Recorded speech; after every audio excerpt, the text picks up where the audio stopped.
now moves on up into your forearm, relaxing your forearms, and on up into your upper arms, relaxing your upper arms, and your fingers and hands and forearms and upper arms are now just completely relaxed as the soothing sensations move on down into the base of your spine,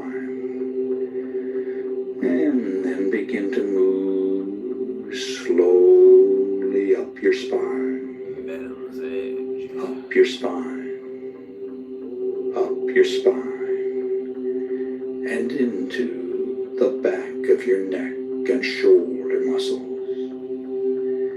And the back of your neck and shoulder muscles are now loose and limp, loose and limp, just completely relaxed.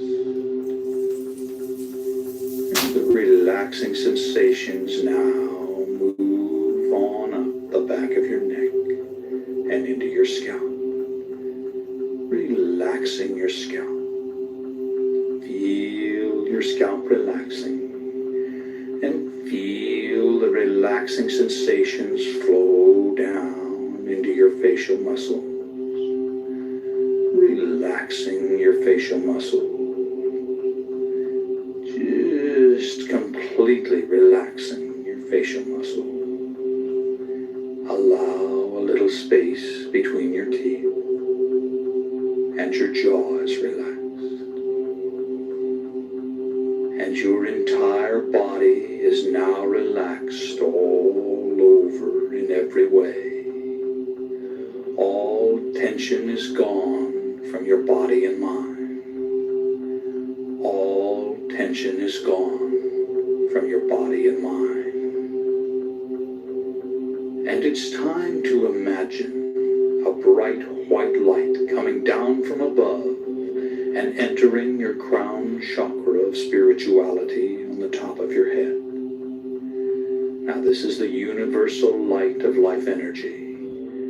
See it, feel it, create it with the unlimited power of your mind, and feel the light within you, flowing through your body and mind, filling you to overflowing with this bright white protectory light. And now vividly imagine the light concentrating around your heart area, and visualize it emerging from your heart area to totally surround your body with a protectory aura of bright white God light. And as you continue to listen to the sound of my voice, vividly imagine yourself in a situation in which you are going down, down, down, deeper and deeper down as I count backwards from 7 to 1. Number 7, deeper, deeper, deeper, down, down, down. Number 6, deeper, deeper, deeper, down, down, down. Number 5, deeper, deeper, deeper, down, down, down. Number 4, deeper, deeper, deeper, down, down, down. Number 3, deeper, deeper, deeper, down, down, down. Number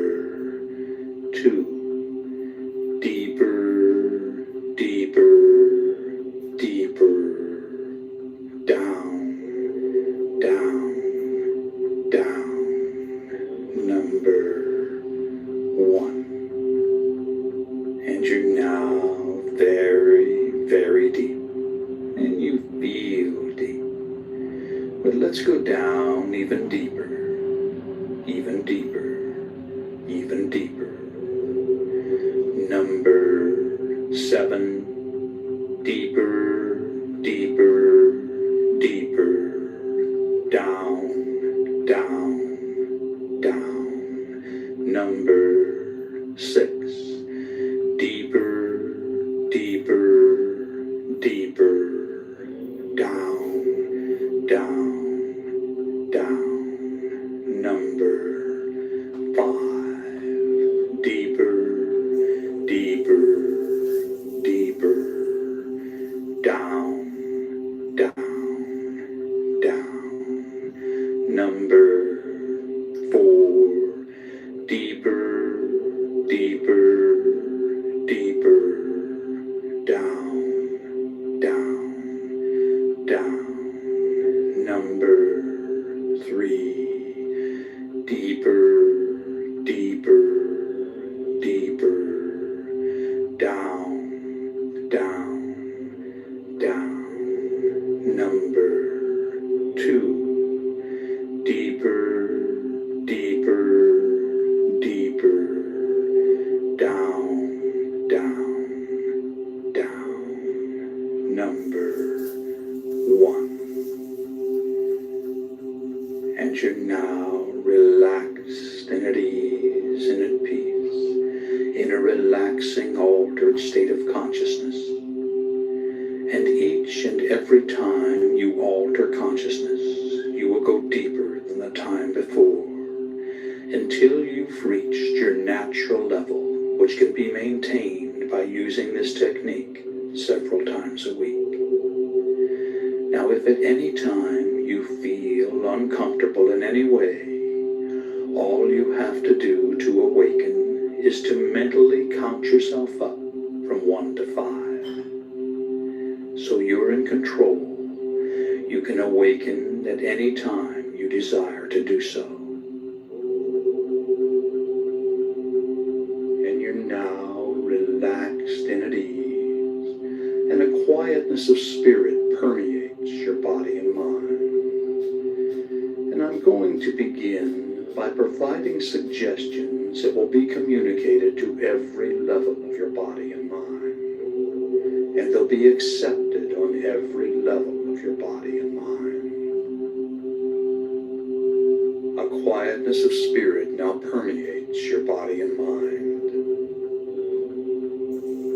You release all tension created by stored up energy within your nervous system.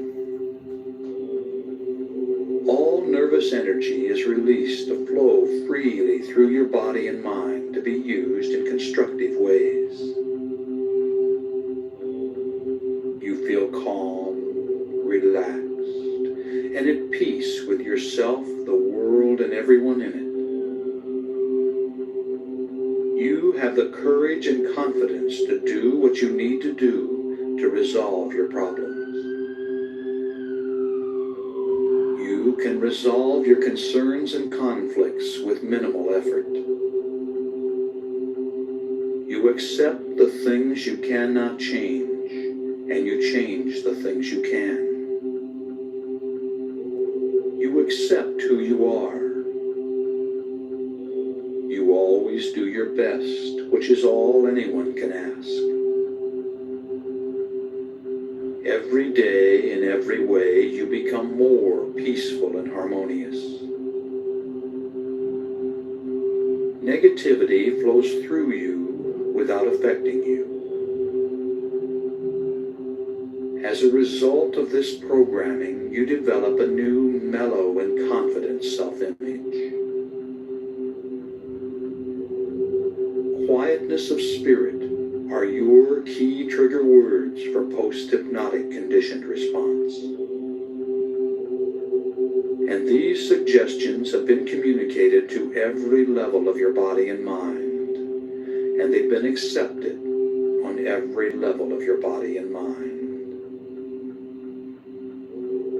And it's now time to visualize yourself having successfully overcome any and all anxiety. Imagine how good it feels to experience an ongoing quietness of spirit. Imagine your reactions and the reactions of those close to you. Vividly fantasize all the changes and benefits derived from living life in this calm state of mind.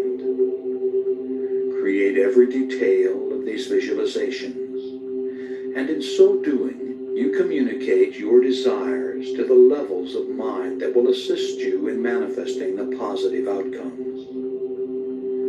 Imagine what you desire as if it were already so.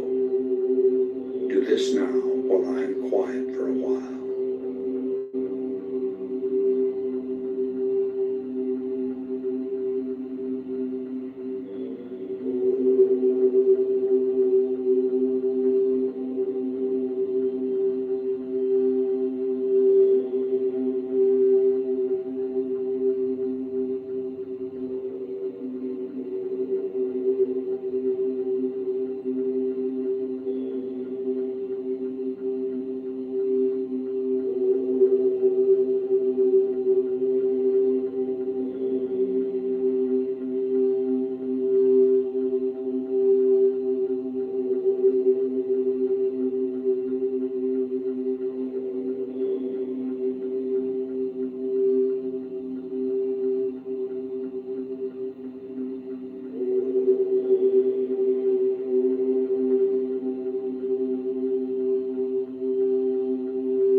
And you've just seen your own reality, and you're open to positive suggestions which you'll accept and act upon. A quietness of spirit now permeates your body and mind. You release all tension created by stored up energy within your nervous system. All nervous energy is released to flow freely through your body and mind to be used in constructive ways. You feel calm, relaxed, and at peace with yourself, the world, and everyone in it. You have the courage and confidence to do what you need to do to resolve your problems. You can resolve your concerns and conflicts with minimal effort. You accept the things you cannot change, and you change the things you can. You accept who you are. You always do your best, which is all anyone can ask. Every day, in every way, you become more peaceful and harmonious. Negativity flows through you without affecting you. As a result of this programming, you develop a new, mellow, and confident self-image. Quietness of spirit are your key trigger words for post-hypnotic conditioned response. And these suggestions have been communicated to every level of your body and mind, and they've been accepted on every level of your body and mind. And these suggestions have been communicated to every level of your body and mind, and they've been accepted on every level of your body and mind. And it's now time to use a repeat technique to saturate your mind with a message. Together, we'll communicate it to every level of your being, So say the words along with me, silently in your mind. Shout them out silently, and hear them echo out across the universe and back to you. A quietness of spirit now permeates my body and mind, and my stored up energy is released to flow freely through my system. A quietness of spirit now permeates my body and mind, and my stored up energy is released to flow freely through my system. A quietness of spirit now permeates my body and mind, and my stored up energy is released to flow freely through my system. A quietness of spirit now permeates my body and mind, and my stored up energy is released to flow freely through my system. A quietness of spirit now permeates my body and mind, and my stored up energy is released to flow freely through my system. A quietness of spirit now permeates my body and mind, and my stored up energy is released to flow freely through my system. A quietness of spirit now permeates my body and mind, and my stored up energy is released to flow freely through my system. A quietness of spirit now permeates my body and mind, and my stored up energy is released to flow freely through my system. A quietness of spirit now permeates my body and mind, and my stored up energy is released to flow freely through my system. A quietness of spirit now permeates my body and mind, and my stored up energy is released to flow freely through my system. That's right. A quietness of spirit now permeates your body and mind, and all your stored up energy is released to flow freely through your system. And every day, in every way, you become more peaceful and harmonious. Your new, mellow, and confident self-image is a projection of who you are. It is. You are mellow and self-confident. And I'm now going to give you some key trigger words for post-hypnotic conditioned response. Anytime you feel the slightest bit nervous, simply stop what you're doing, close your eyes, breathe deeply, and say these words quietly to yourself. Quietness of spirit. The words quietness of spirit are post-hypnotic conditioned response trigger words to reduce anxiety and intensify your calm and confident demeanor. These key trigger words invoke powerful post-programming mental conditioning that you can draw upon when you need it. When you say the words quietness of spirit, you'll immediately feel a surge of calmness and confidence flow through your body and mind. And every time you hear this suggestion, and every time you use your quietness of spirit programming, it becomes more and more effective. And it's now time to repeat another powerful affirmation along with me. When I say the words quietness of spirit, I relax, regain control, and experience a surge of calmness and confidence. When I say the words quietness of spirit, I relax, regain control, and experience a surge of calmness and confidence. When I say the words quietness of spirit, I relax, regain control, and experience a surge of calmness and confidence. When I say the words quietness of spirit, I relax, regain control, and experience a surge of calmness and confidence. When I say the words quietness of spirit, I relax, regain control, and experience a surge of calmness and confidence. When I say the words quietness of spirit, I relax, regain control, and experience a surge of calmness and confidence. When I say the words quietness of spirit, I relax, regain control, and experience a surge of calmness and confidence.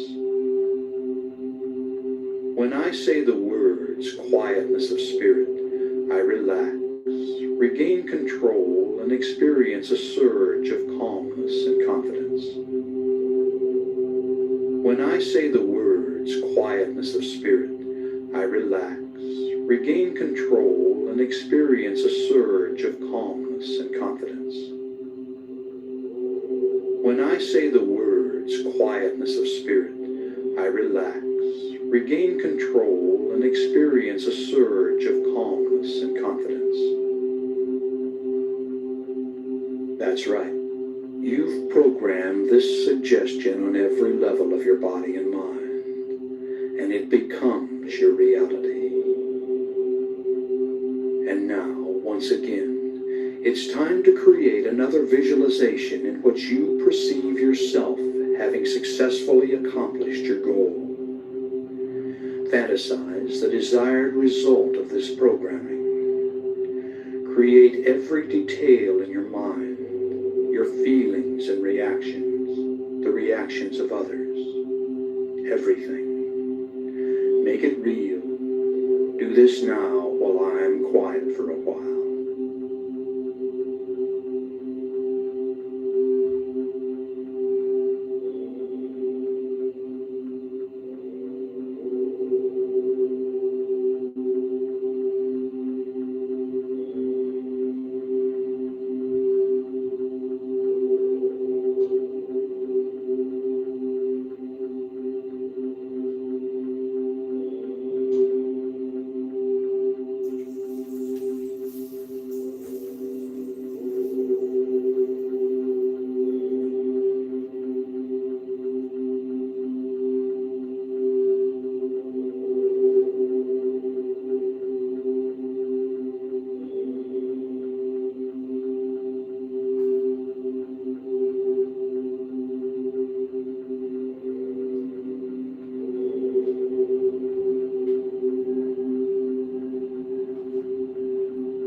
And you've just seen your own reality.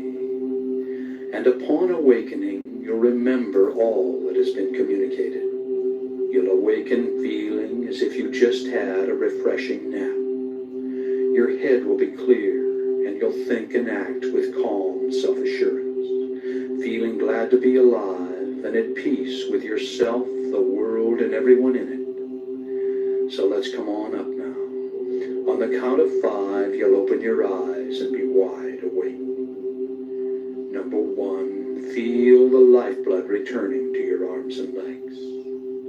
Number 2, coming on up and at peace with all life. Number 3, coming on up feeling an internal balance and harmony. Number 4, recall the situation in the room.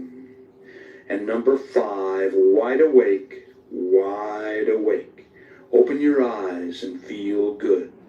Number 5, wide awake.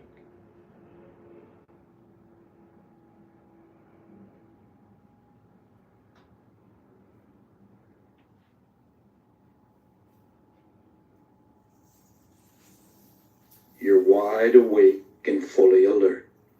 And I'm going to communicate some powerful self-talk phrases. You can do other things if you wish while programming your mind by repeating the phrases after me. And throughout your day, recall these phrases and say them over and over to yourself, out loud or silently in your mind. All right, now repeat each phrase after me. A quietness of spirit now permeates my body and mind.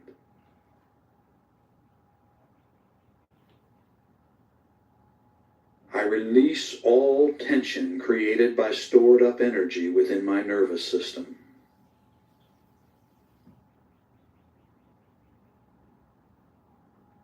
All nervous energy is released to flow freely through my body and mind to be used in constructive ways.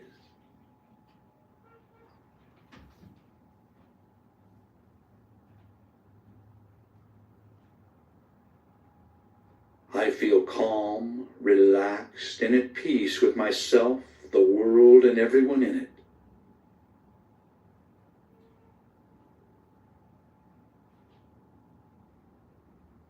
I have the courage and confidence to do what I need to do to resolve my problems.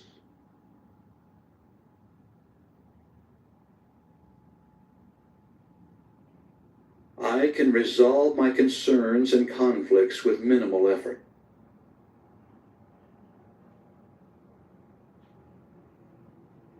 I accept the things I cannot change, and I change the things I can.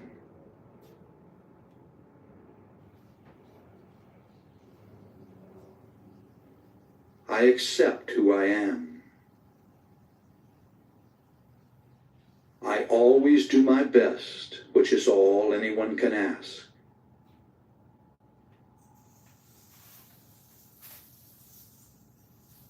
Every day, in every way, I become more peaceful and harmonious.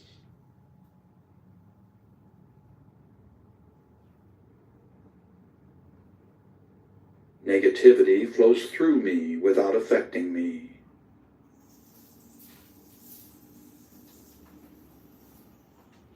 As a result of this programming, I develop a new mellow and confident self-image.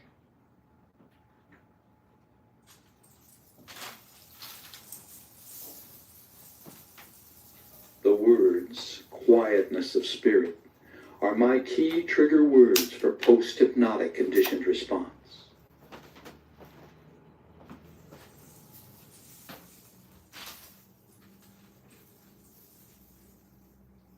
I accept all these self-talk suggestions on every level of my body and mind, and so it is.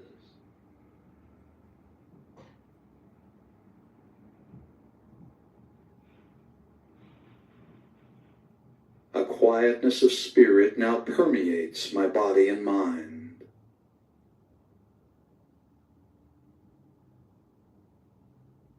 I release all tension created by stored up energy within my nervous system.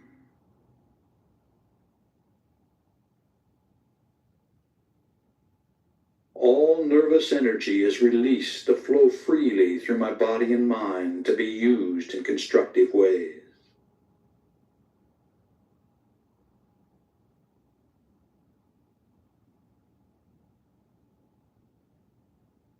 I feel calm, relaxed, and at peace with myself, the world, and everyone in it.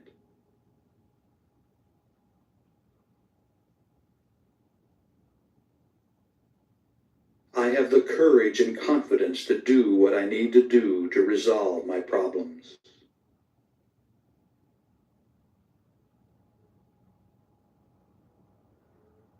I can resolve my concerns and conflicts with minimal effort.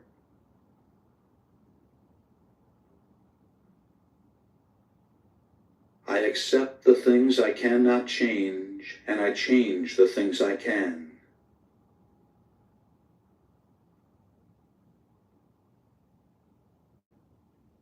I accept who I am. I always do my best, which is all anyone can ask.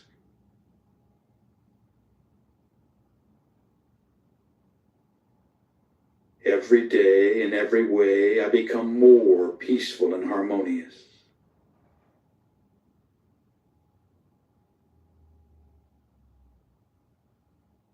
Negativity flows through me without affecting me.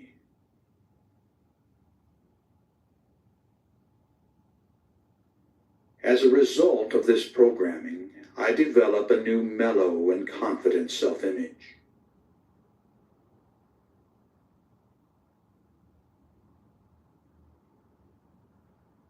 The words, quietness of spirit, are my key trigger words for post-hypnotic conditioned response.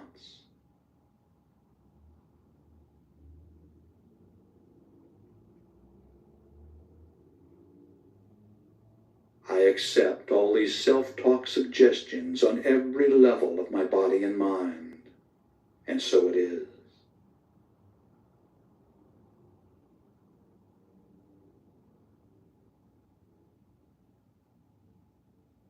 A quietness of spirit now permeates my body and mind.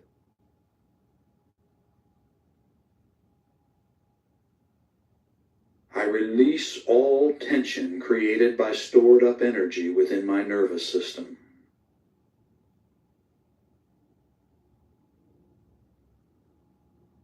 All nervous energy is released to flow freely through my body and mind to be used in constructive ways.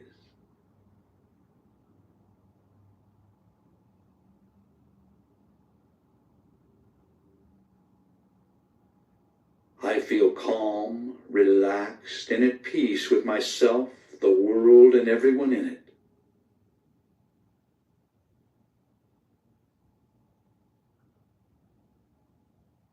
I have the courage and confidence to do what I need to do to resolve my problems.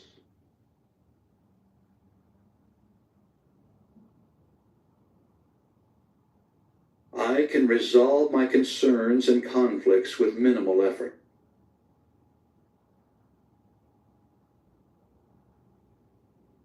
I accept the things I cannot change, and I change the things I can.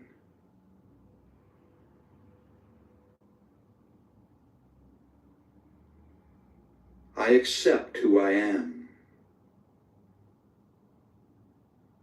I always do my best, which is all anyone can ask.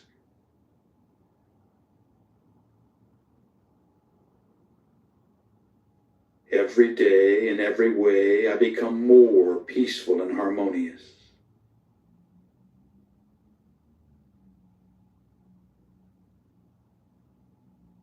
Negativity flows through me without affecting me.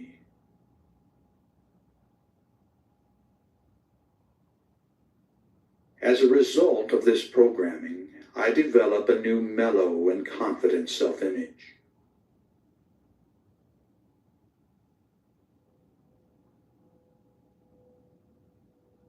The words, quietness of spirit, are my key trigger words for post-hypnotic conditioned response.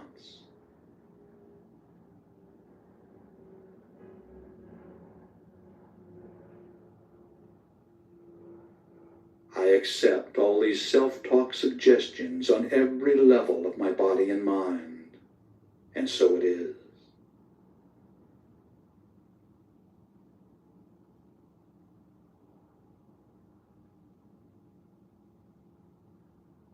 A quietness of spirit now permeates my body and mind.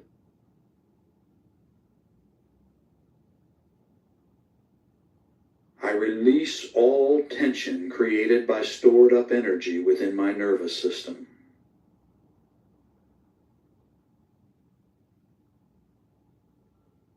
All nervous energy is released to flow freely through my body and mind to be used in constructive ways.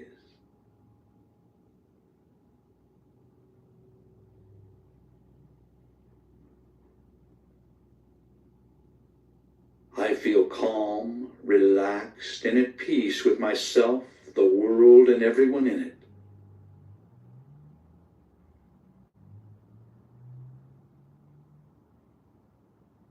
I have the courage and confidence to do what I need to do to resolve my problems.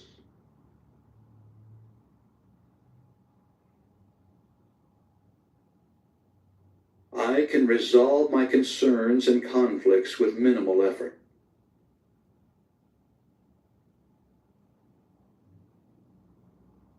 accept the things I cannot change, and I change the things I can.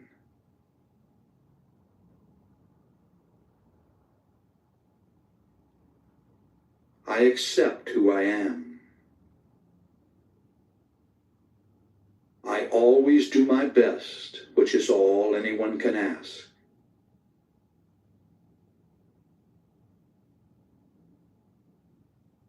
Every day, in every way, I become more peaceful and harmonious.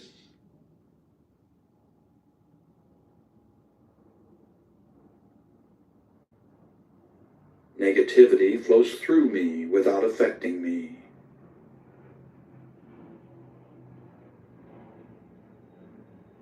As a result of this programming, I develop a new mellow and confident self-image.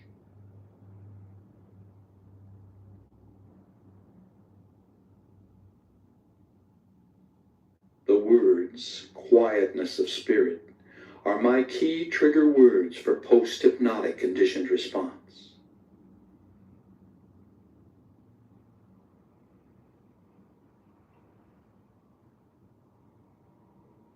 I accept all these self-talk suggestions on every level of my body and mind, and so it is.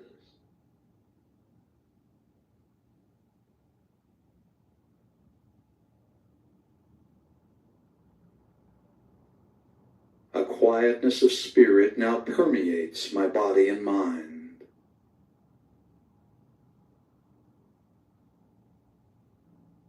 I release all tension created by stored up energy within my nervous system.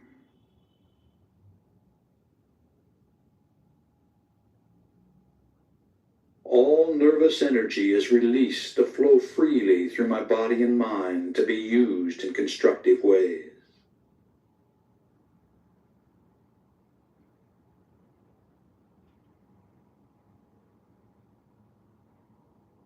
I feel calm, relaxed, and at peace with myself, the world, and everyone in it.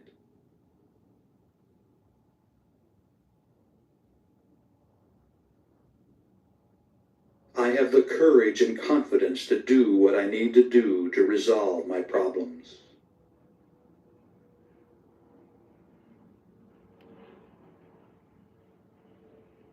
All right, the self-talk phrases session is now complete, and in 20 seconds, the sleep programming introduction will begin.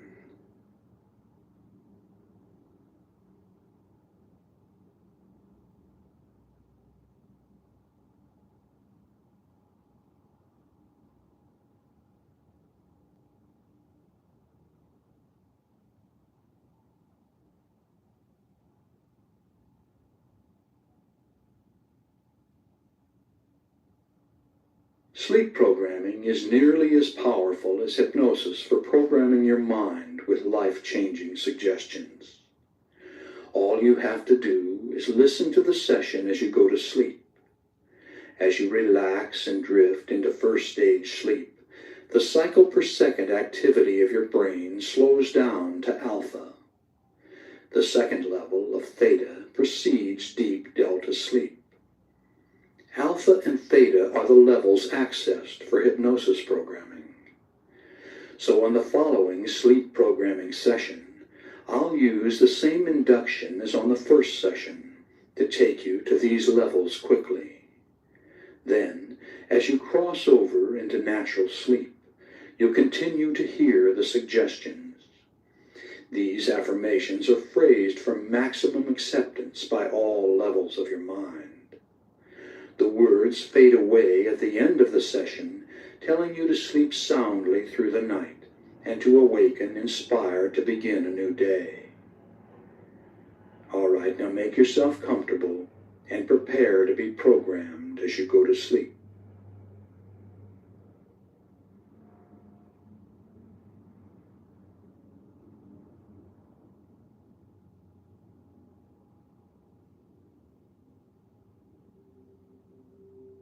Close your eyes and get comfortable. It's time to breathe deeply and relax completely. Breathe deeply and relax completely, allowing a quietness of spirit to come in. Feel the blood flowing through your arms and legs, through your body and mind, relaxing, relaxing, relaxing. Take a deep breath. Hold it as long as you comfortably can, and then let it out slowly through slightly parted lips. And when the breath is all the way out, contract your stomach muscles and push it even further out and further out. And then repeat this process of breathing deeply and relaxing completely. And if any outside thoughts should come into your mind, simply brush them aside and return your concentration to the sound of my voice, and breathing deeply and relaxing completely. Breathing deeply and relaxing completely. And now use your imagination and feel your body relaxing one part at a time in response to my words. Play the role, play the part, and mentally relay the relaxing suggestions into that part of your body, and feel them take effect. Feel your body relaxing, relaxing, relaxing. And the relaxing sensations are now coming into the toes of both of your feet at the same time, moving right on down into your arches, into your heels, and on up into your ankle. Completely relaxed, completely relaxed. And these soothing sensations are now moving on up your legs to your knees, relaxing all the muscles as it goes, and on up your legs to your thighs and to your hips, just completely relaxing. And your full attention is on the sound of my voice, as the relaxing sensations move into the fingers of both of your hands, relaxing your hands. And it now moves on up into your forearms, relaxing your forearms, and on up into your upper arms, relaxing your upper arms. And your fingers and hands and forearms and upper arms are now just completely relaxed as the soothing sensations move on down into the base of your spine, and then begin to move slowly up your spine, up your spine, up your spine, and into the back of your neck and shoulder muscles. And the back of your neck and shoulder muscles are now loose and limp, loose and limp, just completely relaxed. And the relaxing sensations now move on up the back of your neck and into your scalp, relaxing your scalp. Feel your scalp relaxing, and feel the relaxing sensations flow down into your facial muscles, relaxing your facial muscles, just completely relaxing your facial muscles. Allow a little feel space between your teeth, and your jaw is relaxed, and your entire body is now relaxed all over in every way. All tension is gone from your body and mind. All tension is gone from your body and mind. And it's time to imagine a bright white light coming down from above and entering your crown chakra of spirituality on the top of your head. Now this is the universal light of life energy. See it, feel it, create it with the unlimited power of your mind, and feel the light within you, flowing through your body and mind, filling you to overflowing with this bright white protectory light. And now, vividly imagine the light concentrating around your heart area, and visualize it emerging from your heart area to totally surround your body with a protectory aura of bright white God light. And as you continue to listen to the sound of my voice, vividly imagine yourself in a situation in which you are going down, deeper and deeper down as I count backwards from 7 to 1. Number 7, deeper, deeper, deeper, down, down, down. Number 6, deeper, deeper, deeper, down, down, down. Number 5, deeper, deeper, deeper, down, down, down.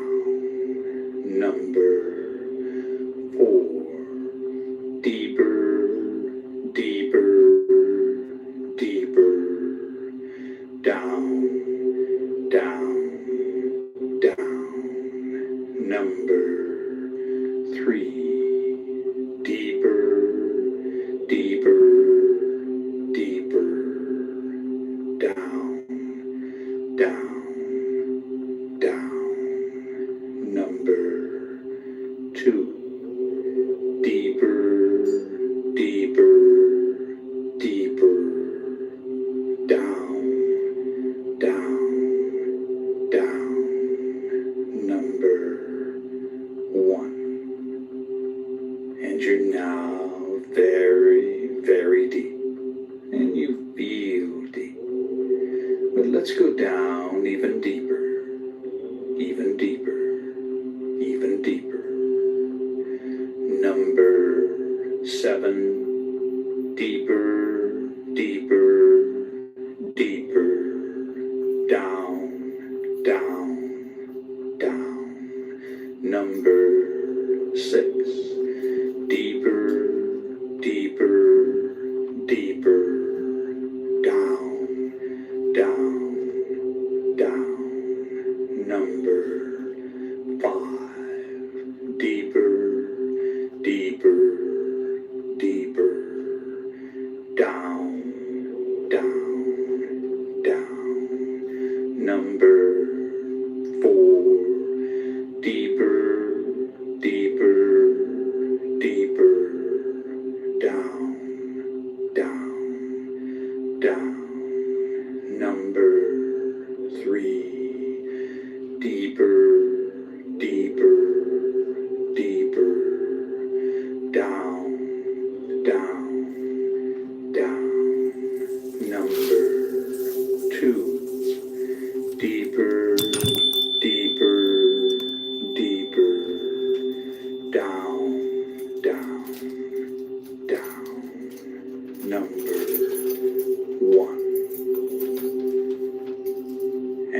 now relaxed and at ease and at peace, in a relaxing, altered state of consciousness. And each and every time you alter consciousness, you will go deeper than the time before, until you've reached your natural level, which can be maintained by using this technique several times a week. Now, if at any time you feel uncomfortable in any way, all you have to do to awaken is to mentally count yourself up from 1 to 5. So you're in control. You can awaken at any time you desire to do so. And your body is relaxed, relaxed, relaxed. And your mind is relaxed as you cross over into sleep. A peaceful, relaxing sleep. Peaceful, relaxing sleep. And you're at peace with yourself, the world, and everyone in it. As you go to sleep, go to sleep, go to sleep. A deep, peaceful, harmonious sleep. Sleep. And you're going to sleep. And as you do, you accept the suggestions you hear. You accept the suggestions you hear. As you go to sleep, go to sleep, go to sleep. And the suggestions become your reality. The suggestions are accepted on every level of your body and mind, and they become your reality. You fulfill your desires. You do. You accept this. You accept the suggestion. You accept the suggestions as you go to sleep. Go to sleep. Go to sleep. A quietness of spirit now permeates your body and mind. You release all tension created by stored up energy within your nervous system. All nervous energy is released to flow freely through your body and mind to be used in constructive ways. You feel calm, relaxed, and at peace with yourself, the world, and everyone in it. You have the courage and confidence to do what you need to do to resolve your problems. You can resolve your concerns and conflicts with minimal effort. You accept the things you cannot change, and you change the things you can. You accept who you are. You always do your best, which is all anyone can ask. Every day, in every way, you become more peaceful and harmonious. Negativity flows through you without affecting you. As a result of this programming, you develop a new, mellow, and confident self-image. Quietness of spirit are your key trigger words for post-hypnotic conditioned response. And these suggestions have been communicated to every level of your body and mind, and they've been accepted on every level of your body and mind. A quietness of spirit now permeates my body and mind, and my stored up energy is released to flow freely through my system. A quietness of spirit now permeates my body and mind, and my stored up energy is released to flow freely through my system. A quietness of spirit now permeates my body and mind, and my stored up energy is released to flow freely through my system. A quietness quietness of spirit now permeates my body and mind, and my stored up energy is released to flow freely through my system. A quietness of spirit now permeates my body and mind, and my stored up energy is released to flow freely through my system. A quietness of spirit now permeates my body and mind, and my stored up energy is released to flow freely through my system. A quietness of spirit now permeates my body and mind, and my stored up energy is released to flow freely through my system. A quietness of spirit now permeates my body and mind, and my stored up energy is released to flow freely through my system. A quietness of spirit now permeates my body and mind, and my stored up energy is released to flow freely through my system. A quietness of spirit now permeates my body and mind, and my stored up energy is released to flow freely through my system. When I say the words quietness of spirit, I relax, regain control, and experience a surge of calmness and confidence. When I say the words quietness of spirit, I relax, regain control, and experience a surge of calmness and confidence. When I say the words quietness of spirit, I relax, regain control, and experience a surge of calmness and confidence.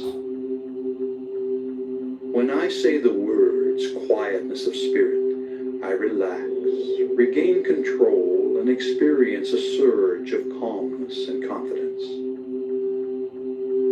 When I say the words quietness of spirit, I relax, regain control, and experience a surge of calmness and confidence.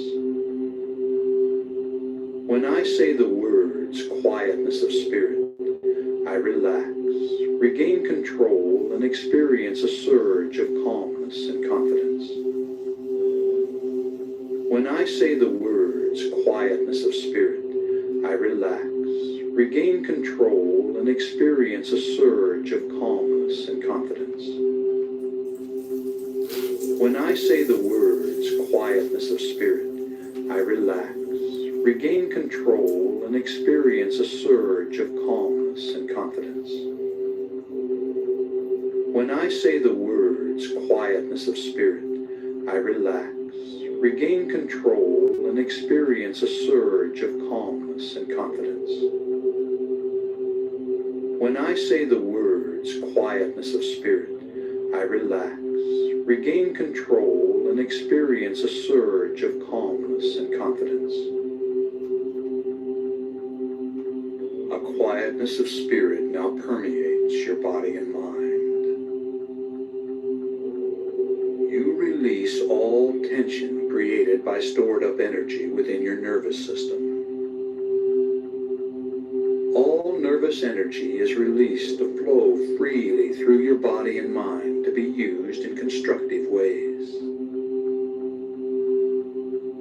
You feel calm, relaxed, and at peace with yourself, the world, and everyone in it.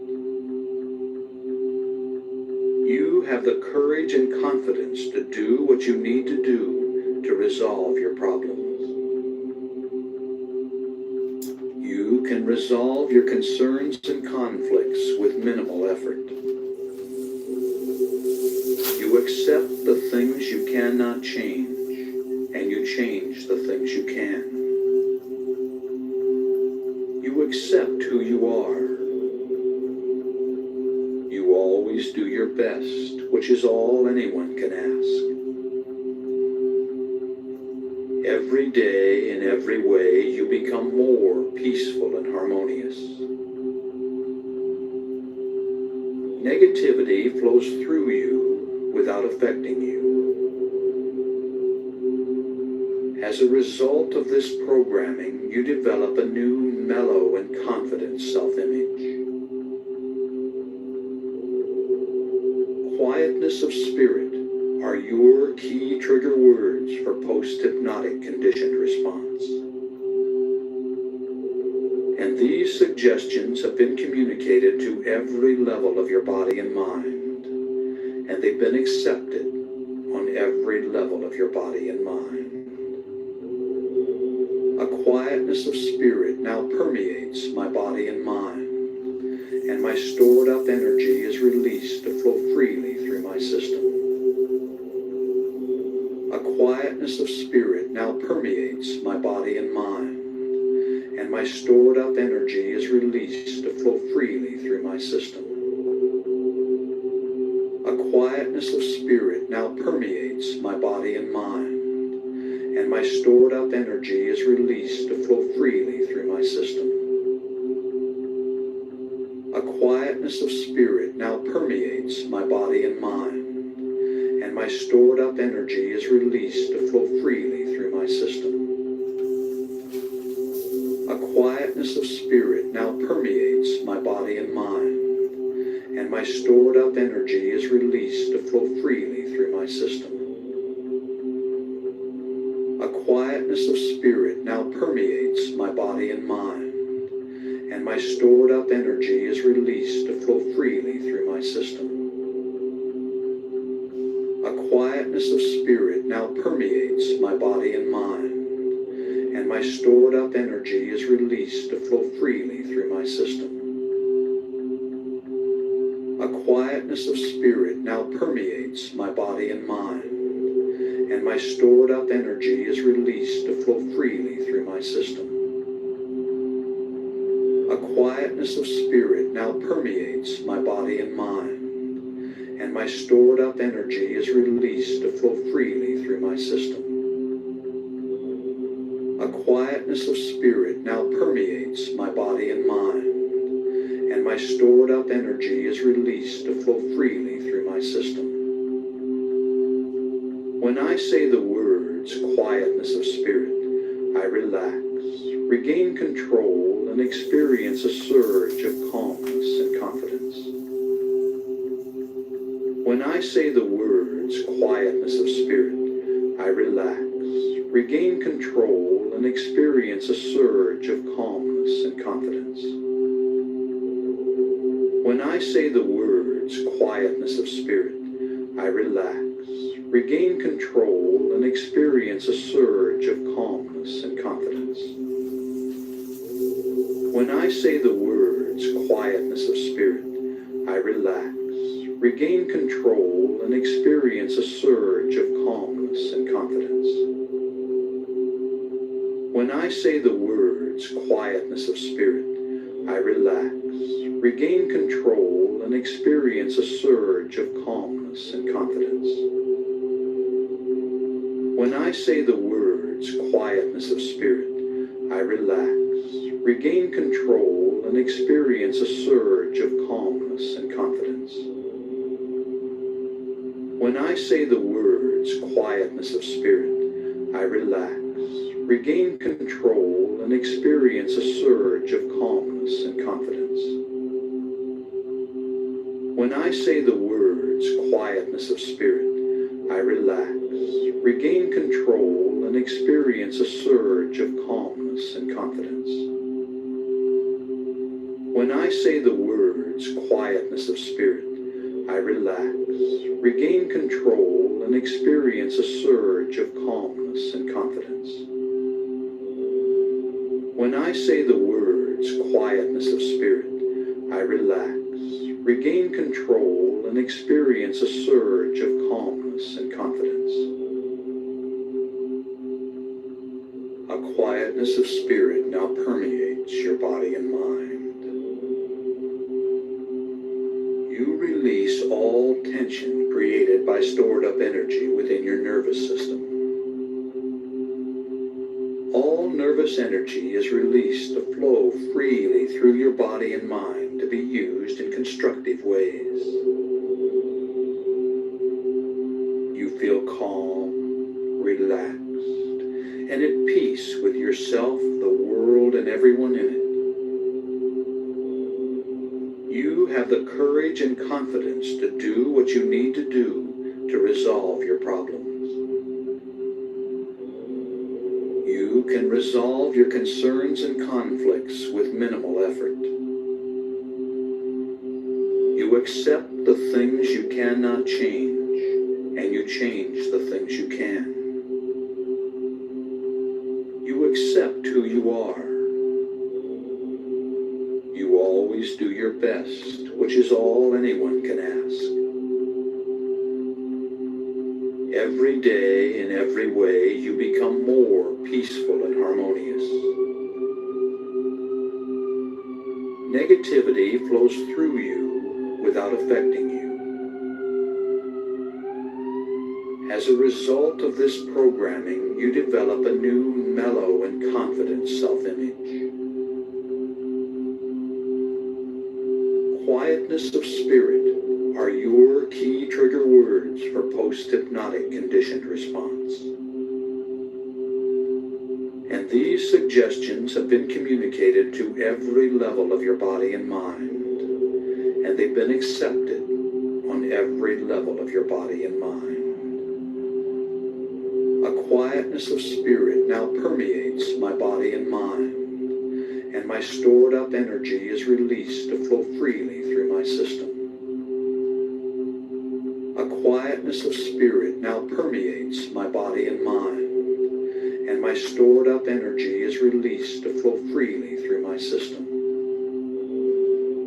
A quietness of spirit now permeates my body and mind, and my stored up energy is released to flow freely through my system. A quietness of spirit now permeates my body and mind, and my stored up energy is released to flow freely through my system.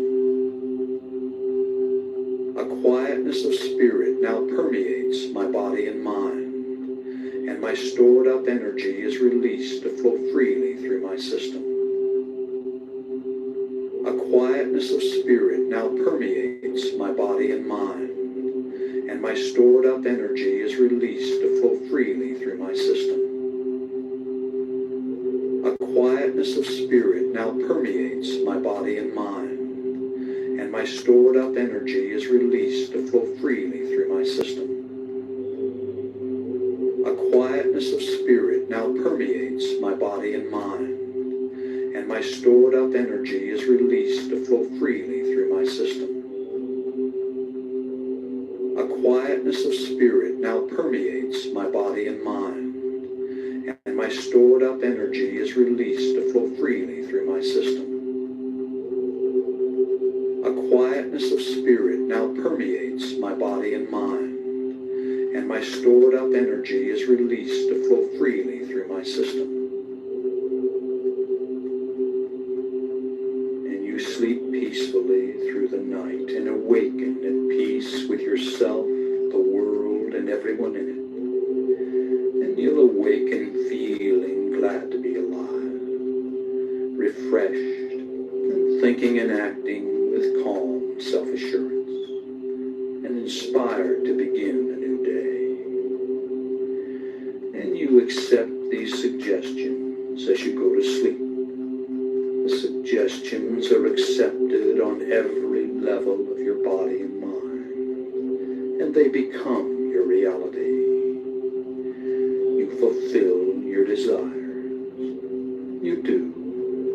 You accept this. And you accept these suggestions as you go to sleep. Go to sleep. Go to sleep. Go to sleep. And you accept these suggestions as you go to sleep. Go to sleep. Go to sleep. Go to sleep. And you accept these suggestions as you go to sleep. Go to sleep. Go to sleep. Go to sleep. And you accept these suggestions as you go to sleep. Go to sleep. Go to sleep. Go to sleep. And you accept these suggestions as you go to sleep. Go to sleep. Go to sleep.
that's not it. Now, connect that with the struggles between men and women. Well, that's fundamentally different. So, I mean, So now why are you talking about Elon Musk then? because you brought him up. No, I did not bring him up. Sam, maybe I can jump over this. This is painful. Look, Brian, you're an equality guy. You're not an equity guy. That's the bottom line. You're not for equity. You're for equality. That's fine. That's where you stand. That's what we're observing, right?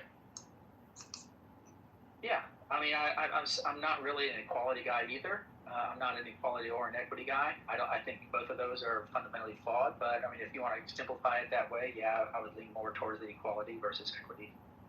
Yeah, that's all I'm hearing. Yeah, I mean, it's a common argument. I don't agree with that, but that's fine. It's debatable whether or not, somebody should be for equality or equity. You do get the difference, though. You know the difference between the two. Yeah, usually equality, most of the time, before they got conflated, most of the time people who fought for equality said we want equality of opportunity, and equity stood for equality or equity of outcomes, so equal outcomes. And so to me, those are fundamentally different. I think neither one is really achievable. Neither one is really admirable. They're not admirable. Correct. Neither one is really admirable from the standpoint that an example I used a couple hours ago where I was saying someone who grows up on a farm in rural Montana is not going to have equal opportunity or access to the same jobs or colleges or internships, etc., as someone who grows up in one of the 5 boroughs in New York City. That's right. We should not establish a government that tries to equalize those resources or those opportunities, because it would be a tremendous waste and inefficient use of taxpayer funds, and it would be immoral. The steps that would have to be taken by the government to be large enough to create that equal opportunity access. Wait, hold on. Pro, can I? Yeah, I mean, I'm sure you're going to jump up with the immoral claim, but... No, his definition of equality and equity, I take issue with that. Equality means having equal means to access opportunities. Equity means having equal access to the opportunity.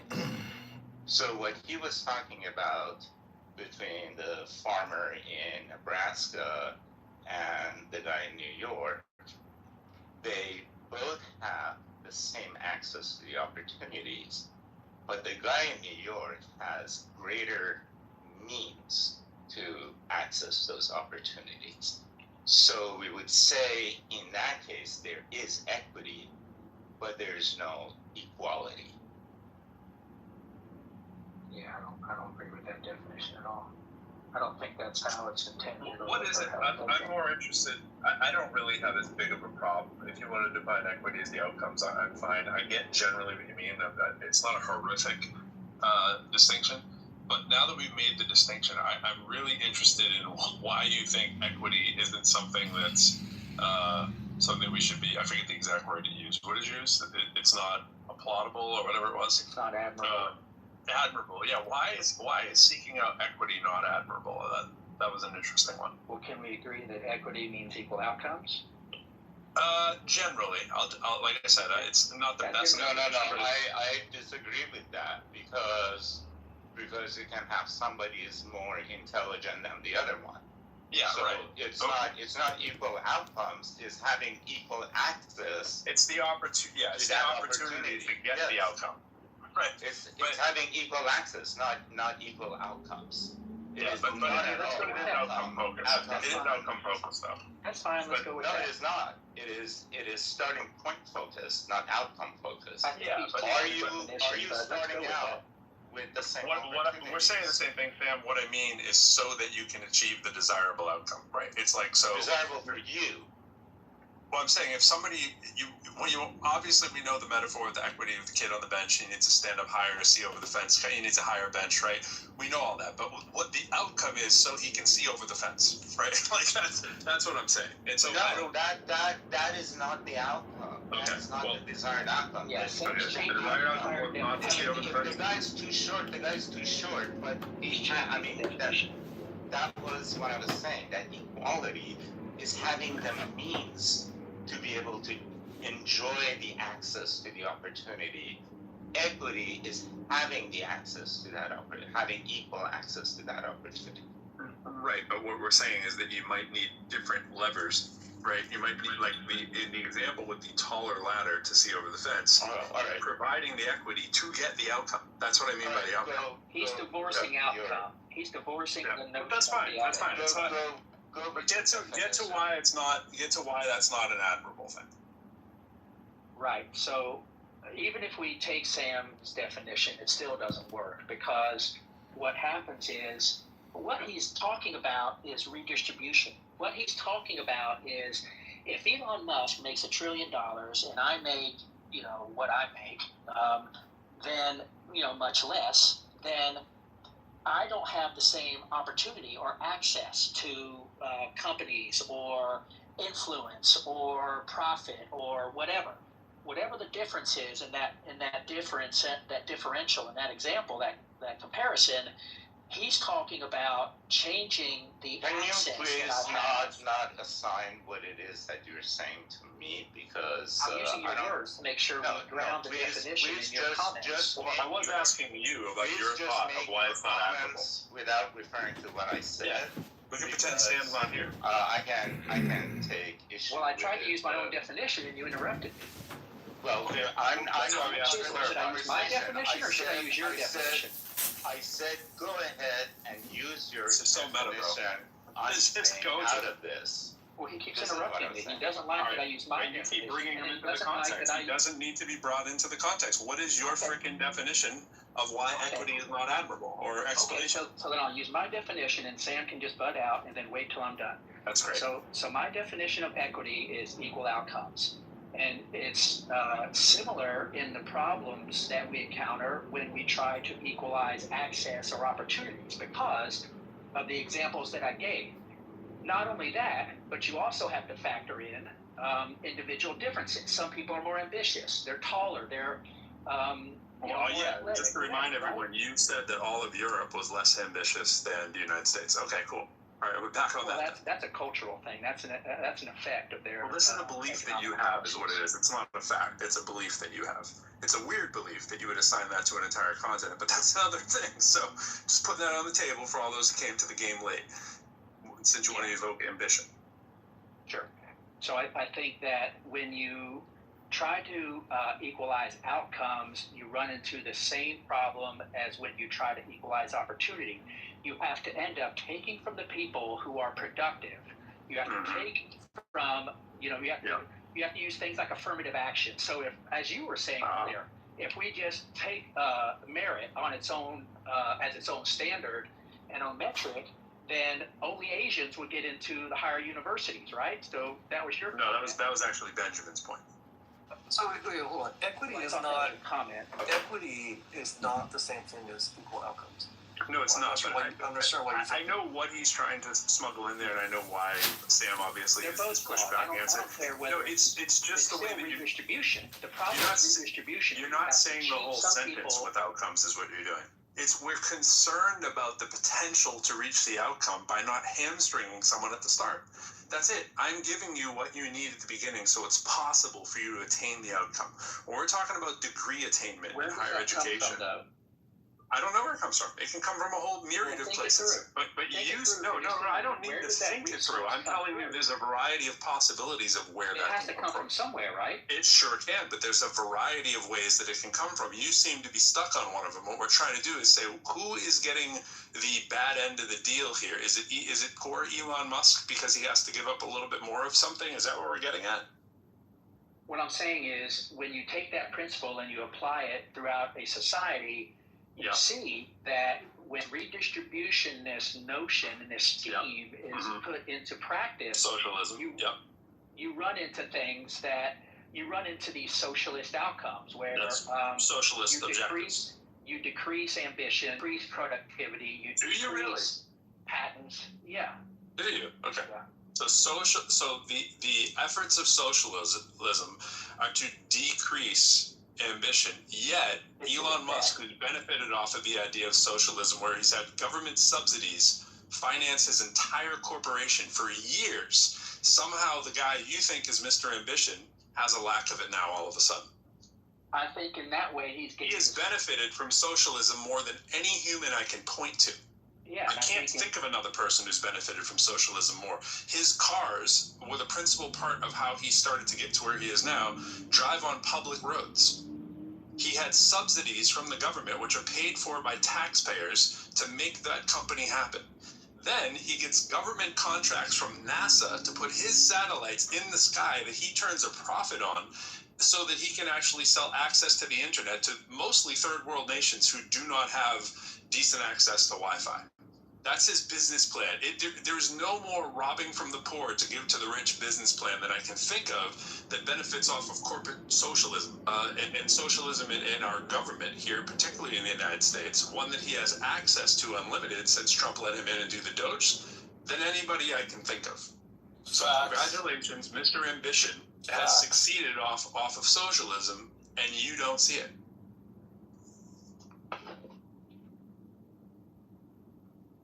Yeah, I just think, I mean, if are we gonna talk about specific examples? Are we gonna dive down? That was a specific example. Right, but I try to get into specific examples. It was your binky. I didn't even want to bring him into it. You just keep bringing him into it all the time. Sam brought him up, and then you brought him back up. You wouldn't let him go. You wouldn't let him go, bro. The fact that all right, well, let's not talk about Elon Musk anymore. Okay. How's that? well, he's kind of an exemplar of the extent of your thinking. Yeah, but we're not talking about specifics, though. We're talking about the principle. Why not? Okay, But at the principle, if you're always at the principle, then you're never at the nuance. And the example is someone who's a trillionaire with people with the most shares to vote whatever he wants for SpaceX, and if it merges with Tesla and somebody who currently has some voting can get absorbed by a financial maneuver that is not likely to get blocked. Does that concern you? Back to like regulation and do markets correct? What do you mean by some voting? And I don't understand. So you can do a reverse merger, right? So Tesla can get absorbed into SpaceX, which isn't a space company because it's an actual AI data company. But he doesn't have to take it to IPO because he already did it. And it's already below its IPO price before any of the insiders can really sell. I think that a destructive behavior by someone who only cares about themselves, who has nobody but their own financial interest involved, becomes really the problem for us all. So if we don't get to talk about it before as a specific example, it's quite ridiculous. I didn't really understand your point. What is your point? So when someone is selfish, it's bad?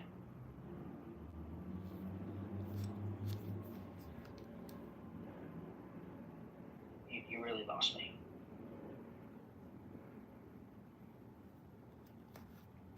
I mean, selfishness is bad. Defend cronyism. I don't really want you to defend it. Back to the specifics of Elon Musk. Elon Musk is the result of someone who is reckless abandon, does what he wants, and then lets other people bail him out. Well, I mean, did he not repay the loans with interest ahead of time that he took from the government? I mean, that's what are you referring to? Which company? Huh? I'm referring to Twitter, to the people who gave him money get bailed out. Well, I guess they're on their way to figuring that out with the IPO of SpaceX. He took money from the Is that a good deal? To buy. No, which government? Who are you referring? I'm not. My criticism about Elon Musk. So just to clarify, just want to clarify, Brian. I'm going to clarify. I don't care whether or not you're referring to treasuries monies from the U.S. government, or we're talking, what Pro and I are talking about is more a large amount of taxpayer incentive to buy an EV over a decade. I'm asking, you mentioned Twitter specifically, so I'm asking, did Elon Musk take money in any form from the U.S. government in order to buy Twitter? I don't think think so. Why would I? Who asserts that? No. You haven't listened, bro. You said he took. And I'm done. No. What? He borrowed money, not from the government. Shh. Stop your brain and just listen. I don't have that much time to explain myself again. Quit telling me what I said. I wouldn't say something as stupid as that. He took money from the Emirates. He took money from other investors to help bail out. It was funded through the mechanism of finance. Goldman Sachs helps arrange this stuff. Banks are involved. This happens over. I'm not even done. To answer your question, he didn't take government money. We're talking about there's nothing wrong with it. I didn't even say what's wrong with it. Why are you butthurt and you can't let someone finish? You're not even letting someone finish. I'm done with you. Much like Sam, I don't need to talk with someone who can't listen. Okay, take a bite. See you later. So the you just can't listen. Oh, there's a difference.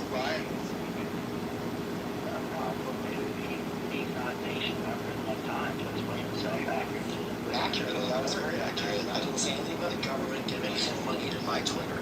It's pretty accurate. It's just that you're not listening.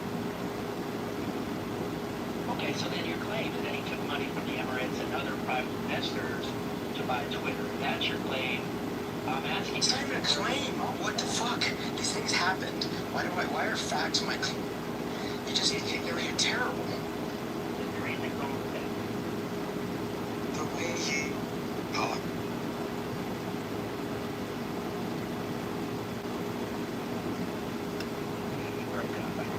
Is there anything wrong with him getting money from private investors to your code between right and wrong is myopic at best. Myopic at best. I'm asking you for your code, your interpretation. If I told you I wrote something about financial markets, you wouldn't have the patience to read it. So, whatever. You also don't listen. So I don't expect much. I have zero expectations. I have someone else in my presence. So I'm gonna let you have your ridiculous notions. Here you go.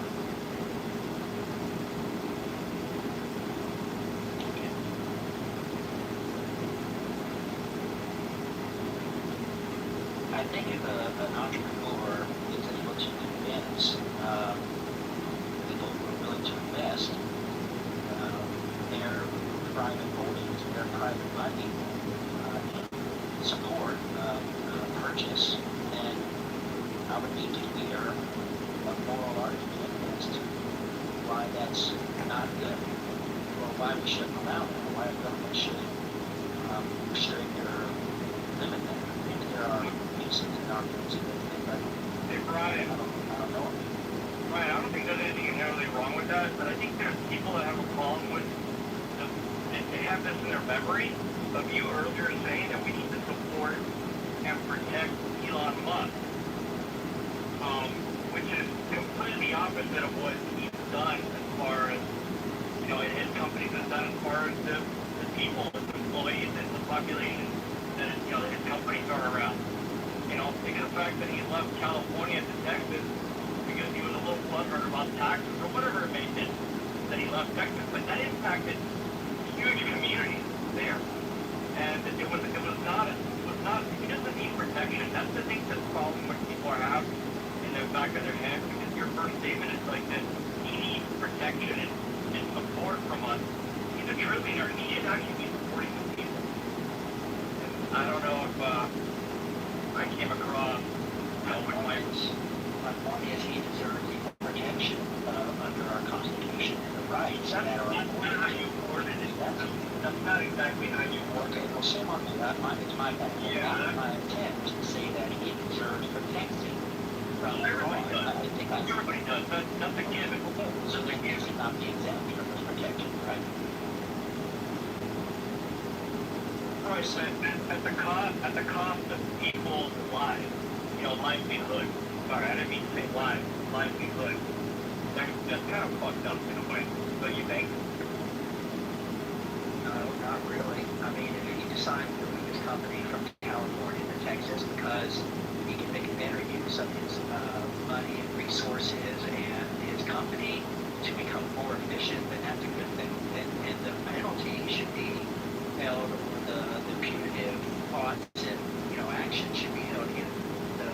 politicians in California who raise those taxes and chase off those individuals and companies from that state. That's a better use of allocation of resources. If I'm paying, twice as much for, let's say, property or interest rates or something like that, it's moral for me to go to a place that is a better use of my money and resources. And if the jobs, have to relocate from one state to another and help me to increase that contribution to my company and to the shareholders and to the employees who get hired at this new location, then that's a good thing.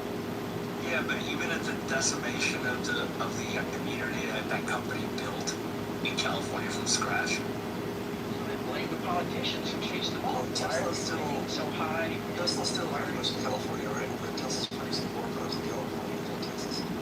But it is a little silly that it is better. Like Tesla wouldn't exist. Would have never started in Texas, right? Like it just would have never happened. California's doing some things, Texas is doing other things. So it doesn't bother me that much that you can go to much of Texas. I don't see the question. If you remove, do you pay more taxes than you're legally required? No, but California, I'm not rising. So I pay relatively high taxes, but it doesn't really, I'm not Texas to be honest. Why would anybody pay more taxes? It's fucking Texas. My question is, why would anybody pay more taxes than is legally required? Well, again, it doesn't bother me that much.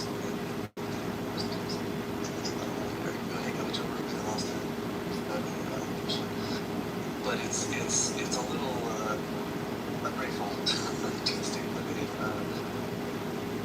possible. But back to it.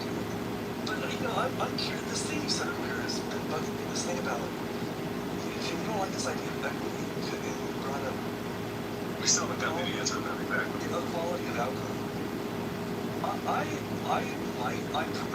guessing I share your distinct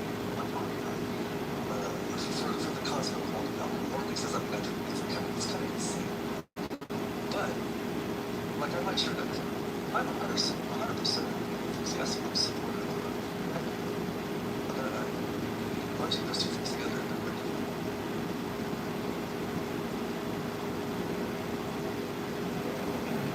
I guess different people have different definitions. I mean, I think to me, there's a common definition of equity. They need to understand what that means. Maybe I said I'm talking about those. Listen to those companies. What's in the Jordan Peterson? Yeah, I read a full Jordan's.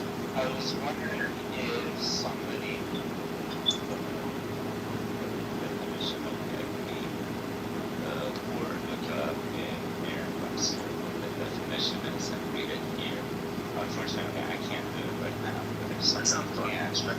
Expected value. Well, I think that should put to rest the definition of equity. Equity is about equalizing or dealing with unfair disadvantages. Yeah, that's true. Recognizing that some people have disadvantages that just inherently unfair, and we can work on those. Equity is leveling the playing field, or poor man speaking. It's leveling the playing field. I get the idea of why people don't want to have a playing field level.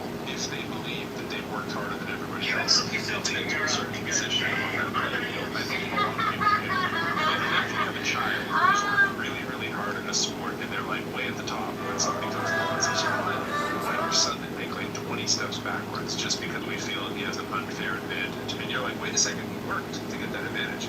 That's not what we're talking about with equity.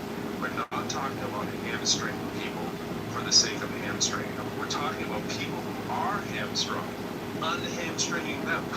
Right? Like that's just the easy thing to understand. And if somebody wants to bastardize that definition and say that it means something else, well, that's kind of on them. And if you want to point a finger, because occasionally someone will quote it as equity when it's not really equity, that's another argument too. That's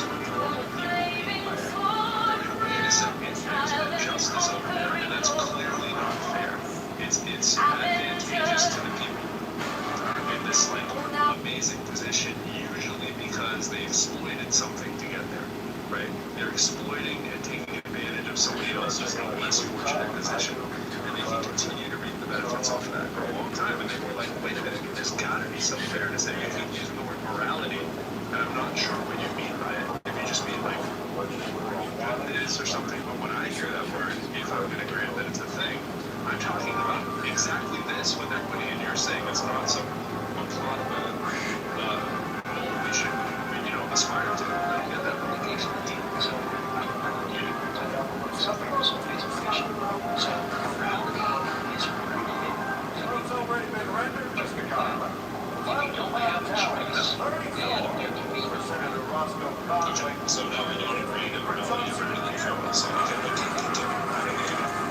Okay, so does a tree, can a tree exhibit morality? The tree choose whether or not the tree choose to not. I don't know. I don't think so. Saying that a tree has morality one way or the other, it's outside the bounds. I mean, you can have it as like a result of that or something. I mean, maybe I would say that, but I don't think that's... Okay, so it doesn't have the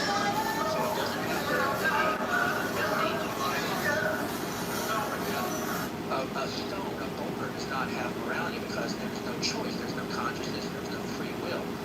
Morality is rooted in free will. We have to. I'm still not sure you made that case though, but just because a tree doesn't have free will doesn't mean it's rooted in free will, unless you mean something different by rooted than I mean. What I'm saying is humans have the capacity to... So humans are different than trees, I agree. So now tell me why morality is rooted in free will. So what I'm saying is, if you don't have free will, you can't have morality. Does that make sense? So are we just keep repeating your inanimate objects? Or to, like, we're talking about humans who all have free will, right? How do you think humans don't have free will? I mean, I know that's a philosophical fucking philosophy terms. Yeah, well, let's just assume that we are all humans and we don't even need the word free will. We're all humans and we make decisions. Okay? The implementation of equity, bro, needs to be moral beings or unethical beings, I think. Yeah, we can't go there yet. We have to build the foundation because we've been designed for an hour. We have to build brick by brick. So what I'm saying... Oh, I didn't know you were trying. Okay. Yeah, I'm trying to show how morality is grounded in free will. So if we can't agree on that, then the rest of the argument falls. I mean, I'm up to be sold, but I'm not sold on it so far. You've done the, if P, therefore Q, and I'm just not agreeing with the therefore Q. Okay, so then what is morality grounded in if not free will? I don't know. I'm not even sure morality exists, but I'll grant to you that it does. Why do we continue morality? Are there not? Yeah, I don't know. I was wondering what he meant by morality. He was trying to give me this vague thing just to get to the idea of why it's not applaudable, which was the direct question of trying to strive for equity. And now we're back. We're still 2 or 3 steps away from that. I'm trying to build something. I feel like I can probably follow the bouncing ball at a pretty good level. But if you think I can't, I need to be brought back to remediation. That's fine. I'm not trying to be condescending. I'm trying to build the philosophical foundation for morality. Morality has to be dependent upon free will because if, in contrast, we identify entities or objects or other forms of life that don't have agency, that don't have free will, then we can then draw a line between the human aspect of or concept of morality and eliminate that as an option for non-conscious agents. So I'm trying to just I thought we were talking about humans. Just don't know where we're going there. Because I'm not the greatest bulb scanner there, right? I understand that. But, aren't we talking about humans? That all have free will? We are. Okay. Okay. So, I have everything, but let's pretend that I get it. I'm not sure if I do. Okay, I'm not there. I will for the sake of argument. Let's move on. Okay, so my claim is that humans have free will. Okay. The libertarian notion of free will is that I'm capable of choosing otherwise. Now, some people believe differently. Some people believe that we are in a determinist society, that God or some creator has scripted every single action and reaction, right? And we are just with you. Right. Okay. So I reject that. I think that I believe in libertarian free will. I don't believe in determinism.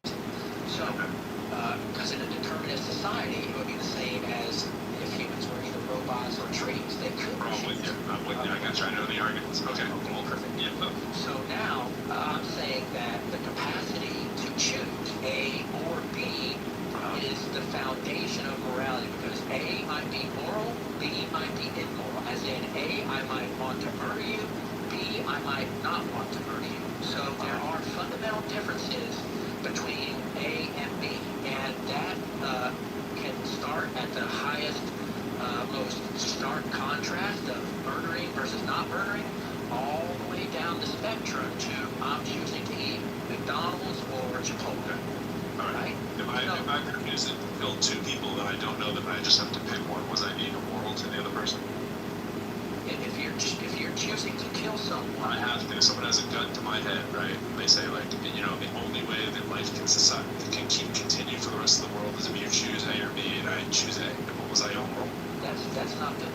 I mean, that's like the Charlie problem. It's kind of where we're. No, I know, but I mean, that's sort of felt like why you were setting it up, because you were giving me this like I have a choice, and what I'm trying to exemplify is that there may be situations that appear like people don't have a choice. If that's where you're trying to go, cool. That's what I'm immediately drawn to think there was a counter to that, but I don't know why we're doing the elaborate thing just to get to the point that you're trying to get to. Because I went at you, right? You are being a bit condescending by assuming that we didn't understand all of these trite examples of libertarian free will. We've been in thousands of rooms like that on Clubhouse. Like, everybody who's here has been probably through hundreds of hours of that kind of stuff. Let me cut to the chase.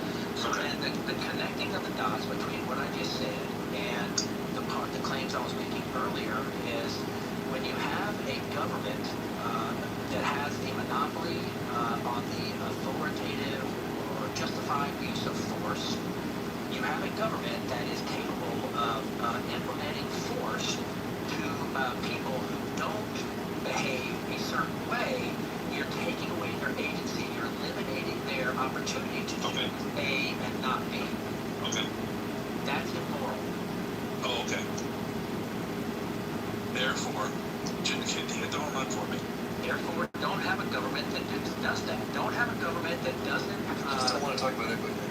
Yeah, maybe I'm the only one in the room, and I don't think so. From Hero's comment, just to make sure we took a pulse there, we're waiting for you to connect that to how that connects to equity, because I know there must be some grand metaphorical concept and scheme that we're missing.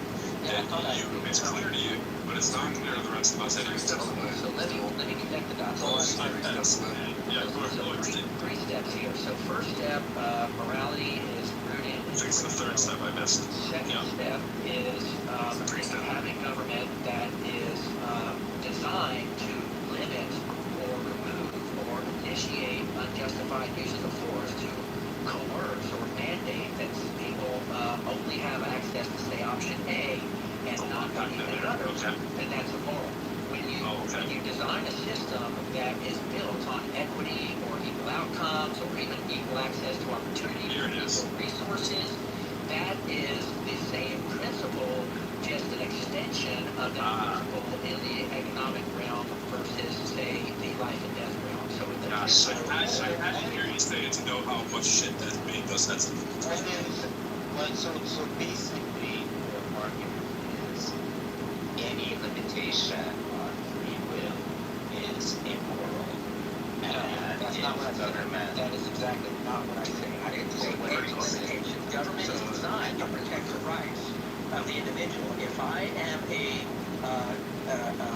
private citizen and you impose on my property rights, you impose on my right to life, you impose on my pursuit of happiness, that is where the government should step in. So it doesn't mean that you have free will to come onto my property, steal my shit, or hurt my family. That's not what I'm saying. I'm drawing a line. Hang on, Sam. I'm drawing a line. Clearly, you guys don't get it.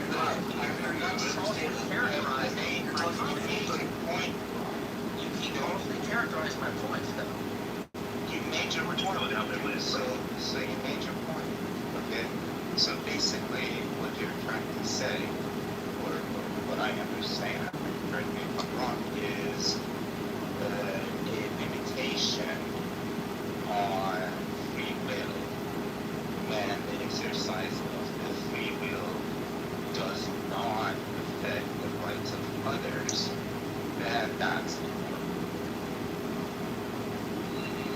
No. What I'm saying is when free will invades on my rights, that's immoral. what you're talking about the action of the government. How does the government's will infringes your rights so that the government action will be immoral? Well, when a government imposes that same violation on me, whether it's an individual, whether it's you invading my property, or depriving me of the right to life, or it's the government, or a company, or another country, Okay, so how does that it's the invasion of my private. How does that have to do with free will? Because you can say that if I'm protecting free will just across the board, then your free will, whether it invades my private property or deprives me of rights, is okay because I'm just defending free will. The government is designed to protect free will, but that's not what I'm saying. You don't have property rights in your land because you have free will. You have property rights in your land because the government, based on certain rules, has given you right? Okay, sure. So then if I come and trespass on your property, how have I violated your free will? You haven't invaded my free will. You've invaded my property. You deprived me of my sovereignty over my land. So basically, deprivation of your rights is not 100% correlated with whether you have free will or not. You have certain rights, and you have whether or not you have free will. Are you familiar with John Stuart Mill's claim The freedom to swing your fist ends when it hits my face? Have you heard that statement? So that's where your free will to swing your fist violates my rights when it hits my face.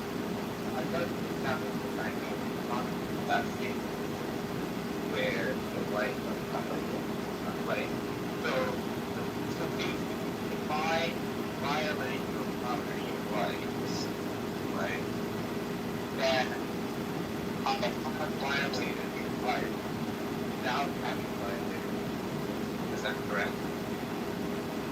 Yes, if you invade my property, So if I violated my rights, but you have not deprived me of the right. So if I violate your property rights, I would say that's like a moral act. When you say Fully agree. so, what does free will have to do with freedom? Well, because you chose to violate my rights, which is immoral. But Not sure why we need this extra level. Why can't we just say of the morality Because of it's grounded in the two are connected. I'm just curious to here. make that connection. You chose of your own free will. You chose of your own free will to violate my rights. That's immoral. And it's not because it's property right. That's nothing to do with free will. I mean, I could violate. No, you said you didn't. I said you didn't deprive me of my free will. But you, of your own free will, chose to violate my property rights. That's it. I may have accidentally done So far away from equity. I may have accidentally done and Yeah, we haven't gotten got there yet. So it wasn't my will. Yeah, well, you chose to violate my property rights. No, I didn't choose to do so. I was actually quite careful, but somehow made a mistake about where the line was. Okay, well then I can forgive you if you choose, once you're made aware of the violation and you decide to my property, then no harm, no foul. Forgive me, because you may choose to forgive my violation of your property rights. It doesn't mean that I didn't. That's the nuance of the situation. If you did it, No, it's not nuanced at all. The thing is that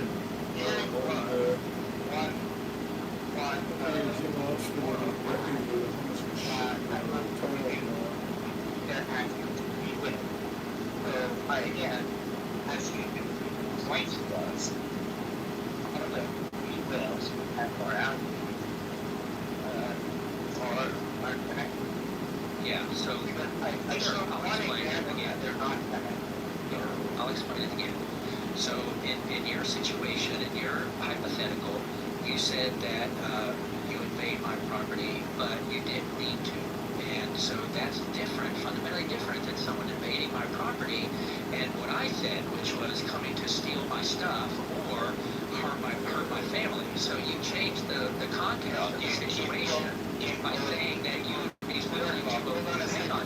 be willing to obey my sovereignty and my property rights because it was understanding. You're wrong. In the civil law and criminal law, we recognize intentional trespass and negligent trespass. Okay? If I do negligent trespass, I still have trespass. I still have violated your rights. I'm still liable to any damages that I caused. Okay? So I can violate your property rights without knowing that I'm violating your property rights. And if I don't know I'm doing that, then I cannot have sworn intention of doing that, and therefore my free will has absolutely nothing to do with it. Can't I choose to not prosecute you if it was just an accident? Really far from equity. Why are you not choosing to? Yeah, he's taking us down this rabbit You're now 4 steps from I know, he keeps going down this rabbit hole because I keep I'm saying in the sense that it's your point. Yeah, and he's changing the argument. I said if someone violates my property or their intention, I said if someone violates my, I said if someone, acting stupid. I said if someone goes on my property with the intention of stealing my shit or hurting my family, Nothing to do with that. that's a Nothing to do with that. Nothing to do with that. Well, that's the problem that you haven't got there yet because it's like you have a mental block. No, you're building peace for stupidity. You're building a case of why we should system here. You're saying equity would take Or moron that you can't understand what you're talking about. That is the conclusion being drawn from this conversation. That you can't follow a single law and you don't know what it is that you're arguing. You know what Ryan's saying? Yes, You know that's what he's saying. He's saying that building your ramps and public education are immoral because they help some people more than others. That's his stupid point. No, how's it relating to like trespassing or taking his property rights? He's saying basically equity of the system to take his property. He was saying that morality is basically free will. And I will How's that? He feels putting in a ramp is going to take his tax money is what it is. He's just trying to find a way to say it. He does not want his taxes used for ramps in public schools. Moral act and committed it based on his definition. It stops his That has not libertarian free will. free will. Therefore, they're not related. They're not attached. Ryan, is that actually fair? Come on. That was that's all right. It's just one Well, how do you stay clear when you don't even see the trees? I have fought the king's battles on 3 continents. Can I maybe I can talk Nothing like being defeated by a tree. because I kind of agree with what Ryan's saying. Implement equity, but it doesn't actually. It doesn't. Henry, That's a who's here? you implement equity, what it means to like now patients is a disproportionate amount of just saying that this is done properly. I think there's ways to do this properly. The issue is we can't provide or quantify what people are. Seems to be the delay. The opposite of what people have There's no damn road. just because you do have That's the delay. or something. Washington. You see, Freddie, how would you implement why do they know where the king's red? Or at least try. Don't allow that.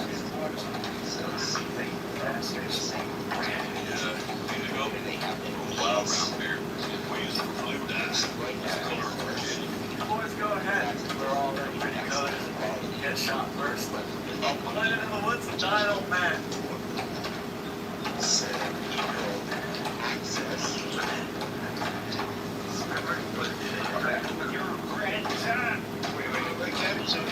access to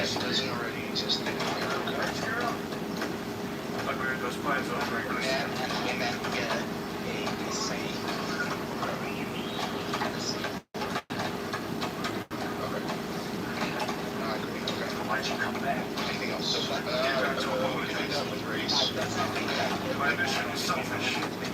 I owed it to every single one of you. I cannot repay. That's uncultured battle. Should male NBA players be paid the same as female WNBA players? That's a very specialized market. But it's the same job, right? They're doing the same work. No, they're not. Unless professional basketball. If I have the money and I move, you fucking shut up and answer your question. Jesus You're wrong. It's the same work. It's exactly the same work. Not NBA the same and work. male They NBA. don't move the same number of merchandise. One product sells for a lot, one product doesn't sell for much. They are two completely different employers, and the answer to the question, if I may, yes they are. They're in the same marketplace, but they're not the same product. No, they're not in the same market. It's like saying that RC Cola is the same as Coca-Cola. No, here's what it's saying. If I may, very. But they're not the same thing. They're not the same thing. They don't taste the same. If a female player was in the NBA, she would get paid the same amount, minimum wage or more. NBA is different than the WNBA. Firstly, the WNBA loses money. Secondly, the NBA subsidizes the WNBA. The answer to the question is female players would get paid the same if they were in the NBA, but they're not. No, they wouldn't. Yes, they would. If I'm not mistaken, you can fact check. Hold on a second. That's a stupid argument. Really? Because it's not a factual argument. It's an opinion argument. We don't know. The question is, would they get paid the same? And the answer is, if they were in the NBA, they would. No. We don't know. We do. There's a minimum wage. I think it's $1 million a year. It could be more. They would be paid the minimum. Allowed in if women were allowed in, would that women are free to try out for the NBA or not? Let's not argue that point. That's not the point. That's not the point we're arguing. Okay. The thing is that doing the same job, and WNBA and NBA are not doing the same job because you're not doing the same number of products. You're not selling the same amount of ads. Ad space is not worth as much, and therefore it is not the same job. That's what I said. It's a different job. It's being like this falls apart, dude. Company. It's like being the CEO of a startup company versus being the CEO of Exxon. They're both CEOs, but they're completely different jobs. And so, yes, the CEO of a startup company doesn't get paid as much as the CEO of Exxon, even though they're both CEOs. Yeah, it's what like about my OnlyFans, though? My OnlyFans doesn't make as much as the average female. Why is this the case? This gender inequality, I should be equidized, right? I'm being serious.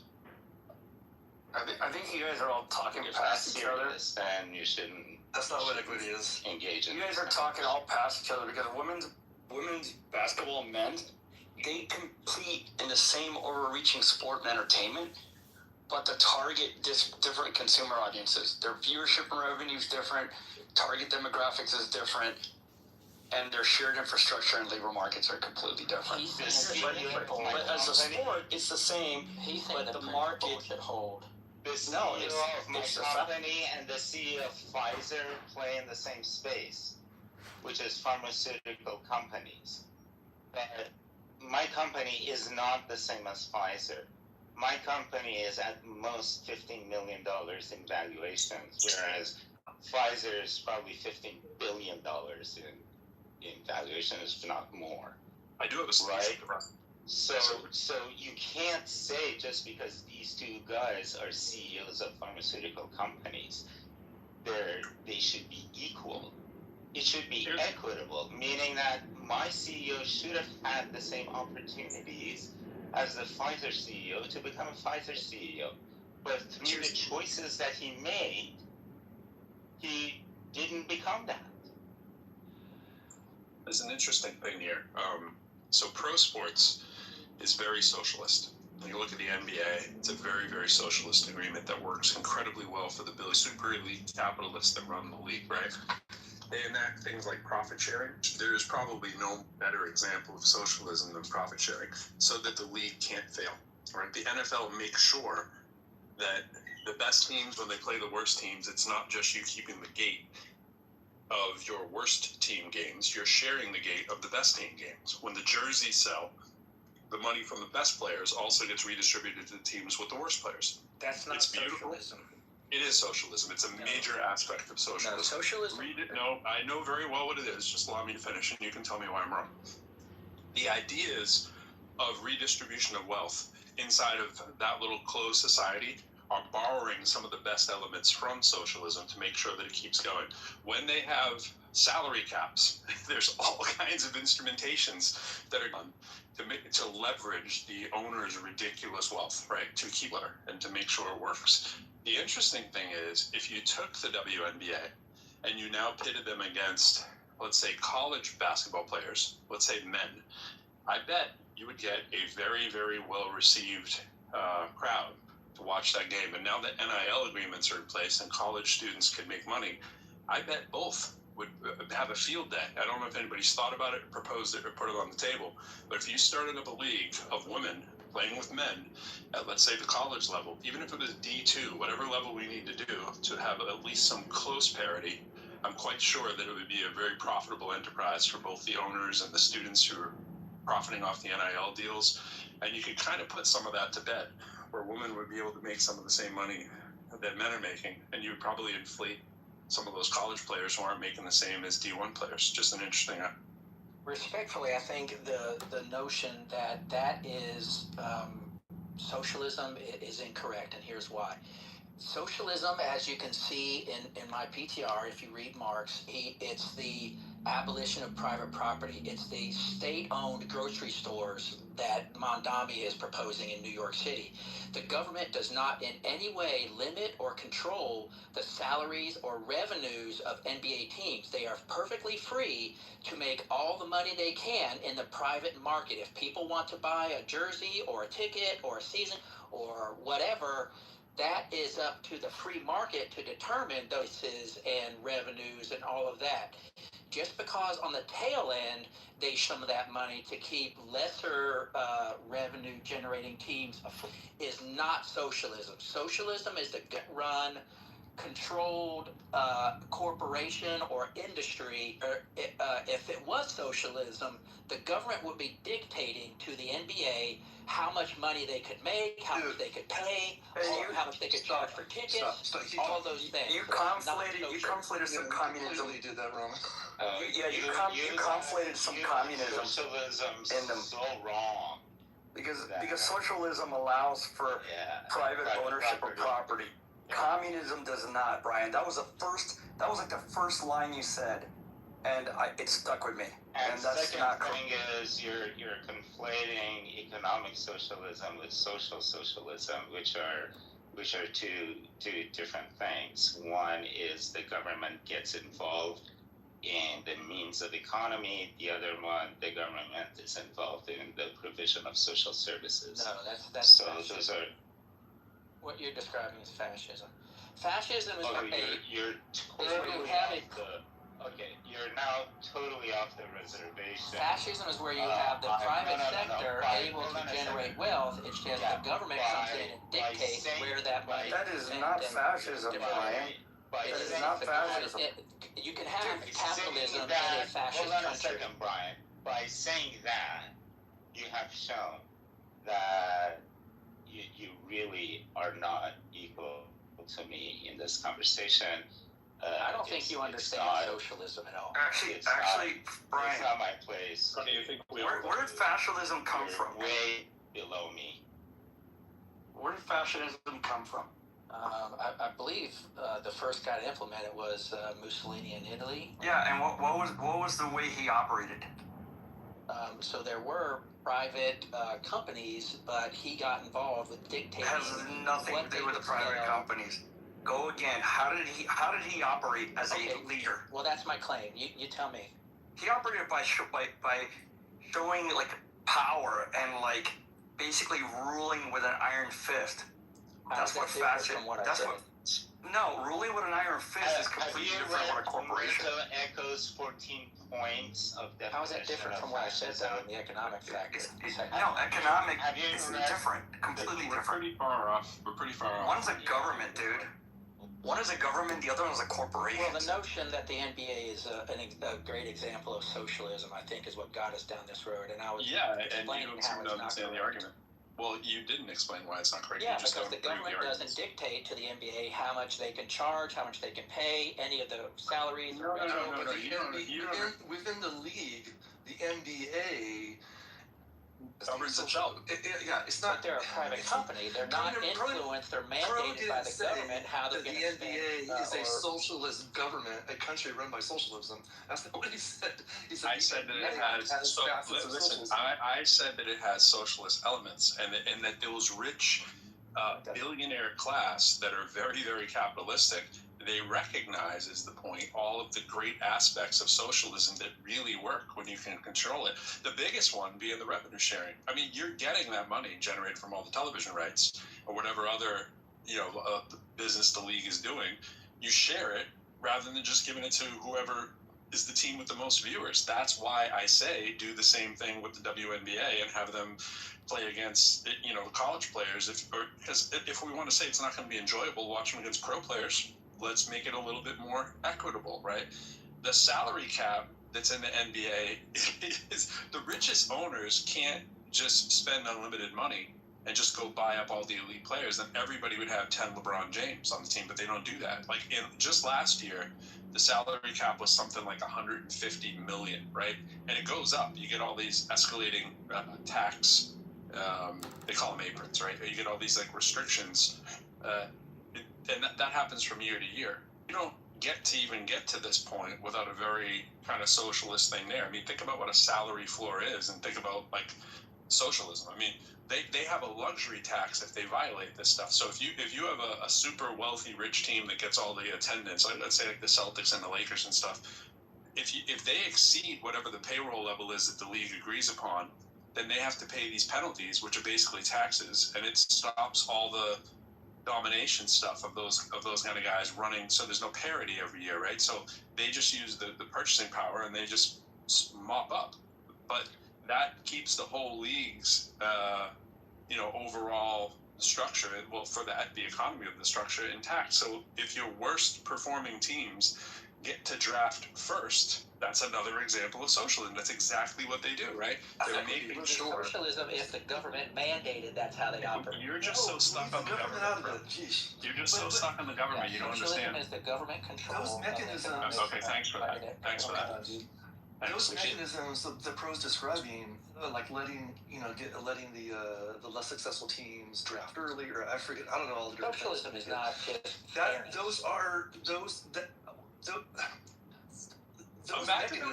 Those mechanisms. That's an attempt at equity, right? Look how opposite it is. Look how opposite it is from capitalism, right? Imagine that Apple had the best year, so Walmart gets first choice of the top graduating engineers in their class, right? Like that's how stupid it would be.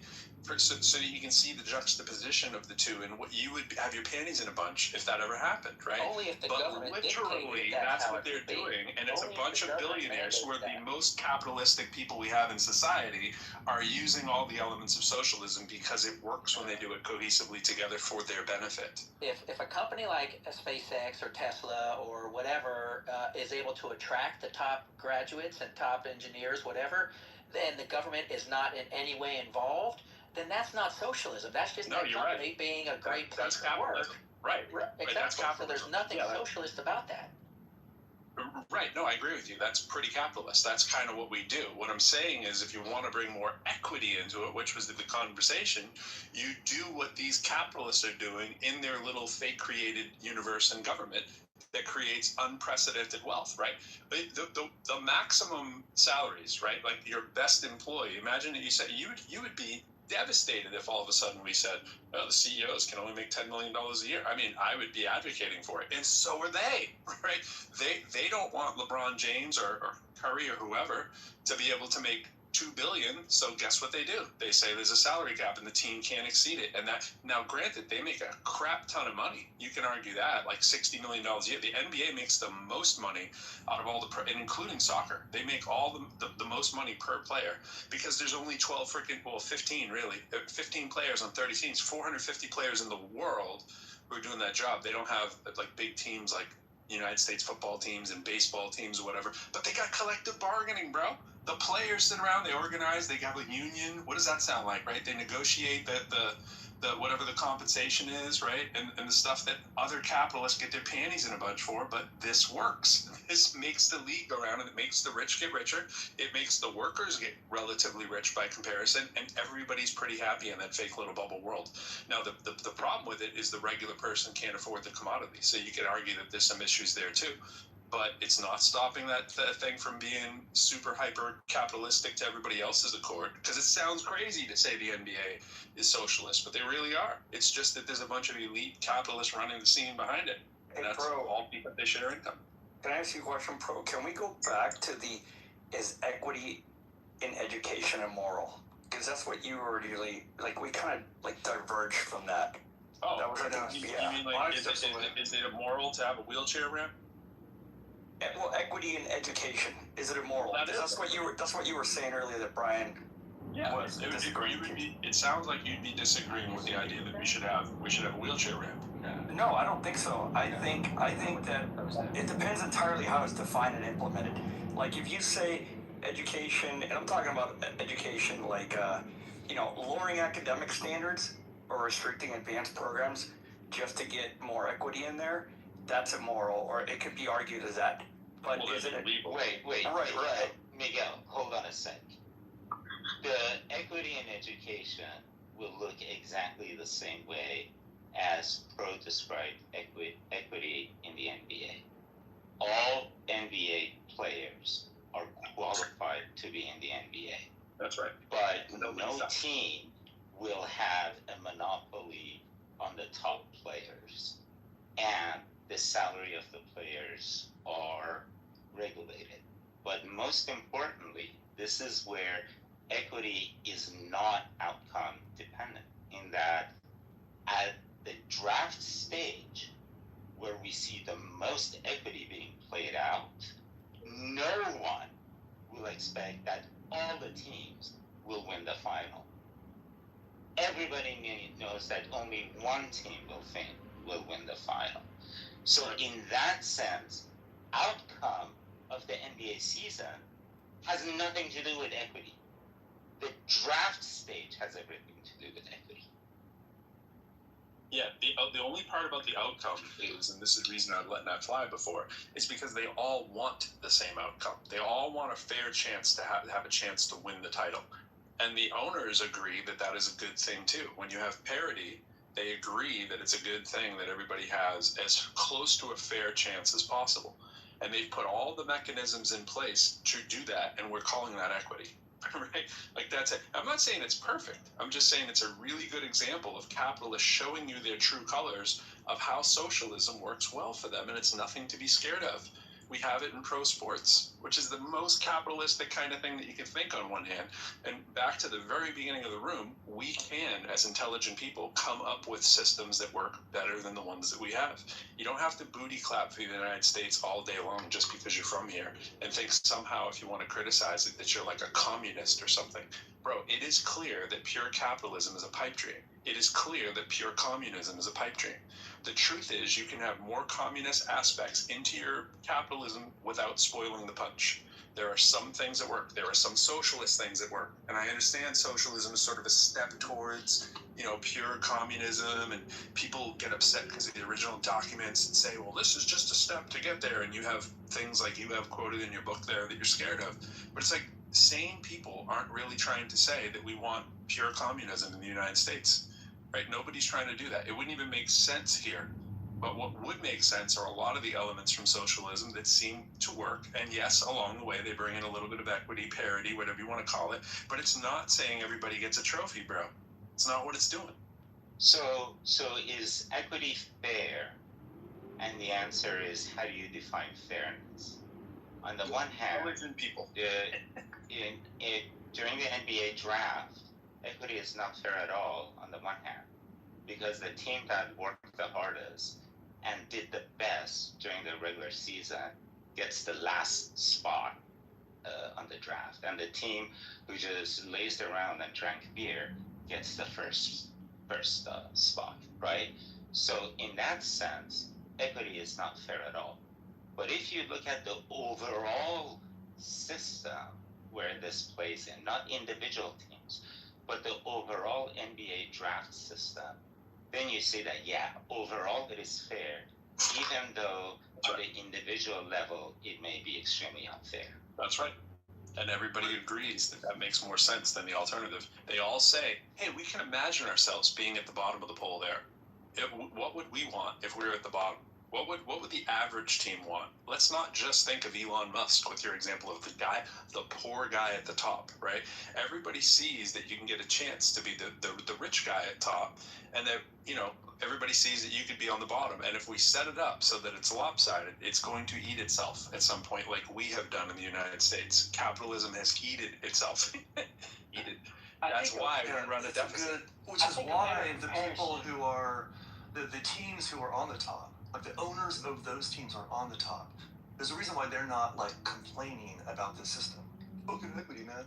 Like because they recognize that this is there's a way to run a team and there's a way to run a league, right? And the way to run the league, well, they probably do complain, of course. They want to increase the salary cap, but they still understand that there have to be some constraints on the top. Wait. So that the entire league prospers, right? The entire league, the franchise, the brand, the NBA brand is going to be worth more if it's like an interesting season, right?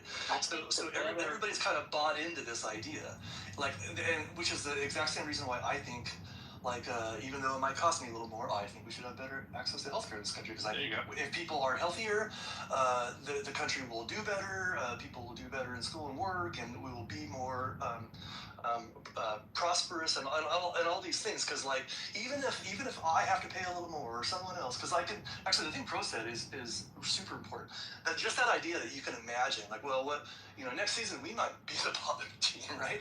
The things can happen pretty fast in pro sports. So you have to vote as if you might be in that position, and yeah.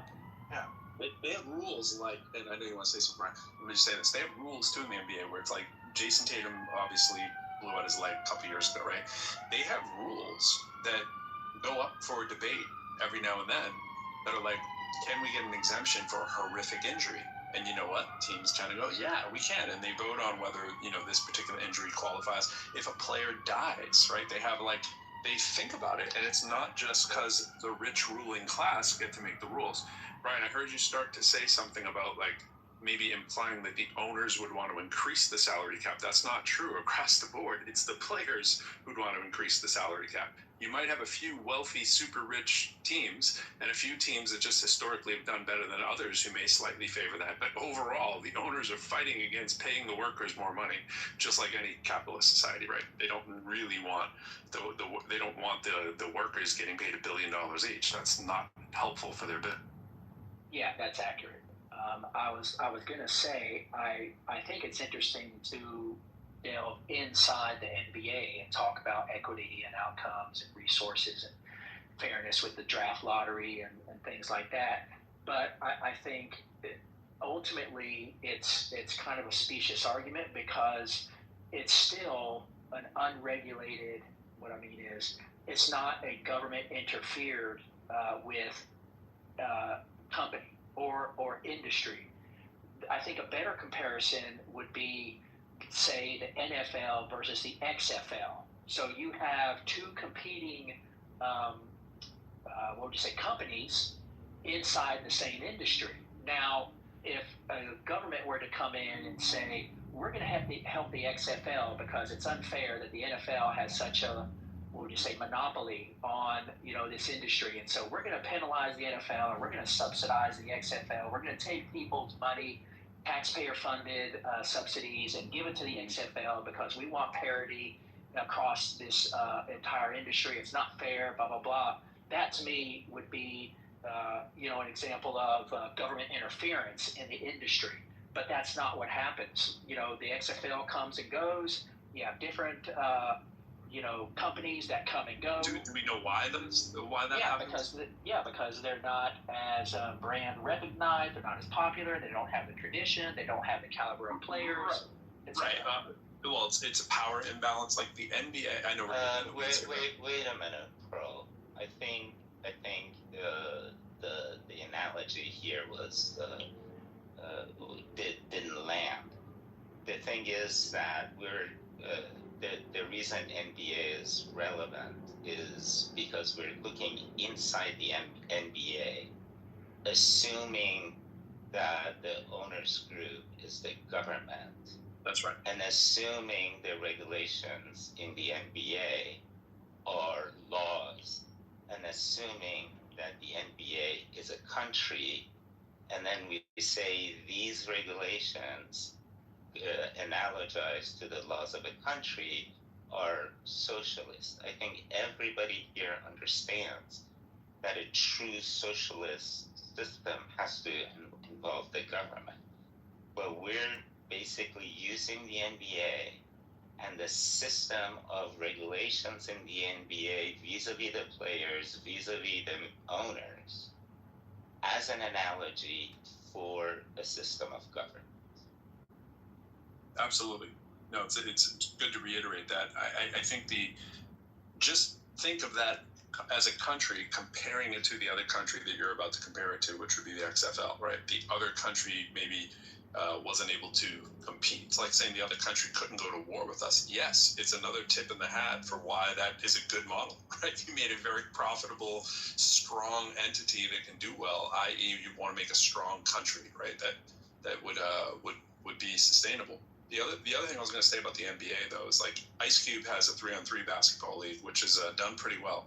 The NBA has gone out of its way to try to quash that. It's done what it could while trying to maintain some really good PR to actually make sure that Ice Cube is not a threat. He's actually sued them. He's went on record going against the NBA because they've been trying to do some pretty shady tactics to make sure that Ice Cube's league didn't succeed. Now, you think about why that is and why it might succeed. You've got a popular, relatively wealthy owner, right, who's managed to garner some of the same caliber players and workers and so forth that he pulls into his league. Now, they're not all the same caliber as the NBA, and a lot of them are retired, but he has a good working model that's using a lot of imitation on the league itself and doing some of the same kind of ideas and making it a little bit more creative and hip and more cost effective for people who can't necessarily afford a ticket into that club. But the XFL faced a lot of the same kind of barriers, and it's hard to compete with billionaire money, right?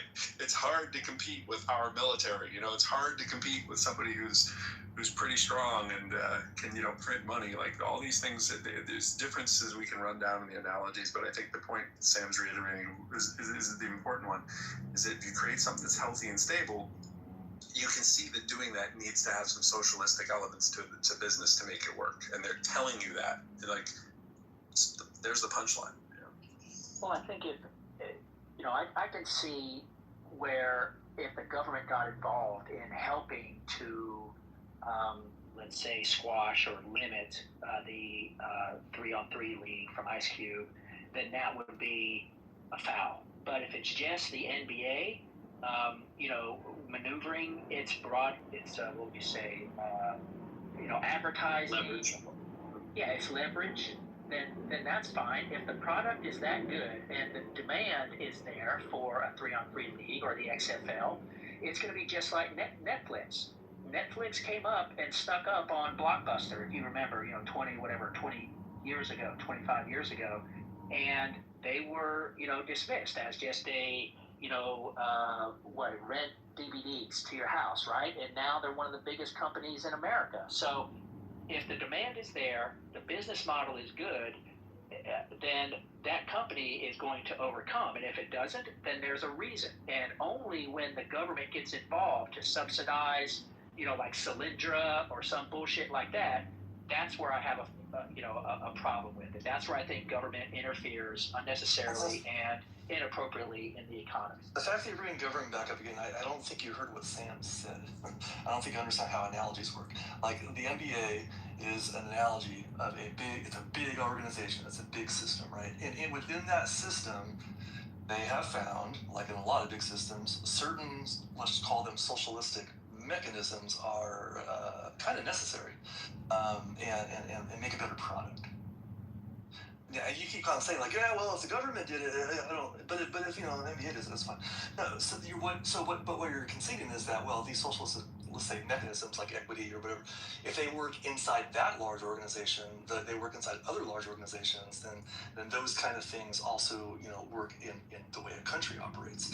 And to simply dismiss them, hold on, to simply dismiss them because you're using the S word is silly. Like, these are potentially powerful tools that we already use, right? We already have roads and fire departments and stuff. We've accepted socialism.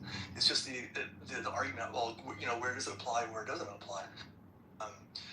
But you keep sort of popping out of the analogy and start talking about the government again and stuff. And it's like, stop doing that, because that's not how analogies work.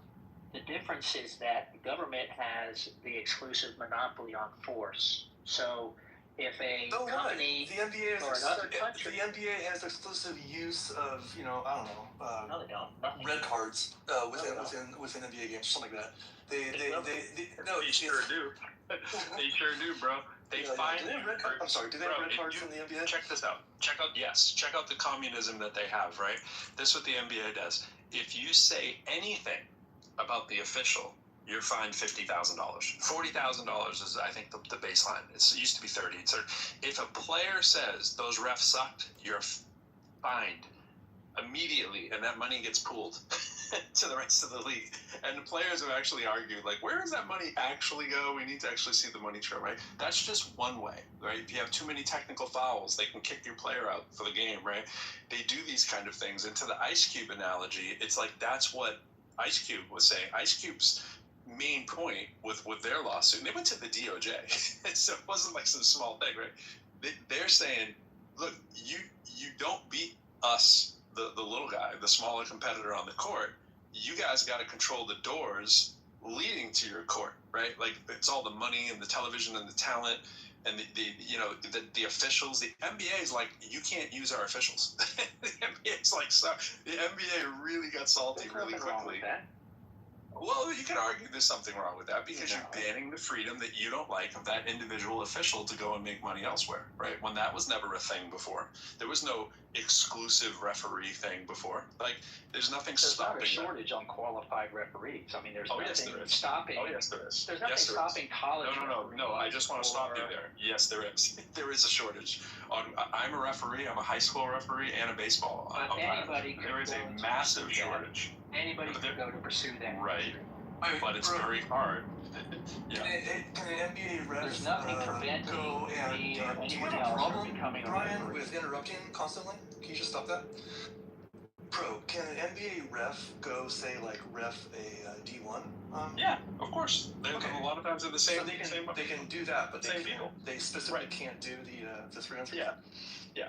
So I mean, that's just one of the things, right? There's a whole host of things that Ice Cube had laid out in his allegations. I don't remember what they all were. You guys can look them up if you were really curious. But my point is that he was coming in and saying, look, you guys aren't trying to, like, let us work, and you guys are doing all these things. Like, even though these big three players, they play largely in the NBA offseason, the NBA got pissed when Jaylen Brown played. He played in 2023. He was in the All-Star game, and he did, and it was like he was the first guy who actively came out and played in the big three. And they were like, "Whoa, wait a minute, we got to start, rethinking this. Can we let our active players play in here?" And they started trying to, say, not only can the players not play, that we don't want the referees to referee. Anything they could do to sort of sabotage the competition, right? So it's like, of course they're going to do whatever they did. There's a whole bunch of the stuff are allegations, right? I don't know how much of it is true or whatever. I'm not even saying that I know all that, but he says all this stuff about they were pressuring the advertisers and the media partners and all that stuff. I don't know the level of what that's true is, but it's easy to imagine that some of that stuff is probably true, right? That the NBA probably has the power and might to do some of those things that the allegations are saying.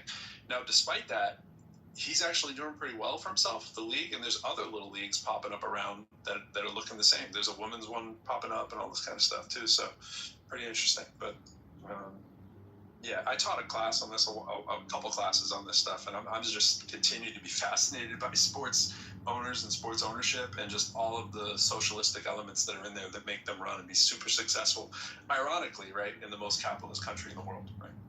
You would think that we're like going to like an NBA game or any kind of like top tier sports game, like they're prohibitively expensive for most people.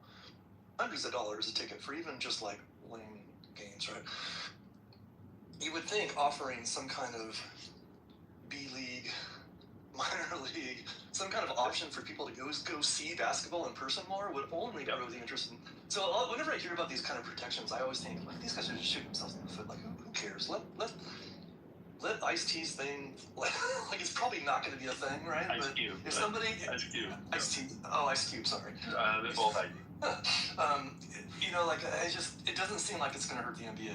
Even if it were to become a big deal, it would probably help the NBA.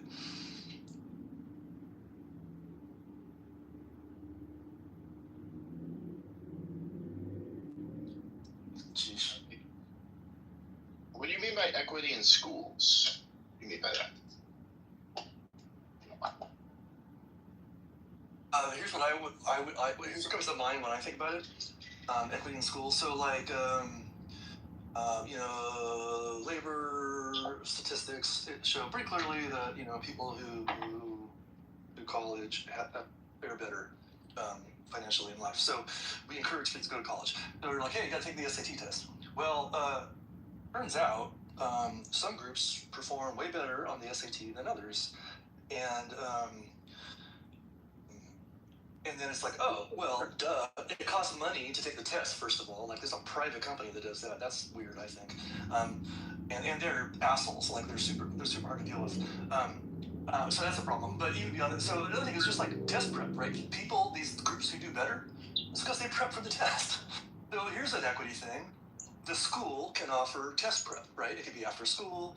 It could be an online thing. They can provide resources. They can encourage their less affluent students to do test prep. And you can, there's 100, 200 points on the SAT, like on the table if you just prep for it. And some people just don't take it. Yeah. So but then they're gonna offer this prep, and then you're gonna use the same thing. You're gonna say, you know what, a disproportionate amount of people. Wait. The thing is that universities are doing a version of this right now, especially after anti-DEI requirements went into effect, in that they're not requiring SAT or ACT anymore. Except it's kind of coming back. Yeah, it's not gone. College board is a capitalist. I'm sorry, we can't do this in engineering. We like I deal with systems that could literally take out in like a 10-kilometer radius everything around us, right? We cannot have like how about this? Lowering the bar just a little bit, or not taking. Taking the top 5% slice is always the best, no matter what. Not taking the top % slice of different groups, not at all. Just the top % slice. Offering a section of the student population the same test prep that other kids enjoy is not lowering the bar. I agree with you there. I agree with you there. A bit, yeah. I think you're confusing. But then Sam's. Go ahead. I think you're confusing the resource equity versus the ability for everybody to equally have resources is not the same as selecting the top guys. You're obviously going to select the top percentage of your class, if you're an employer. So there can be different people in that class once they have access to tutoring. Right. I tutored the SAT for 3 years. I couldn't stand doing it. I did it because I was desperate to do it and because it paid really good money. Right? I did both the verbal and the math portion.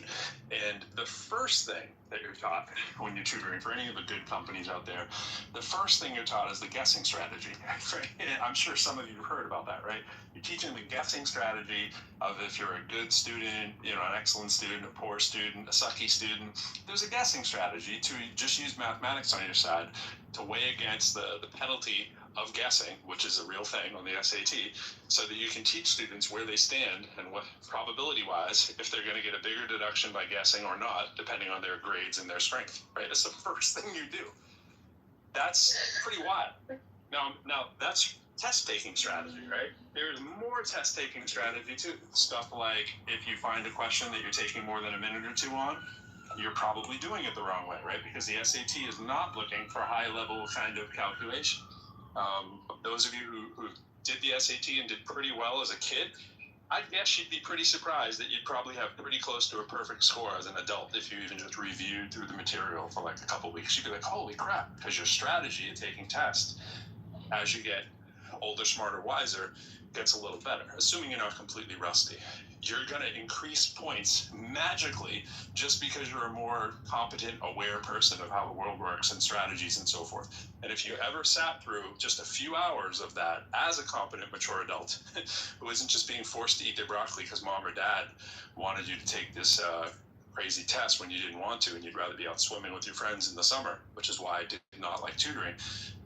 You know, it's going to make all the difference when you're an adult, but there's so much behind that. And then you look at the research of everybody who's had this kind of access and people who have not. And it's like, duh, that's why there was so much pushback to this stuff for so many years.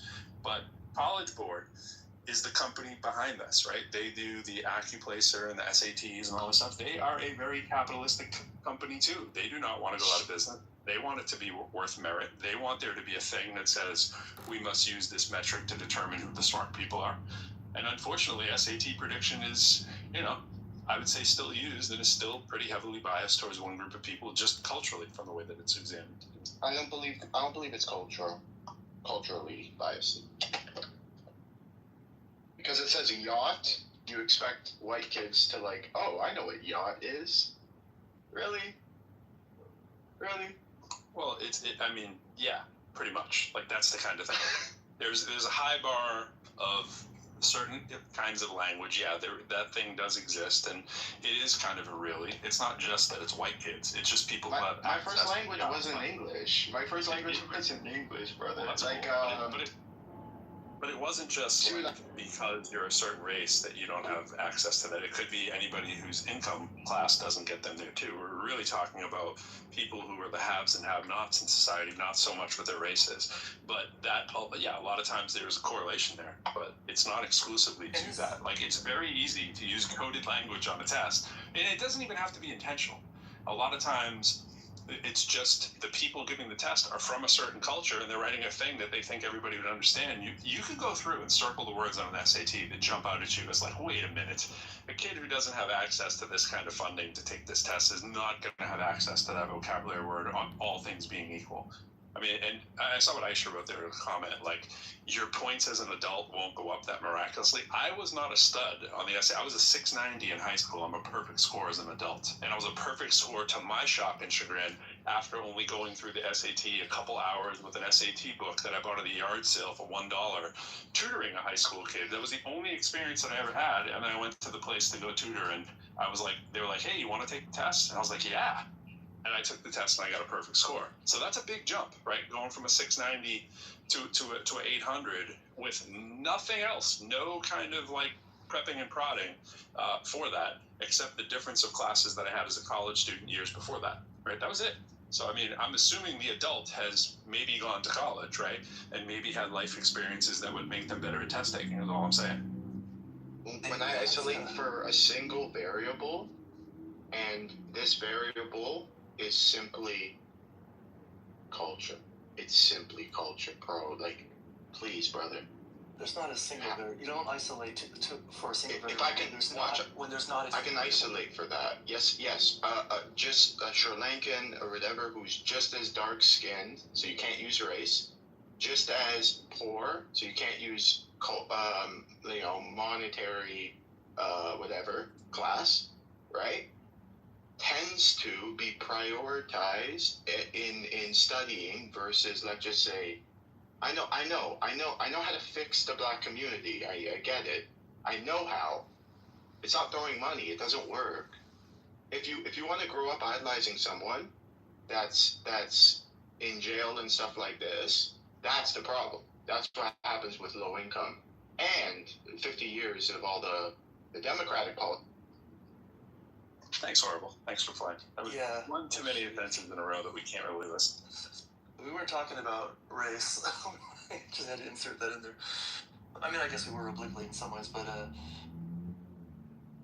yeah, we were saying, like, the idea that, the 10th time you take the SAT, your score's gonna be like a lot higher than the first time. Everybody would be and all that prep is essentially like taking, Yep. You can replace the prep with just taking the test 10 times, right? Right. I mean, like you went to college, you got a math major, right? You came out. How much improved would your SAT be from when it was in high school? I mean, it's hard to count. I don't want to sneak in and take it again just to see.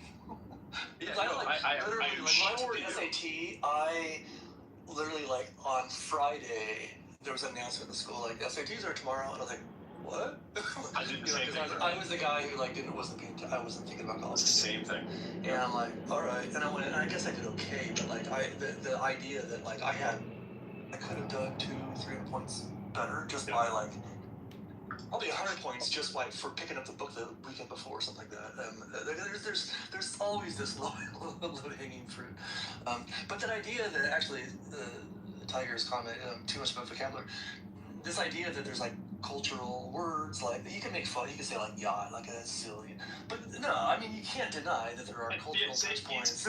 Like it's so silly, and I think the test makers, like, they think hard about this. Like they have tried to improve. They have tried to scrub as much as possible. Like you're trying to test. It's basically an IQ test, right? You're trying to test the capabilities of somebody. And you want to test like who's going to succeed in college. That's basically what the whole thing's about. And by the way, it correlates really well. Like SAT test scores correlate with success in college pretty well. Yeah. So it's not like it's not doing its job. Not as high as GPA, but they do correlate high. Right. Okay, that's probably true because it's principally GPA. But it's like when they took the SATs away, I was like, whoa. The SATs were like the way someone like I could get into college. Like it was like my grades were pretty bad. My SAT score was like pretty good. It wasn't awesome, but it was like pretty good. And so to me, it's this opportunity to equalize a little bit and be like, yeah, I just didn't care about grades. But anyways, I don't love the SATs or anything like that. I just think that these tests do serve a purpose. But to pretend like there's no cultural like. Right. There's no cultural bias. That's crazy. I mean, there's no rock and roll examples. Tests are problematic. On Van Halen's first album. Yeah. No, it's hilarious when you read the SAT when you have to do the English section and you read through that and go, imagine that there was like any diversity in the room if they would have let this fly through. And even some of the math questions are just like, what? Why would you ask this? Like I was doing one for. This is what I do. Like I review these, right? I took every math placement test that we have available at the university, right? I even did them for the English side. We have an AccuPlacer as well. An AccuPlacer is because if you have open enrollment for people that are just coming in, because we're the only public university, right? You have to have a public enrollment status through some of our doorways, which are people coming through, so people that are just there for an associate's degree. They take an AccuPlacer.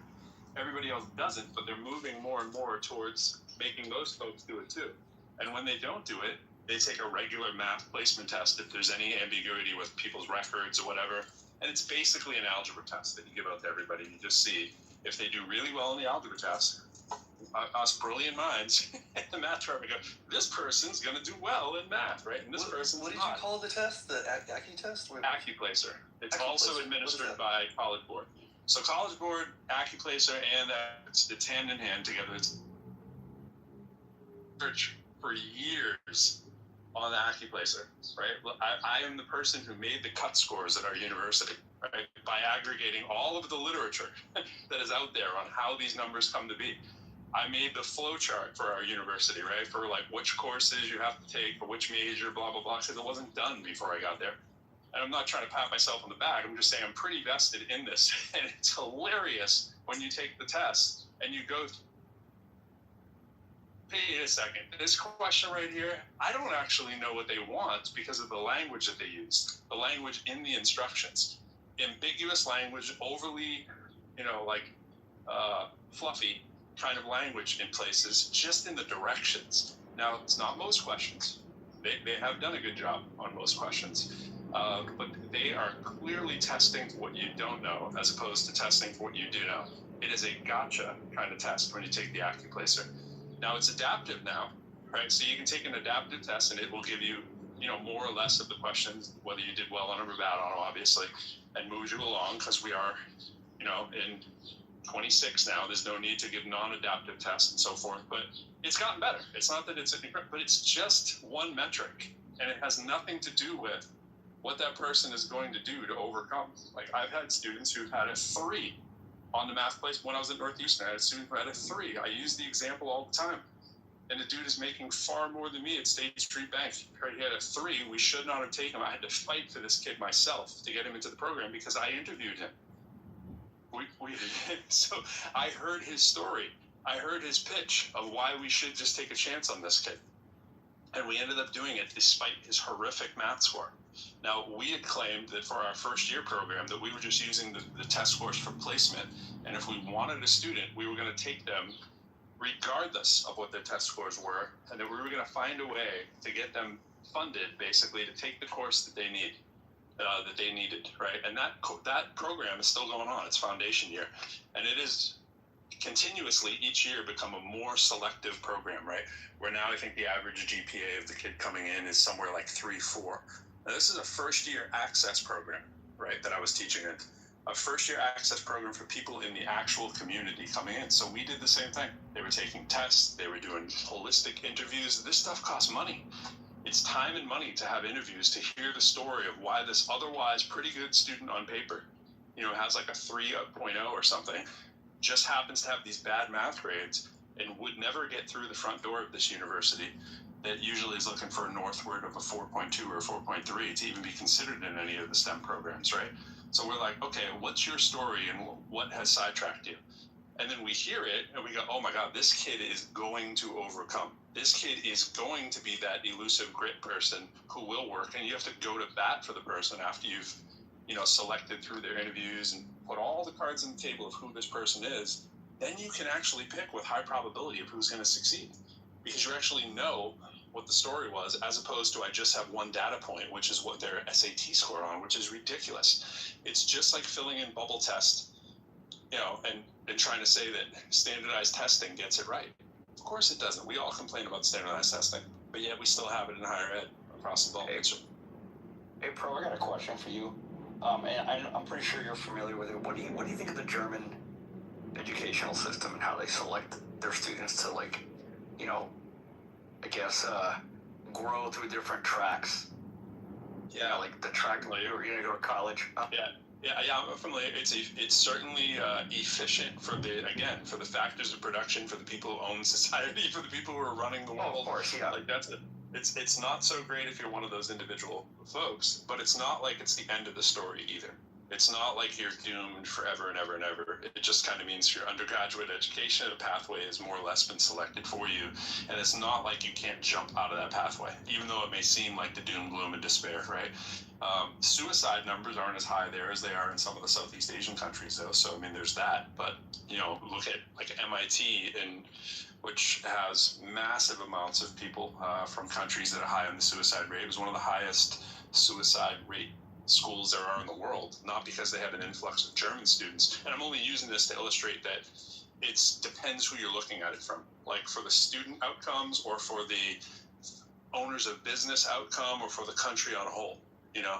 So it just depends who you are on that. But I think it gets overblown as this student is relegated to, you know, Meyer and work in the coal yard or something, just because they weren't deemed out. I don't love it, but I think it's not as overbearing as it sounds at first glance, you know. I think the UK system is similar. Yeah, a lot of it's kind of early. A lot of European countries, they're earlier to track.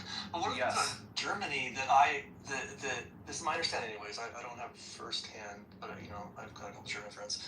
But one of the things I understand about their system is, like, you might get tracked into a technical, you know, the trades or something like that. But that they treat those trades with a lot of respect. Absolutely. And yeah, I think more than we do here. We treat our trades with a fair amount of respect, just from the fact that they get paid a lot these days. I don't know if you know this, but the trades come highly regarded these days. So even if we don't like, but it's beyond that. It's more of like a social respect that they give to everybody. That again, I might be idealizing this, but that's what I've understood. That's what I've been told, basically. Well, yeah, they have the Gymnasium, Realschule, and Hauptschule. So and basically, they tend to, at primary school, at the end of primary school, they tend to test them and place them, like you said earlier on. And they seem to have a higher success rate in college. Because our success rate in college education isn't that great. Correct me if I'm wrong, bro, but it's not no higher than 50%. Am I right? The people that enter college graduate? Sorry, bro, I'm in my bathroom. Not a good time. Oh, but it's not as high. And there they have from what I understand, a very high rate of college graduates. And the people that, like you said, do technical or vocational jobs tend to do very well in their community. So I don't know if it has merit. I don't know. I don't know what the final outcome metrics are, but yeah, and I was just going by what I know from just some firsthand info, well, secondhand really info. So, but yeah, it's largely what Hero said. Like, the society treats a lot of those trades with a lot of dignity and respect, and people do pretty well for themselves. You know, as far as not getting into your first college of choice, whatever, it's not the end of the academic road, too. I mean, it's similar here. I mean, it's like where you go as an undergrad, it only matters in certain career choices, right? What your final degree is matters a hell of a lot more in many cases. That's not to say that you're gonna, you know, pass your GREs or whatever easily, whatever. But it's not the end of the road, you know. At the end of the day, and people there do. There is, I mean, I guess you could argue there's more equity there in some cases for certain parts of the sector, you know. But I don't love it. I don't like the idea of it in a pure sense, but there's aspects of it where at least get why. But it's hard to come in from our cultural viewpoint and say, yeah, this sucks, you shouldn't do this or whatever. I mean, Germany's an interesting package of goods, you know. Well, in the U.S., there's sort of a bad history with tracking. It was that, you know, some kids were getting tapped early to be like, oh, you're never going to do this, and we don't like that as Americans. We want to be like, anybody can change their route at any time. You can change your trajectory. But, you know, what was that? Yeah, well, I mean, we have a different history in this country, and well, isn't that where equity was supposed to fix things? Kind of in a way, allow the kids that were like impoverished. The opposite of equity. No, I'm talking about like the kids that couldn't get in, that fell through the cracks. That was what equity was supposed to like. Yeah, stop. I mean, equity is just like, just look around and look for the kids who need some help, and yeah, exactly. Yeah, it makes all the sense in the world. Why wouldn't you do that, right? But and things we can identify, right? Like, we can identify that, like, you know, communities, like, kids are coming to school hungry. So now, like, in California, they just have, and I love this. There's like, you know, they had cafeterias, they had you know, discounted lunches. They had these different programs, and then some schools didn't really have cafeterias at all, and so there weren't really many options. And the full free lunch program had like what do you call it, like a stigma. And some people are like, why don't we just offer free food? Like, it's not much more expensive. Like, the whole managing the whole program, it's got administrative, it's just just offer free food to everybody. And some kids are going to take it. And so that's what they have now. They have all. I think all the high schools in California, certainly around me. I mean, not all the food is free, but there's like free options. And my kids go to a pretty affluent school, and they basically have like a Starbucks. I mean, it's not a Starbucks, but they basically they turned it in to like a bit of a cafe. It's like a study area. It's kind of cool. People go and they can get. So it's like in a way at that school it wasn't really necessary, but in some of the schools I've been at recently, like it's necessary. Like kids come in there and they're gone. They have a brunch break. The first 2 classes and then they have a brunch. I thought it was funny that they called it that.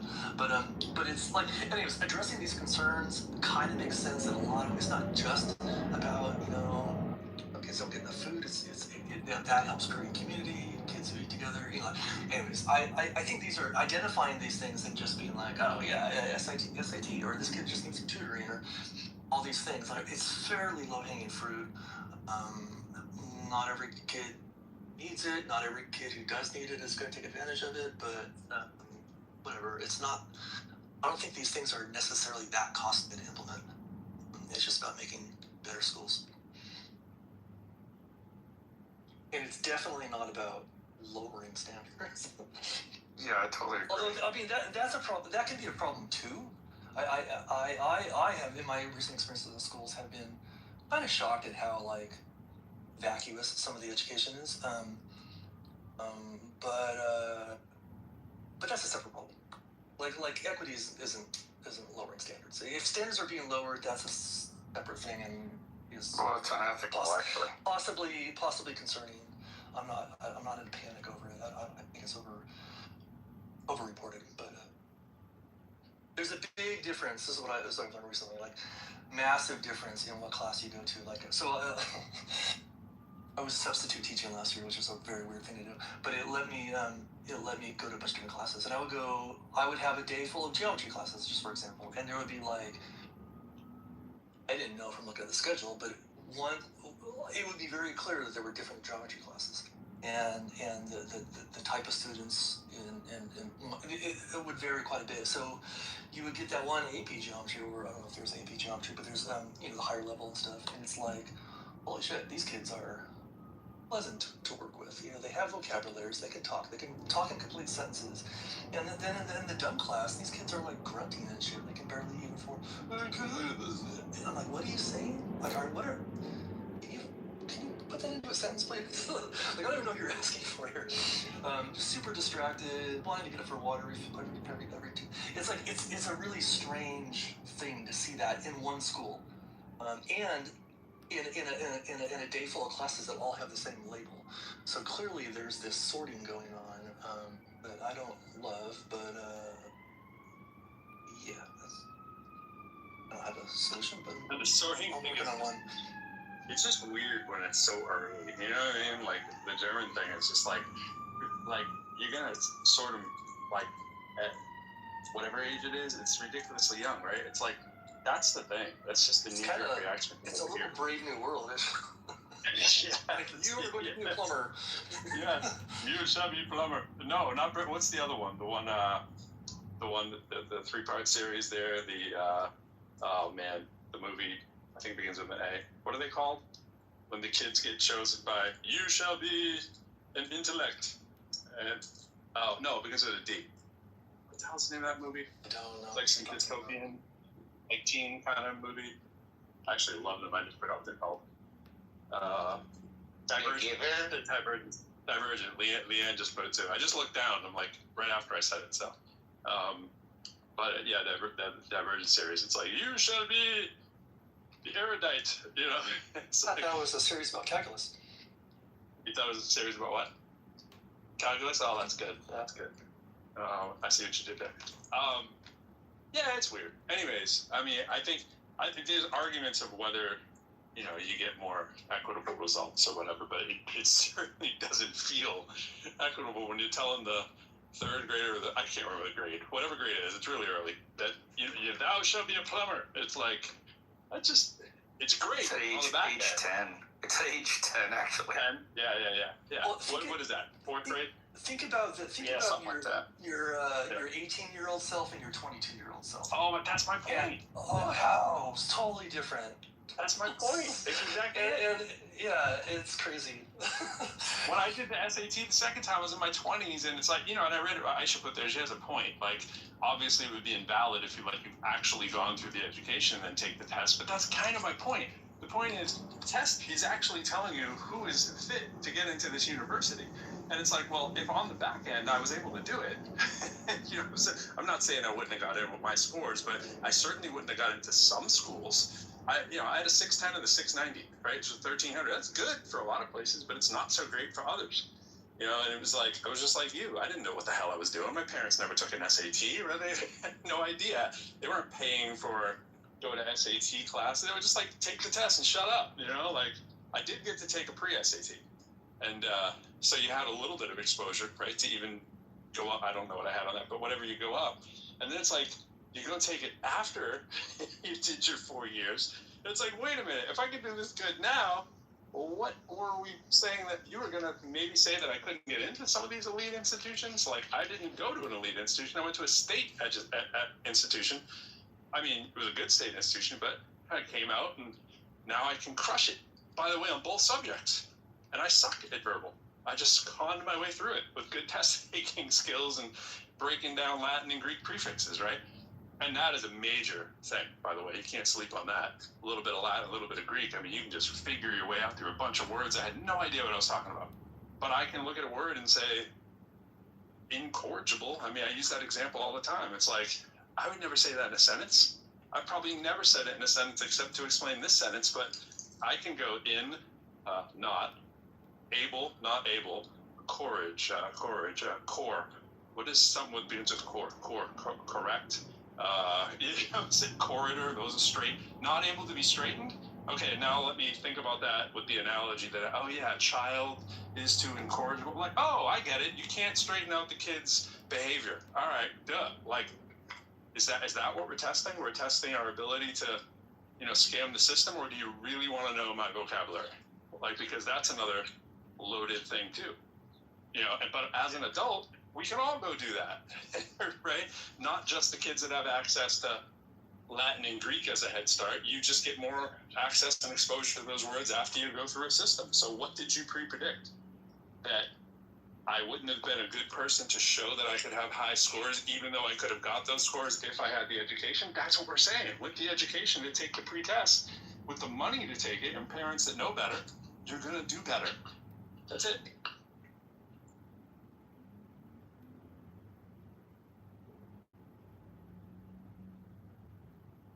I think part of the thinking is that, if you're, taking if you're 18 or 17 or whatever kind of in high school and are taking this test, if you haven't gained that experience by now, if you haven't read those books recreationally or academically, if you haven't had conversations with adults and other kids who are smart, if you haven't put that, then that was your chance. You've had 18 years to do it, and you can go do another route. You can go what I did, community college, kind of work yourself back up. But there is this reality that you're testing these young kids for their capacity to enter university at 18, and frankly, I wasn't ready to do that,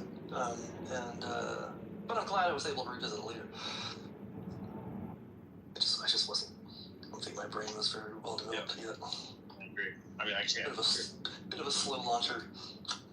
Can't undersell the value of going to a community college for 2 years, finishing out at the state school for 2 years, keeping that cost as low as possible, if not free, right? Maxing out that GPA, getting all you can get out of that, pairing up with as many research professors as you can along the way, right? Taking advantage of pimping college as much as you can, and then having your pick, because now you have a great story of how you actually game the system yourself as someone who was from a have-not situation. But you still got to do all that work. You still have to do well. And that's why I'm always pushing back against the idea that there's some, the elitism kind of thing of higher education, that there's somehow different accredited schools or something out there. There are, if they're not accredited, but the schools are accredited by the same accrediting bodies in most cases. If you're ABET accredited in engineering, you're ABET accredited. It's not like you suddenly now are learning different concepts. You might have better access to people that are doing cooler research and more grant-funded opportunities or more work study But the idea that you did any less rigorous learning is just weird, right? And it's like that booty clapping thing for that is weird, and it stops people from taking the cheaper, more efficient route and doing more equity at the beginning, right? Like get the people who can't necessarily afford it to know that is a viable path. How many kids do you think know that is something that you can do, that you can go to community college basically free in a ton of cities in the country, and that you can basically go for your next 2 years if you get north of a 3.5? Like, that's about it. If you kill it and get a 3.8, not only is it free, you're going to have some accoutrement along the way that you can pick from of when you're a transfer student, because schools love transfer students. It's such a great pathway, and it's such a great thing to talk about, to beat out somebody who went to a higher, standing U.S. News and World Report ranking kind of school. That's how you get in.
I just bought an Apple Watch, and it comes with a charger, and I left it on my bed 10 minutes ago. And I went in there, and it was in like 5 separate pieces. Because of my fucking dog. You got dogs, huh? Oh my god. She it's always, so, she's better at not, if she knows something is mine, she won't do that. But since this just came in the house yesterday, it's like, what is this? This is new. This must be for me. What type of dog? What breed? Do you know what Anatolians are? No, I don't actually. I'll look that up. Actually look up. It's an Anatolian Pyrenees mix, and if you look up Anatolian Pyrenees mix, you'll get a picture that looks just like my dog. They're actually pretty awesome. But she's a mischievous one. She's got opinions, and she gets bored. I have to keep her. It's kind of on me. I got a little upset at her. I think we have another of these chargers around the house. But I'm like, hey, I might be returning that. Don't keep that actually. I was thinking of my bias. If I was doing an interview for a student, and it was a student that came from an Ivy League or a really highly ranked school, and you gave me a student who did the pathway that I did, and the GPAs were relatively the same, I'm so much more biased for the person who did the community college to state school thing or modest school. It's just like, that's where my bias lies, only because my experience has been that even before I interview those two people, it's going to be a much more engaging interview with the person who did it the harder way, and had more barriers in their way. That's what you're looking for in a lot of times, right? You're looking for who had the barrier. Now, of course it's not all the time, because many people get to these schools that have just as many barriers, and they manage to get into the Stanfords or whatever and still kill it when they're there. I'm going to take that student, right? But my bias going in is that you're probably not that person, because it's way less probabilistic that you were just somebody who worked super, super hard and had the whole world working against you. It's probably you're working pretty hard and had everything kind of relatively handed to you, compared to the person taking the other path. It's not always the case, but that sure is my bias. One of the questions that gets asked a lot when you're applying to financial aid or applying to schools is, did both your parents go to school? And if you can say, and it turns out I can say this, that neither of my parents went to college, that puts you in a category that they definitely want to serve.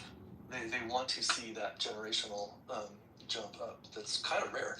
It's the biggest predictor. It's like, are you going to do this or not? But if your parents went or not will mostly answer that question. So, what was I saying? Oh, so your example is good. Like you have a bot. You want to see people with that kind of story, right? I kind of love seeing the opposite of that, which is like, and on you'll see these like on video, like on YouTube Shorts and stuff. You'll see these. Usually an Asian girl who comes up. She's like, I got a 4.5, and I volunteered this, and I did all this, and I the complaint that didn't get accepted to places. And when I hear that, I'm kind of like, a little part of me. I'm not proud of this.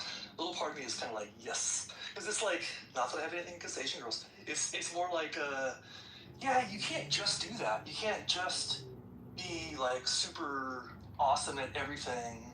You have to be an interesting person, right? I mean, you don't. Look, she's gonna get in somewhere. But I love when people get reminded that that's not the only thing people are looking for. And guess what? You didn't get into Berkeley or Stanford, and you might not have even got into the state school near you. But there's 50 other schools you're gonna get into. But the choices are a little. Whenever I hear that story, I'm like, you should maybe think about what you did. Maybe too many weekend evenings at Kumon wasn't exactly the thing that you needed to do. Sometimes we know that. Yeah.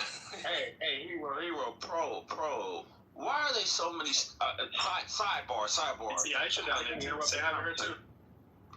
No, listen. Why are there so many stupid people on Clubhouse, man?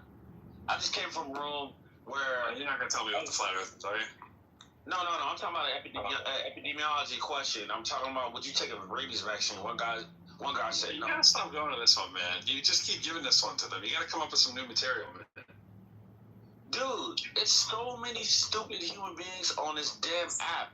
And I asked him, I said, if I told you as an expert if the tsunami is going to come tomorrow, a 50-foot tsunami, would you believe me? They were like, no. Okay, you're going to die. It's like, come on, man. Hey, you can't tell me to put a PFD on. I was reading a story the other day about a potential tsunami. I was reading this thing the other day about a potential tsunami that lines up right at the east coast of the United States. That they were like, this in like 50 years is a strong probability that sometime within these 50 years, the tsunami is going to trigger. It's coming right for us here on the east coast of the United States. I was like, I got to look more into that one. But for God's sakes, man, like we got sleeping volcanoes, in California, man. And it's like, if that goes off, that's going to trigger tsunami. And it's like... tsunami, we don't have that early alert system, especially over here in the East Coast. We don't have that other countries have. We just, don't have it.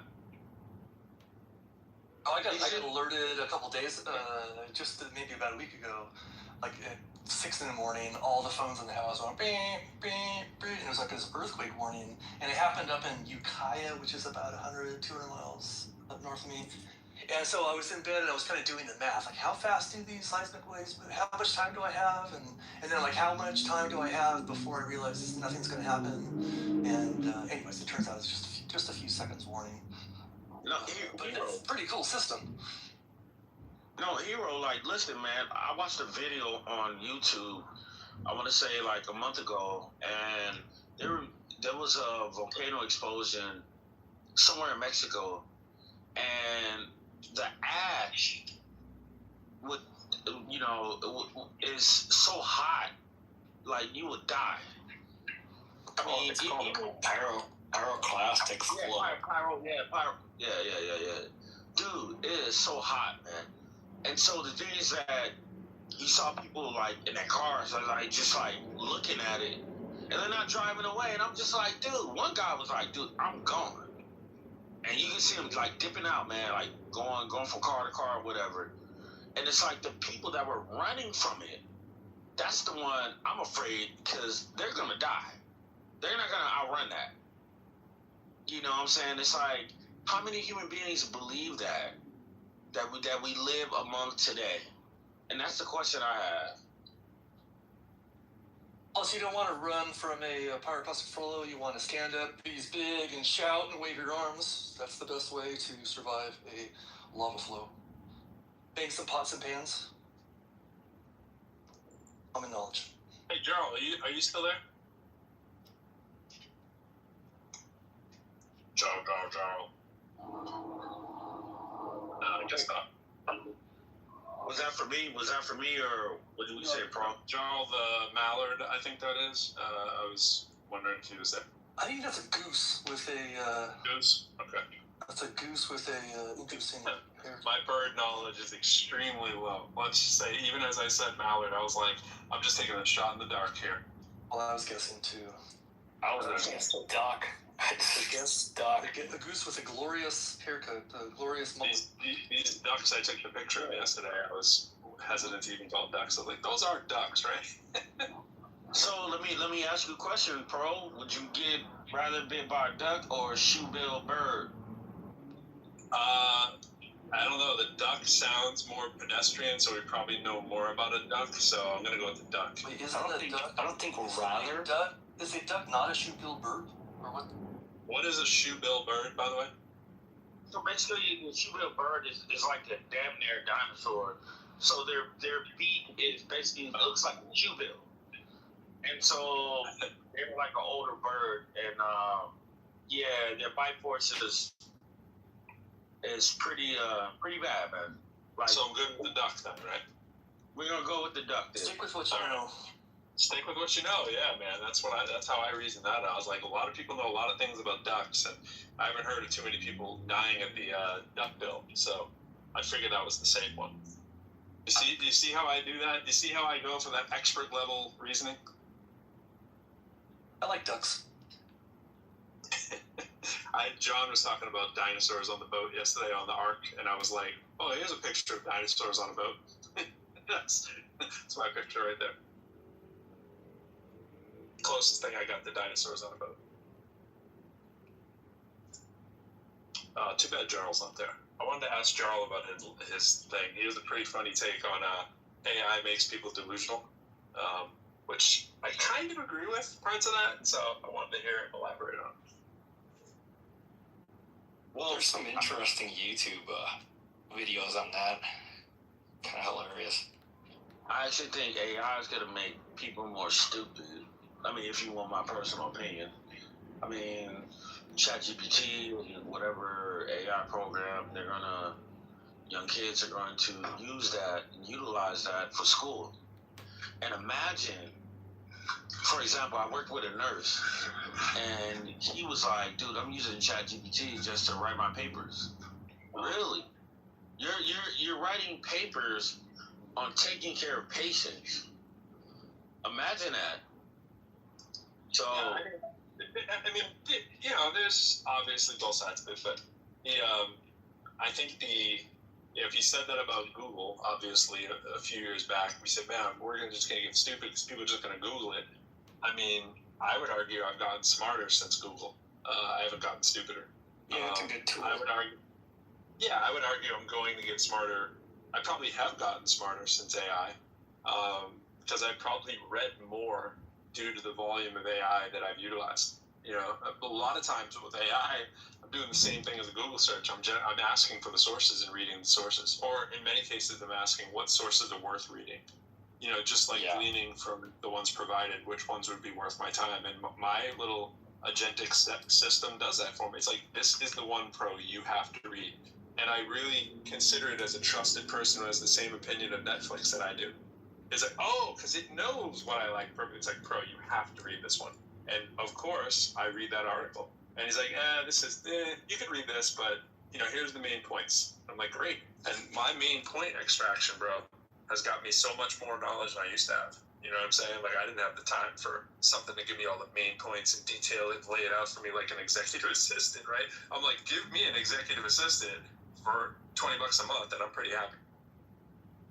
No, I mean, that's a classical argument, and I appreciate that.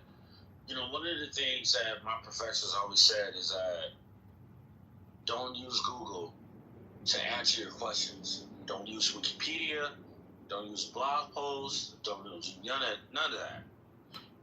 but I believe, and this is just my opinion, is that I think in the new generation right now, because of the AI situation, I honestly believe that young kids are going to use it a lot more, man. Unfortunately. Well, and you're talking about college students, man. You're talking about college students. You're talking about nurses, and even doctors. And it's like, what the hell, man? That's just my opinion. Well, but it's a tool of discovery still. Like, yep. Of course they're going to use it, but you got to. So I'm taking a course right now, and I've been using it. But I'm kind of exploring this because I haven't been a student in a long time. And but I'm going through. I'm saying, hey, I'm using Notebook LM, and I'm like, I load the syllabus and the rubric and the textbook. The textbook's on PDF, so and I put these, and I'm just like, and I'll ask it like, hey, look through the lecture slides are in there, and I'm like, look through the lecture slides and this chapter in the textbook and build me a study guide. And it builds me a study guide. Like, it's pretty handy that way. And so I'm still reading the text and looking at the lecture slides, but then now I got the study guide, and that, to me, that's easier than jumping between a couple different things. And I'm rather enjoying it. I think I'm learning this stuff. It's not a hard class, but it's you got to expect people are going to use it. And so some of the assignments have been writing assignments, and I've definitely been using it. But I think I spent 4 hours on my last assignment, and it wasn't even a big, it wasn't even a lot of writing. But I definitely used AI. I pretty much changed everything because I don't, I like to use my own voice, and I didn't feel like it was my voice. And I would feed back when I wrote it. Here's the weird thing. It would be like, oh, what a great idea. Your analogy of this and this was brilliant. I'm like, okay, settle down, LLM. Like, stop being, I don't need the praise. I need some criticism. But for like a checklist, I'm like, did I hit every, the assignment has, do this, and this. Like, in the past, I'd start writing, and I wouldn't even check again. I would get a bad grade. I'm like, oh, because I didn't, like, I can just look at the assignment and just being a student to me is like pretty easy now because I'm like I just do what they like. This never dawned on me when I was younger, but it's like, look at what they ask you to do and do that. And don't stop until you're done. Like, it's so simple. I don't know why it was so hard for me before, but well, you didn't have as many tools here. The whole thing was. We have way more tools now. I'm a nursing student actually, and I'm in my second year, and I've used it extensively to cut down my time of research and studying. That's what I use it for specifically. And really, one of the things I use it for is I'll rag in the entire textbook, and I'll have it make me practice tests based on NCLEX standards. Totally. It's actually helped me a lot, dude. It's been like it's been a life changer for me. Because I learned when I take a test and I get a question wrong, I'll remember that fucking question forever. Why, that whole process forever. So, yeah, negative reinforcement. Taking tests is to me, it's like a really good way to learn. I just did a couple hours ago. I had to do the study guide. I took the quiz that I was supposed to take and did fine, and then I have it coming up. So then, hey, now take these last 3 chapters, the last 3 weeks, and make a bigger comprehensive study guide of reference. And then I did it, and then I said, would you like for me to, it offered this. Would you like for me to make you a conversational 1-hour audio? And I was like, oh shit, yes. And it basically made like a podcast. I've only listened to the first few minutes. It already annoys me because it's like the male voice, and then the women, partner's like, yeah, totally. And it's all right, again, just settle down, ChatGPT. Like you don't have to do that for me, but still, it's kind of cool. It just gave me an hour-long audio that I can go listen to on my walk, and if I can get past the dumb podcast form, it actually be useful. Hero. I mean, and shout out to you, Miguel, man. You being a nursing student, brother. That NCLEX is hard, man. From what I know from the RNs that I've worked with, man. And I'm not saying using AI is bad. I mean, listen, I was working with a NP student, nurse practitioner, and he was like, dude, we had these chat discussions, man. I use Chat GPT.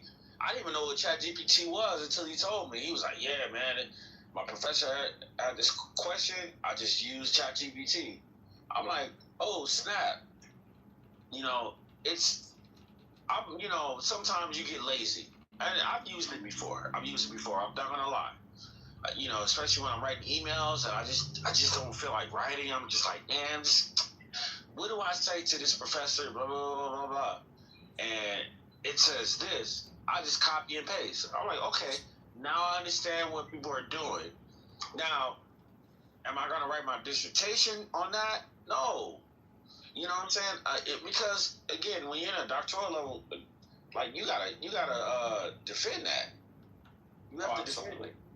Absolutely. Yeah, I mean, that's you got a committee that's really, you got to defend that. You got to know what you're talking about because they're gonna scrutinize you. So it's like, what the hell? You can't fake that. Yeah, last semester where I found AI really, really helpful as a tool. Again, I don't use it to write. I write all my papers myself, and then I'll put them through and have it fix my grammatical errors.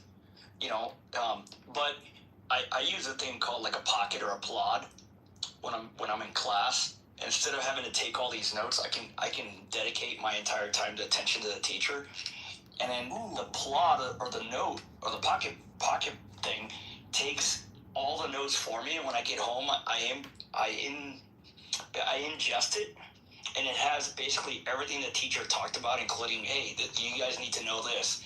And it's like an amazing thing because sometimes when you're taking notes, you miss stuff. I do, at least. And this thing just captures the whole conversation and gives me a great summary. And if I want to look at the entire transcript and pull stuff out, it's invaluable, man. Miguel, I'm super curious about your experience with that because I've been thinking about. I was introduced to the plot devices, and there's some other devices that are similar, and I couldn't really decide. I wasn't really sure if it was all that important, but I love the idea. Like, if I take notes, I'm not gonna hear what's going on, and then, like, if I know from my past, if I reach the point where I'm taking notes, it's because I'm lost and I'm not going to get any of this anyways. Like, just look at lecture notes later. But I love the idea of just having like a record and have it transcribed and then like plug it in and get a summary later. I'm just curious how that's working for you. Sounds like you're. I love it, man. I love it because I don't miss anything. There's like, little idiosyncrasies about the teacher that might talk about off. Like she'll just talk about something off.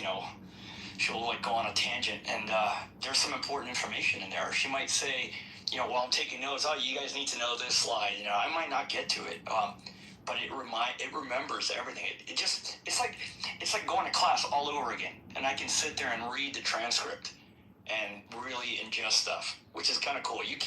I can't presume to capture everything in class when she's lecturing. But the cool thing is the plot is like a way to remember later on. What's your user experience like? Do you have it around your neck? Do you have it on the desktop? No, I just put it on the desktop. So you sort of press start at the beginning of every lecture? Yeah, I just push hit, and if nobody's talking, it'll pause. At least I think it does. But it'll record the entire lecture. Do you listen to it? It doesn't make a record. Transcripts. It'll have like an AI version of a transcript, but it also has a raw transcript in the back.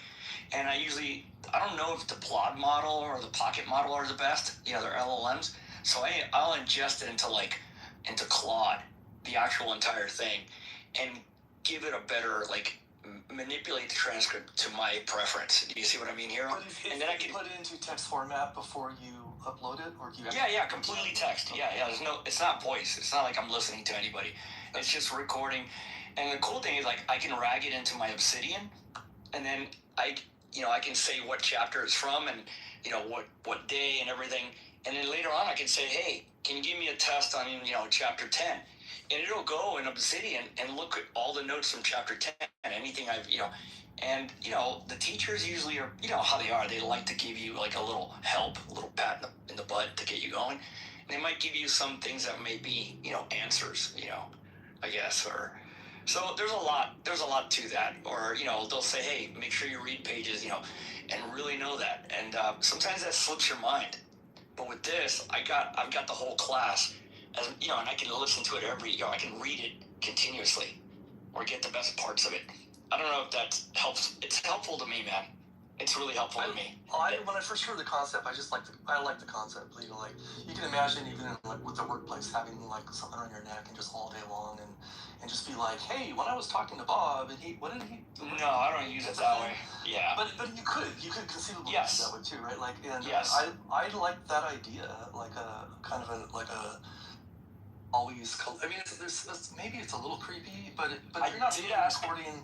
I was transparent though. I did ask my teacher, hey, it's not recording, it's just taking transcripts. She goes, oh, I know about that thing. Yeah, sure, go ahead and use it, you know.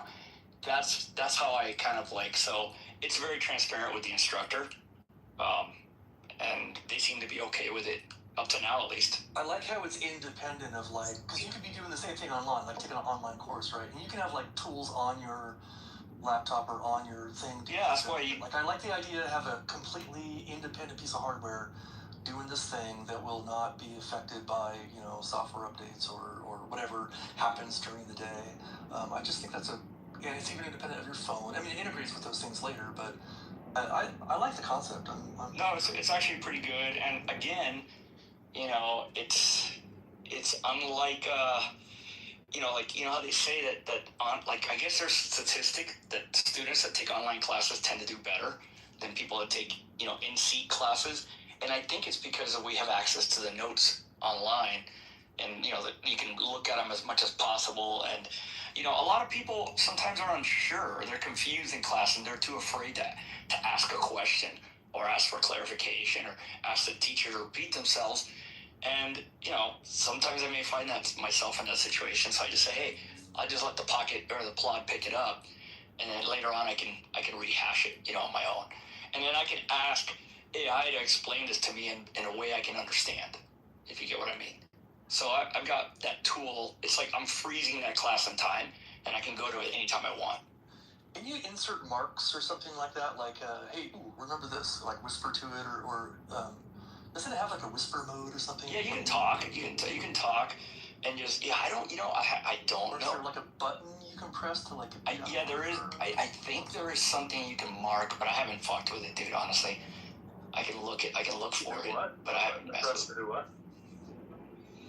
Well, button. Bro, do you know about these like Claude, but with a P? About these devices. It's like it's kind of a what do you call it? Like an AI assisted voice memo or something. I know that they exist, but I've never used one. Yeah, I got it. I told my class to get one. I was like, you might want to get one. Yeah, I've been using mine for about 6 months, or whenever it came out, I just jumped on one. And I think they're amazing, dude. On top of yeah, but if you don't subscribe, you still get plenty of use. You know, like if you're only taking one class a week, you know, it's, you know, but there's limitations. I subscribe, it's not that much. The big distinction though with what you guys saying at the classes, at least like at the brick and mortar institutions, is if they're asynchronous or not. You know, if you got synchronous versus asynchronous, you get different results, and also it's different results for the more prepared the student is.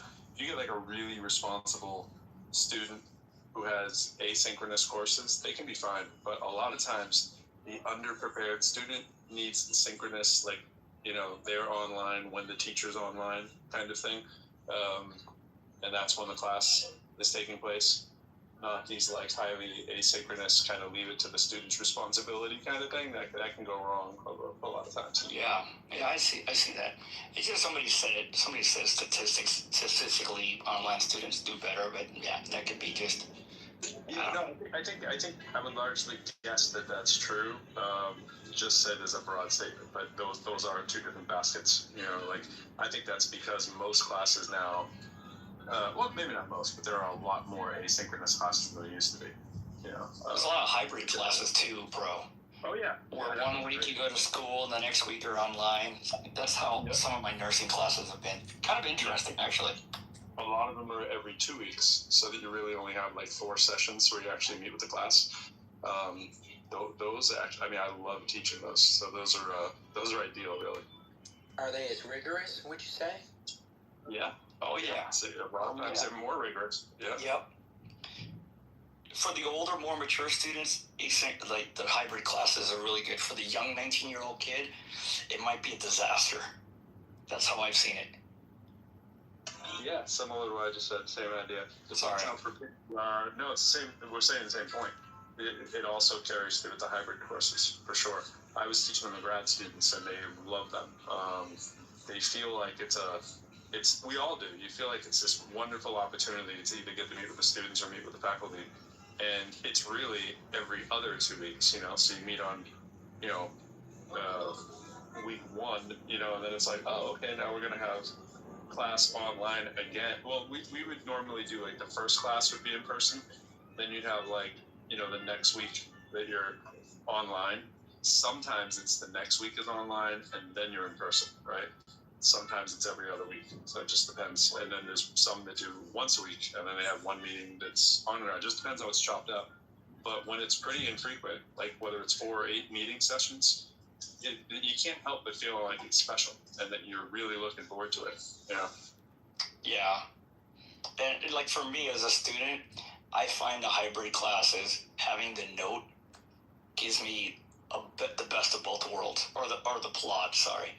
Because, in the seat time, portion of the classes, I can actually just pay attention and don't have to write and be racing to keep up with her.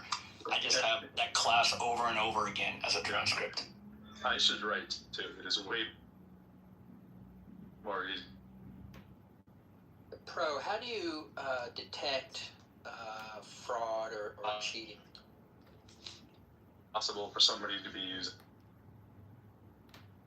You're kind of broken, bro. You were broken. Like essentially, right? Now we have. You're in a matrix. Yeah, he's fading in and out. Doing these to your class and say, okay, now that I know that everybody is cheating, like. You're fading in and out, Pro. How am I going to structure the course to make this have as little impact as possible?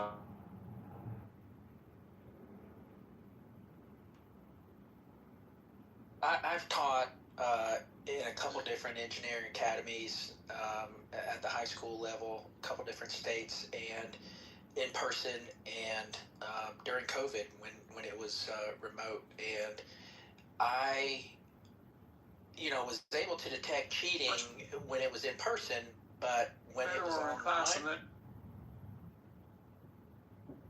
I was not able. When it was online, I was not able to stop the cheating. I don't know, man. I've taken some online classes, and they have you do that lockdown browser thing with like the freaking ID card, and you have to show your entire space. At least for tests, man, I'd be terrified to figure out how to cheat. Because that shit, and then halfway through the test, it asks you to like show your card again and show your space, which is really crazy, man. How does that work again? Like, what do you mean by card, and what do you mean about? Well, like my college, any ID showing that it's me. Oh, gotcha. Oh, yeah. Identity, that's... Yeah, and then I had to take my laptop and show my entire... So I go out in the dining room table where there's nothing, and I show the 360-degree view, show, like, my everywhere, that I don't have anything. It's kind of scary, and you're like, fuck. And then if you take your eyes off the thing for too long, it can flag you. So you're just looking at the screen the whole time, and then halfway through the test, you have to, like, show again. It might say, you got 10 seconds to show your whole screen. Or your whole area. It's pretty interesting. And it's called lockdown browser. I'm sure people cheat still with it, but like, it's getting up. Yeah, certain like big tests, you could do that because you have the time and the I guess the time, because it's pretty time consuming to do that. But with like regular, let's say assignments or homework or things like that. It's a lot more difficult because you have to be getting to that level of scrutiny and observation and oversight, if you will. You spend a lot of time and resources just dedicated to that. So I didn't know if there was a better method. I think redesigning the course, assuming that whatever tools are available are being used, is the way to go. I mean, you just have to be like full. You can't be like, you can't use these tools. Like, of course they're going to use those tools. You insane. Yeah. And every ability to cheat will be done. Yeah. So. I mean, I think ultimately, I don't think it can be 100% online. If you're gonna do a multiple choice test, if you're gonna do written stuff, you gotta do it in person, right? I mean, you can do. But here's the thing: like, I actually think you can make assignments. Like, write this thing about this, this, and be like, just use AI. I don't care. Just do whatever. Make it your own. You gotta make it your own. And then let people turn stuff in, and it's like, well, okay. I'm probably going to use AI to grade them anyways. But so that's one exercise, like research a thing and write a paper, blah, blah, blah, blah, blah. Even if you use AI, I mean, I guess you could just use AI and be like, just do the whole thing for me, I'm not even going to think about it. I guess that's one possibility. But what I've been doing is like, oh my God, I've been changing every single thing. I've been basically using AI to kind of outline something for me. And then I'll be like, oh, basically I rewrite the whole thing. And then I give it back to it, and I don't know, but ultimately, if somebody wants me to write an essay like without any help, do that in class. So I think blue books must be resurgent, and I think that but you cannot expect someone to simply not use it if they're not going to be like in front of you. Now I'll tell you one thing, Hero. There was 2 classes that I took that the teacher, it was online. And she required their students, unless she had some special reason, to go to the testing center and take a test there. And man, that shit's like fucking going into prison. They like empty your pockets. You gotta show everything, dude. The lady was like, it was horrible, dude. I had to take some tests recently, so I had to. You go to these like is it Pearson? There's these like commercial testing places. Yeah, and they're like, I was kind of impressed actually. They're making sure they basically give you like a pat down. They give you a locker. You have to empty your pockets of all electronics. You can't. If I have reading glasses. No hats. They check them out. No hats. They basically check. Anyways, it's a pretty secure environment, and like I sort of think like you should expect to have to do stuff like that. You should expect to have to prove your knowledge one way or another, and if that's one way to do it, can you? Well, when you just said go to the testing center, was that a testing center at your school or? Yeah, it's a testing center at my college. Yeah. And you can go like take generic like a teacher could be like, they could send a test there and be like, okay, these students are going to come one by one and ask to take this test. Pretty much, yeah. She scheduled the test, and then when you go there, you log it in. You have to have a little screen and just pick the class you're taking and what test you're taking, and then you check in, right? And they call you, and you got to do all kinds of, you got to do the whole tap dance shit with security stuff. Take your hat off, They check your glasses, make sure that your pens, But see, that makes sense for time shifting, and this seems like a more modern way to learn. I like this. I would love to see that, like I could take a course through MIT and go to my local school and go to their testing center, and it's all like kind of like, I don't know, somehow certified or whatever, and take it there instead of over there. I don't know. This is kind of cool to me. Yeah, I agree. It depends what your outcomes are. Like, if you want students to learn it in time before the class is over, all these things do help students to learn it. The thing is, to Aisha's point, that like you can cheat on pretty much everything. Like, I agree 100% that you can. If something is entirely online, you've just said entirely cheating is going to be the norm. Oh, absolutely. Even if you don't agree with it. But the thing is, as long as you have some element where the person can be in front of you, right? I would advocate for school systems to do this too. Do not have a 100% class like that if the goal is to actually have them be able to say something from the top of their head in front of like a public speaking event where they can actually say what they know. Like I've talked with people about debates and stuff, and people talk about debates, and I'll say, yeah, I don't really like debates, but I would debate you if you'd be willing to not be in front of a screen, like be in front of a stage where it's just me talking to you kind of thing, where we can be sure that you're not trying to look up points that your brain couldn't come up with on the spot, right? If that's the thing that you value, and I can imagine situations where you would, like for a lawyer or something like that, you just create that to say, look, we will have a test at the midterm and at the final where you will stand in front of me and I do this in the math classes too. It's like, this is the final, this is the midterm. Now, admittedly, right now I'm not teaching online courses, but I would insist that that would be the format. So what I'm doing right now for our faculty development when we come back in August is preparing a few select videos, which I'm editing together as one, to show that we can create any arena that we want online in Zoom with a fake person, fake identity, and you cannot tell the difference, right?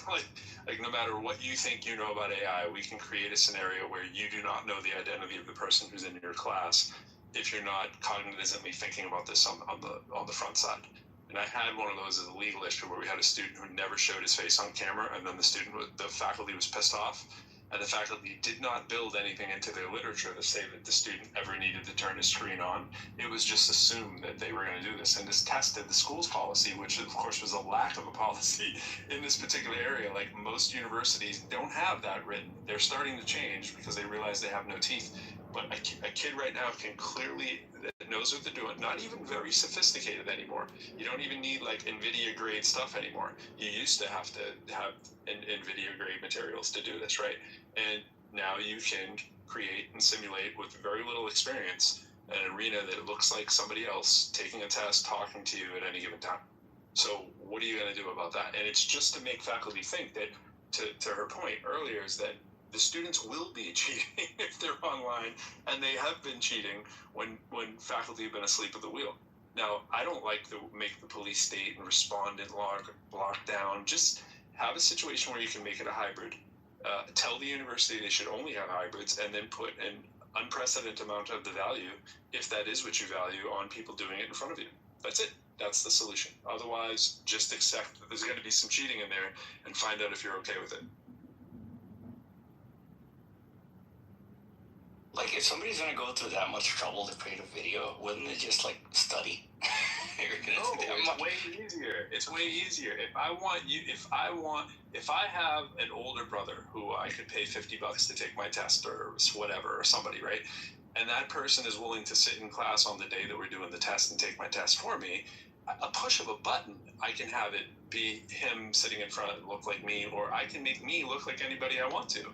I could be a person on the other side of the world doing this. This is the thing. It's so easy now. You just haven't seen it.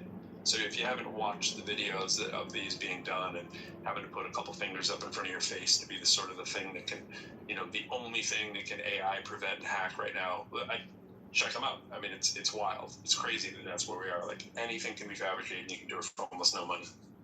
But what if you had something like mandatory, like office hours, a couple times per session? I have them. Like you got we're gonna have discussion sections. You gotta come in person to 4 discussion sections throughout the course, and you gotta have an office hour with me in person twice. That's right.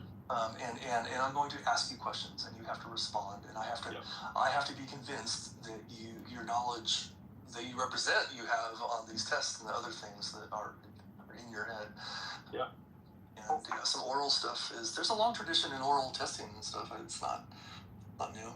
But and also, I mean, it gives the professors something. What the hell are the professors doing during these courses? Like, they should be meeting students face to face. I'm kind of joking, President. Honestly, what the hell are you doing? No, I agree. I think there's minimalized value right now on what faculty are actually doing differently than what a sufficiently advanced AI can do. So listening to this, it does make me think maybe the longer term solution is to redefine what success means, though. If you're saying that you can get somebody to pass the test that qualifies you to do the thing by renting them from somewhere else over the other side of the world, or using an AI to do it for you, why don't you just rent them from over the other side of the world, or use an AI to do it for you? That's it. That is it. And that is why we could argue that agents are just going to be more important in people's success in the future of their life. It just seems so contrived that you're testing a human to do a thing that a machine or another human remotely can do better. The testing is just wrong. The testing is wrong. I actually just wrote a paper on that. So an entire paper on a mathematical model with a few other folks of why testing is actually the wrong model, especially in the age of AI. I mean, I think you don't have these problems in safety critical circumstances like with doctors so much, and with airline pilots, and a bunch of other situations. The way that it works well. You could argue doctor training is a little different because a lot of that is similar to training to be a lawyer, but until you get hands-on, and then I think the apprenticeship model's still got a lot of legs. The way that things used to be done, you just literally work alongside somebody else who does the thing. I guess you've got to take it absolutely case by case, right? You just take a particular thing and say, what's the best way to get this thing done by human, by machine, by remote human, whatever. And just do it on a case by case basis, I guess. I'm not really sure kind of what you're just like, what qualification, what job, what thing are you discussing specifically, do you think?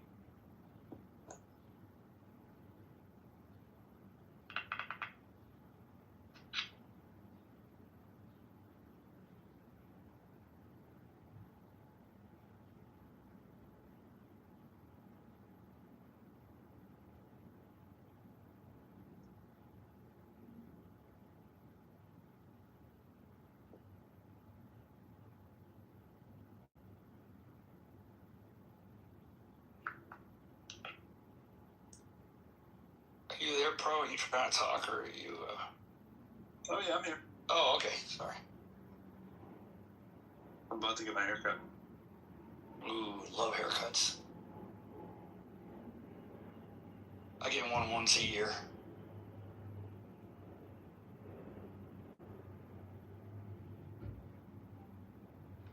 I love the hot towel thing. They always ask me, like, at the end, do you want the hot? I'm like, yeah. Whoever says no to the hot towel? And she's like, you'd be surprised. But I'm like, I go there. Apparently Miguel does. He said no to it every other week that he could, and only says yes once. Maybe. That's a tough definition of love there, Miguel. What, a haircut once a year? Yeah, once a year, bro.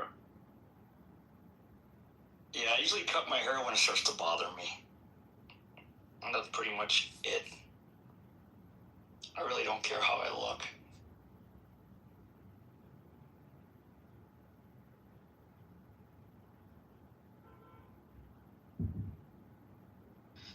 Do you ever, like, sometimes I get my hair cut kind of on the short side, and then in like 6 weeks I'll be like, this hair's really bothering me. But then I'll wait around, and like 4 weeks later I'm like, I like it again. Yeah. Like it goes through like a dumb phase or something. Oh yeah, the annoying phase. Now it's just getting good. Where it's just the right length where it goes. Usually when it starts getting in my eyes when I'm walking the dog or going for a bike ride, that's when I'm like, all right, dude, time to get your hair cut. Or sometimes it goes past it to ponytail, But I got a really good haircut a couple of years ago, so I took a picture of myself, and I just showed them that. That's all I do. They're like, what kind of haircut you want? I go, and they go, oh, okay, and they pretty much give me what I like every time. Pretty damn close. I don't have to explain anything. It's a side picture and a front picture, and they get it pretty quick, man.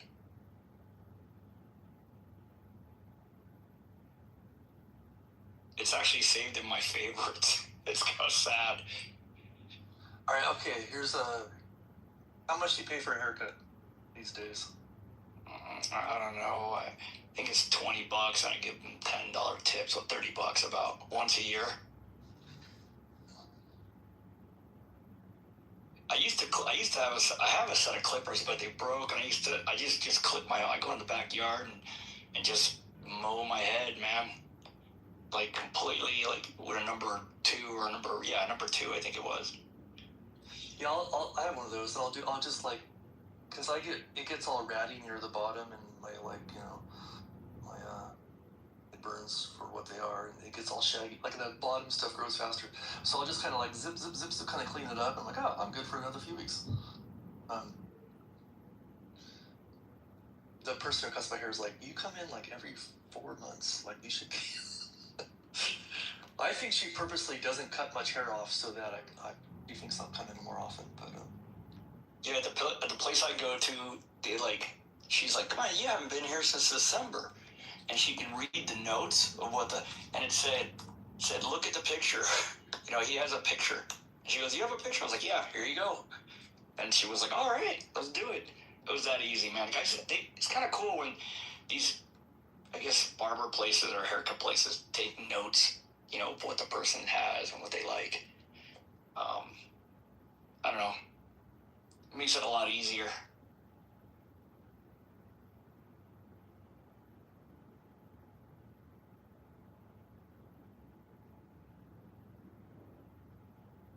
Yeah, Hero, if you're in school or taking school or you go to meetings a lot, those plot things are really amazing. I can't say good enough things about it. How different would that be from, let's say I have my phone with me and I just put on voice record and I just let it go for an hour? You can, and then you can just transfer that to an LLM to transcribe it. Yeah, that's totally doable. But does it have a bunch of tools along with it to just make that? Because I think, you know, part of this is just making it really seamless and easy. And there's a lot. It's pretty seamless and easy to me, man. It'll do a summary, like really, and then you can give the people when I input it into my computer, I can give it, you know, the names of the people. Like if my voice comes up, it already recognizes my voice. You know, like I spoke or I asked a question, and then the teacher, and I can just write, "This is the teacher." You know, it's a pretty nifty little thing. I'm not gonna lie, man. Oh yeah, so it tags the transcript. You can tag it. You can have it tagged. I keep it simple, dude. I just get the full transcript because it has what the AI does. What the AI gives you a summary, but there's another thing you can hit, and you can get the full raw data, right? And then I insert that into my computer, and then I make my own summary based off of, you know, with the help of a large language model, which I think is better than what they're using, in my opinion. You know how I imagine it being useful? I think you can gain a lot in life by repeating things back to, like, if somebody said a thing and you know, days later you're like, you know, when you said that thing, people love that. I love, you know, like, oh, you were listening and you specifically remembered that. So I sort of see that as like a tool to facilitate that in a little way. Because sometimes I'll be like, oh, what did she say? That was good. I wanted to follow up on that. And you can be like, oh, go back. Oh yeah, okay, she said this thing. Or like mentioning an author or a book or an article, something like that. But then it kind of gets, especially like you mentioned that, those little like side things that sometimes they'll go on. Oh yeah. Sometimes that's what really important stuff is. But sometimes in a class when you hear that, it's tempting to be like, oh, this is just going to be a little side quest. I don't need to pay attention or take notes or whatever. But oftentimes that's where the nuggets are. And you don't know until later. That's exactly what I was. So I'm kind of intrigued. I looked into this a few weeks ago and it kind of dropped off my radar actually. And it wasn't something I came up with. You know, one of the classmates had it. I'm like, oh, is that a credit card holder? Because it looks like a credit card holder, one of those little wallets, you know. And she's like, no, it's my plot. And I went and got one the next day, dude. You know, because she sent me a copy of the transcript. I was like so impressed. I was like, dude, I'm in. I saw it I saw an ad for it, like I think in someone else's video or something like that, and it was like Plot AI had a little thing. I'm like, okay, is this just some dumb device that's like coming out of my algorithm? Someone wants me to buy another device. Because I'm suspicious of stuff, but also like I kind of like little gadgets. So I'm the kind of guy who can be talked into this. But so then I started looking into it, and there's a ton of. Plot seems to be one of the biggest names, but there's also a bunch of like lesser known versions of this. And I don't. Yeah, there's the B. I got the B as well, and it's not too shabby. It's free. You don't have to pay a subscription. The B's pretty nice. And it does raw transcripts. I haven't got the Pocket. The B was like $50, and then I went and got the Plot afterwards because I think the Plot's like, it just works. Here's the reason why I got the Plot. It's HIPAA compliant. The B is not HIPAA compliant. Oh, that will be important in your field. Yeah. That was the main reason. Because the nurses were talking about it. She's like, well, it has to be HIPAA compliant for, you know, if you're using it. So I'm curious, what makes it HIPAA compliant? Like, is it that it's... I have no idea, dude. I need to probably look at it. Let me look at it. Yeah. Because, I mean, whatever it is that makes it HIPAA compliant might be an important consideration for everybody, right? Like, if it's talking about privacy and security and stuff. I'm just curious what measures they took. Maybe it's that it doesn't ever... Well, does it record the actual... It does. Can you listen to the actual audio? No. Or does it... No. That might be it right there. Yeah, it includes end-to-end encryption, strict no training policies with AI model. And it's signed BA availability. You got to sign upon request. No AI model training. Voice recordings and transcripts are never used to train third-party AI models. Data encryption. Data securely encrypted at 256, AES 256. You have full control. So there's it's a little more than like what you're but I think it's independently verified through a third party, SOC 2 Type 2 ISO 27001 and ISO 27701. These are all fancy words for saying that, somebody in the medical field approved it, I guess, to use. Other than that, it said HIPAA compliant, so I was like, all right, I'm going for it. You know what I mean? But, long story short, I'm not going to use it during clinicals, I think what they meant for HIPAA compliant is for doctors. As a student, I won't use it because I'm just gonna, but as a practitioner, like doctor, I think that could be beneficial because it can, take the entirety of the client's, signs and symptoms and stuff, and then refer to it later when they're doing their, they're writing up their notes. It could be beneficial. I don't know exactly because I'm not a doctor. Well, I know when I see a doctor these days, they spend the whole time typing in the computer while I'm talking to them. So I don't. You don't need to anymore, dude. You can't be a doctor without being like a pretty good typist these days. But yeah, having it just transcribed. Like, in fact, I think recently I saw somebody. I use Whisper. She asked me. She's like, do you mind if I? What did she say exactly? She asked my permission to record. This was in person too, and I was like, all right. I mean, I'm not gonna say no. But it might have been something like that. I don't exactly remember. I was just sort of. I had never been asked the question like, do you mind if I, yeah. Yeah, they're getting consent. They're getting consent. Yeah. You know what I do? If you're actually recording, you're supposed. Well, California is a two-party state, so in California,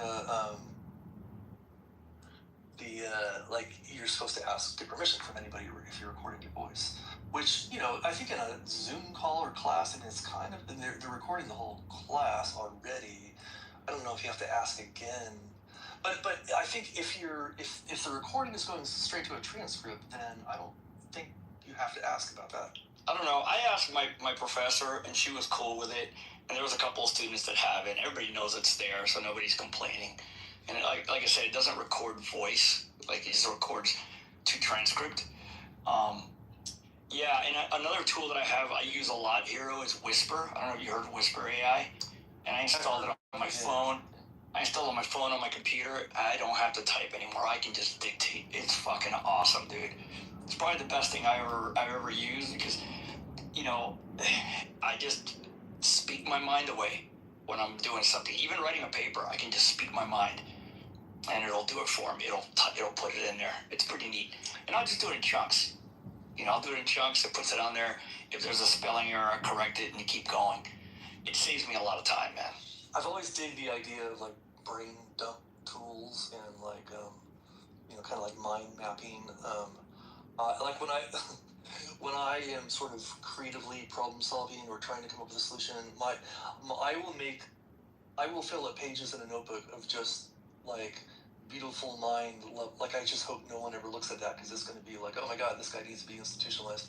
But like I go through this weird process where I'll like make these weird bubble charts and I'll draw this and I'll draw that, and I feel like I've always felt like, man, I need a tool that'll like record my dumb thoughts and let me make the connections later, kind of.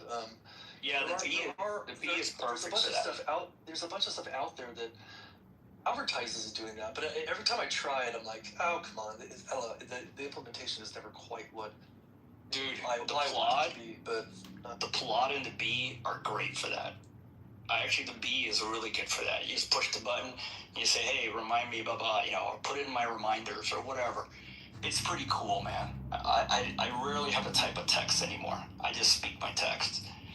and I can do it really fast. You know, like, you know how Mac with the Apple used to have to go slow, and it could be a noise, I could be whispering, and it cuts out all my ums, and, you know. Wait, so is Whisper, is that an application running on what device? Yeah, on my phone, on my computer. On your phone? Yeah, and on my computer. Okay. Yeah. Yeah, like when I want to use it on my phone, and so, you know, it's when somebody sends me a text and I would reply, I just hit, you know, like the Whisper AI thing. It's there. It's part of the keyboard now, you know? You click on it to start. Is it that much better than, like, so I'm a Windows user when it comes to computers these days. Is it that much better than, like, the built-in voice transcription? I think it's better. I think it's better. Yeah. I mean, it seems like any little improvement in latency would go a long ways. It's a lot better. In my opinion, it's a lot better. All right. Well, it's come up in conversation multiple times for me, so I haven't actually checked it out yet. There's another one that's free, open source. I don't know what it's called, Whisper something else. Whisper is the open source model that is completely free to use, but there are a lot of apps that then wrap that, jump on it. Not as in Pro does, not that something wrapping is in like Christmas present. So I just looked at Whisper AI, but it's like £60 a year or something, which is fine. I mean, that's reasonable for a good app. Yeah, but I have a student version though. Yeah, you can do all this for free. You could use Claude to make yourself an app that does the same thing in a couple of hours, and absolutely. You like the Whisper model you want onto your phone. Whisper's free and open source. Just make your own app that just has microphone access and whatever else and keyboard access, and you can do it. You can also make your own version of this Claude thing. You know, the Claude. I think from a physical point of view, there's only two benefits of the Claude over the iPhone on its own. One is that it has extra battery capacity over your iPhone, so it has a battery in it, and the other is it has a beam-forming microphone. It's going to be no better at all if you sat around a table, I suspect, but a lot better in a conference room. Yeah. But nowhere near as good as an external mic, like putting a lapel mic on the lecturer is the gold standard, right? A wireless lapel mic. They're not going to want that because they're going to have 50 lapel mics on them for all the students, but you get the idea. Or a shotgun mic on the desk. Those sort of things are going to beat the Claude or the iPhone hands down, of course, but they're professional mics. It depends what you want. The free out-the-box solution is just voice memos on the iPad. You're going to use Apple AI to transcribe or to build into the iPhone. Just voice memos, and you keep the audio, which you may or may not legally be allowed to do. The Apple transcription with voice memos will be shit compared to the Claude and shit compared to Whisper. I don't know how Claude compares to Whisper. They're different tools. Whisper is like to text people. Like I use Whisper like if I'm. But hold on, you're using Whisper as in the app Whisper. I'm saying Whisper in the more general sense as the open source speech to text model, which is basically perfect at transcription. Right. That's what I'm using. Yeah, speech to text. Exactly. It's so cool. It's so good. And when I'm texting somebody or I'm working with my LLM, instead of having to type my question or whatever I'm doing, I just speak it, and it picks it up, and I hit enter, and off it goes. The Plod, that's just for like conferences or like if I have a thought or like if I'm in class. You know, that's what I use it for. They serve different purposes. I've just got a 7-day trial on this. That Whisper app, I've never seen in that particular implementation. So that's it's really fucking amazing, dude. I'm just subscribed, and then I do the free trial, and then immediately cancel the subscription. So I'm just cancelling it now because if you cancel it, it still works for the rest of the 7 days. Yeah, if your daughter's in school, I get it for 50% off. So I think I pay like $35 a year, which is nothing to use that. Yeah, that's not bad. I think it would be very easy to create for yourself, though. That's the thing that's so disruptive about AI. Yeah. It's probably nothing's ever an afternoon. Things always take. Whenever I say something's an afternoon, it ends up being 2 or 3 weeks. Yeah, it's bugs and shit. Yeah. But yeah, just it's definitely roll your own able thing.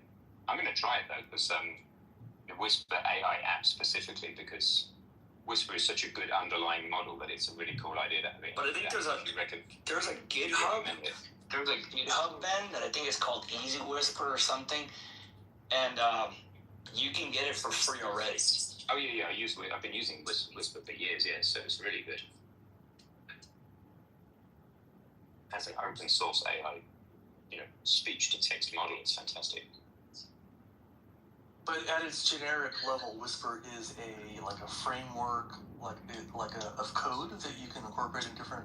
Yeah. Is it an application on its own No, I mean on the iPhone it is. It's it's core. It's an arc. I'll put the GitHub in the I'll just put the GitHub in the chat for you. It's a command line application that will run on Linux, Mac, Windows. It's a bit like an LLM, but it's designed. It has a bunch of weights like an LLM, but it's designed for speak audio to text.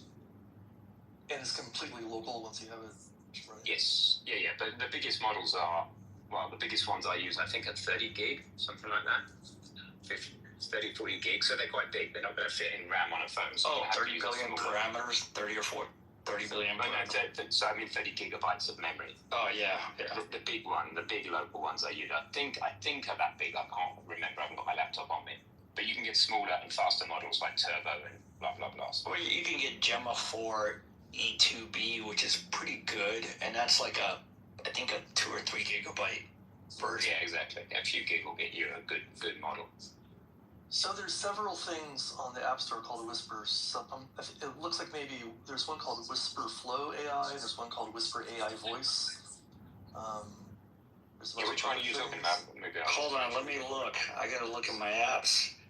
I've just downloaded one, which looks like a bit of a rip-off because it's like £50 a year after a 7-day trial, and then when you go into it, it just uses the Apple transcription model.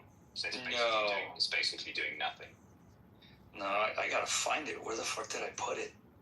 I got all these. Yeah, if you could share us the link to the actual one, that'd be amazing. The one I've just downloaded looks like a con. There are so many apps out there that are a con. It's called Whisper Flow. It's called Whisper Flow. Okay, well that's not the one I got. Don't guys get the one called Whisper AI because it's bollocks. Yeah, it's Whisper Flow. It has when you look at the website, it's got the lines, 3 lines or 4 lines up and down. Thanks, man. Yeah, that's what I use. That's what somebody once recommended. It was actually a lawyer that recommended it to me, and it's freaking awesome. I'll take a look. A lawyer that I respect, Just deleted the Whisper AI one. It's a bunch of shit. Andy, I've put the repo for the actual open source model in the chat there. Oh, cool. Thank you. I'll check it out.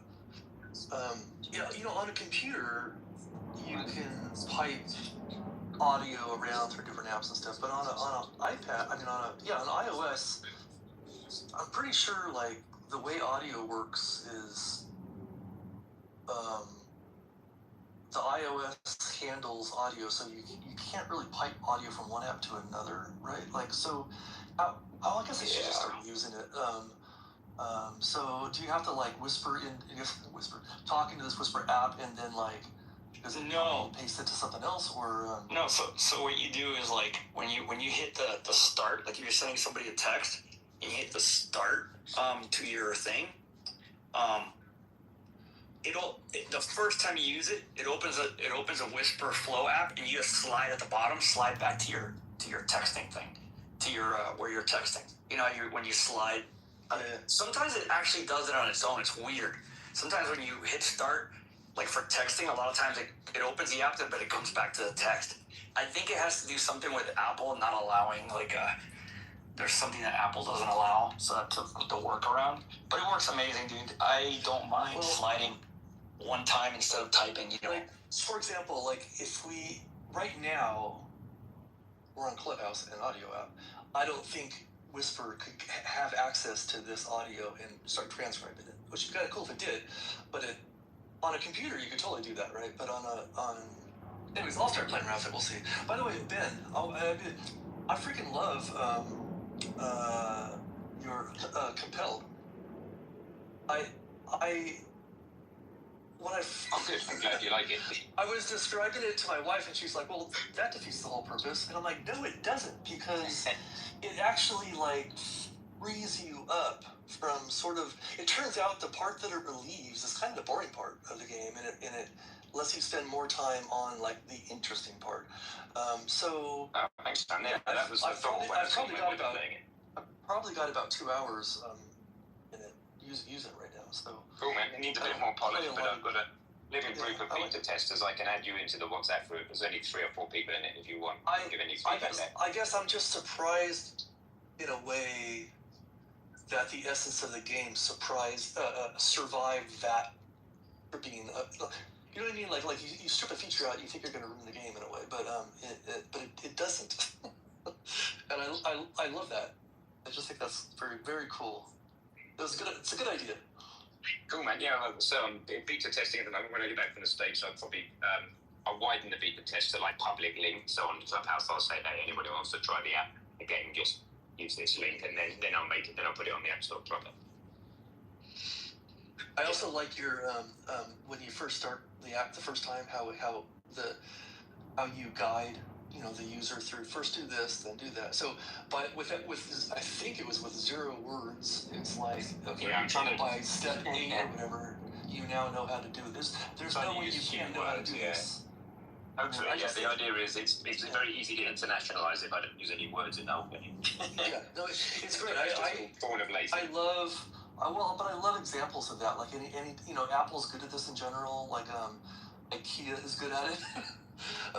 But if you can guide somebody through a thing in a way that like they didn't realize it, but you just totally showed them how to do it. I mean, if it's just a great, it's a gem in a way. Like, oh, that was cute. 1 step, 2 step, done, 8 step, and you're done. Didn't even have to think about it. Now I know. Now I know how to use it. Never have to look at any kind of help or anything. Yeah. Yeah, I get that. iPhone stands for intuitive phone, so I was going for iGame. Yeah, it's fun. For those listening who don't know what the hell I'm talking about, I watched my wife playing Sudoku in the car on like a notepad. I'm like, I wonder why she's not. Why is she reaching for a paper notepad? I'm like, okay, I'm not going to nag at one wife if she uses her phone, but I mean, just why wouldn't you use your phone? And then I thought, well, a phone screen's kind of small, and you have to click on the cell, and then you have to type the number in somehow, even if it's just a second tap. It's a bit of friction. And I thought, it can't just be that. The friction's pretty low. And then I looked at the fact she's always filling this paper pad of Sudoku in and never correcting herself, right? So she thinks she's careful, and she thinks, and when she writes the number in the cell, it's basically always right, or almost always right, until the difficulty gets really high. And I thought, well, why does she need to write the number? I mean, obviously by the time she clicks the cell, it can only be that number in the cell. Otherwise she'd have to cross it out later. So I thought, well, why don't you just tap? So that was the beginning of it. And there's also like a multiplayer. There's also skins, Andy, so Sudoku, where you just tap and it knows the number. If you tap a cell where you can't be sure of the number, that's how you die. That's the premise. It kind of slightly spookily knows whether you can be sure of the number or not. Although, of course, John, being as smart as he is, keeps finding counterexamples. But that's because John holds about 3 or 4 different numbers in his head simultaneously, and then somehow defeats it. But there's a cap on the IQ of the person who can play this game, and it's far higher than my IQ. Yeah, I guess I don't reach that cap because I haven't found a thing where like I was certain of it, but it said it wasn't certain of it. It's good enough. It's just judgment. But it may be one because I heard John say that, and I'm like, okay, wait a minute, is John using some tricks that I haven't discovered? No, he does use advanced tricks, and there's a limit because you can't.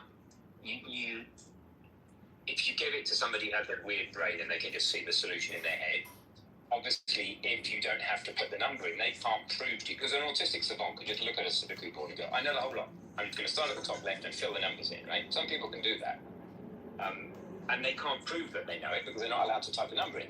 And therefore, they'll die as soon as they hit the first cell that's not forced or compelled. And that's not fair on them. So I've made it so that you are not allowed to hold definite positions in your head. You can't say, but I know for sure this is a 4, therefore this must be a 6. You know for sure that's a 4, you best tell us it's. Just click it and then do the 6, that's the idea. So it's kind of difficulty limited because of that. You can't go any harder than the level 5. But it's working out. It's got multiplayer. It's also got skins. You see in my PTR, you can choose a skin. That's the color skin, but there's also an Inception skin and a word skin. There's different skins. Well, I know there's a level, like at the highest level, I've got to find myself in this situation where like I very much want to start writing stuff down. Because that's one, to enrich it from whatever it was, the 5% to the 60%. And now it's a matter of weeks away to become weapon grade. I mean, these are all known facts now.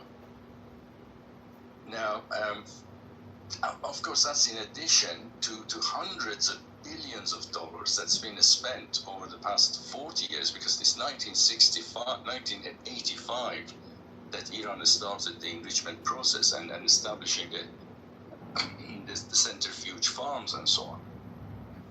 So you can imagine there is no way that Iran is going to hand this over a plate. I mean, it just doesn't make sense that you spend $1 trillion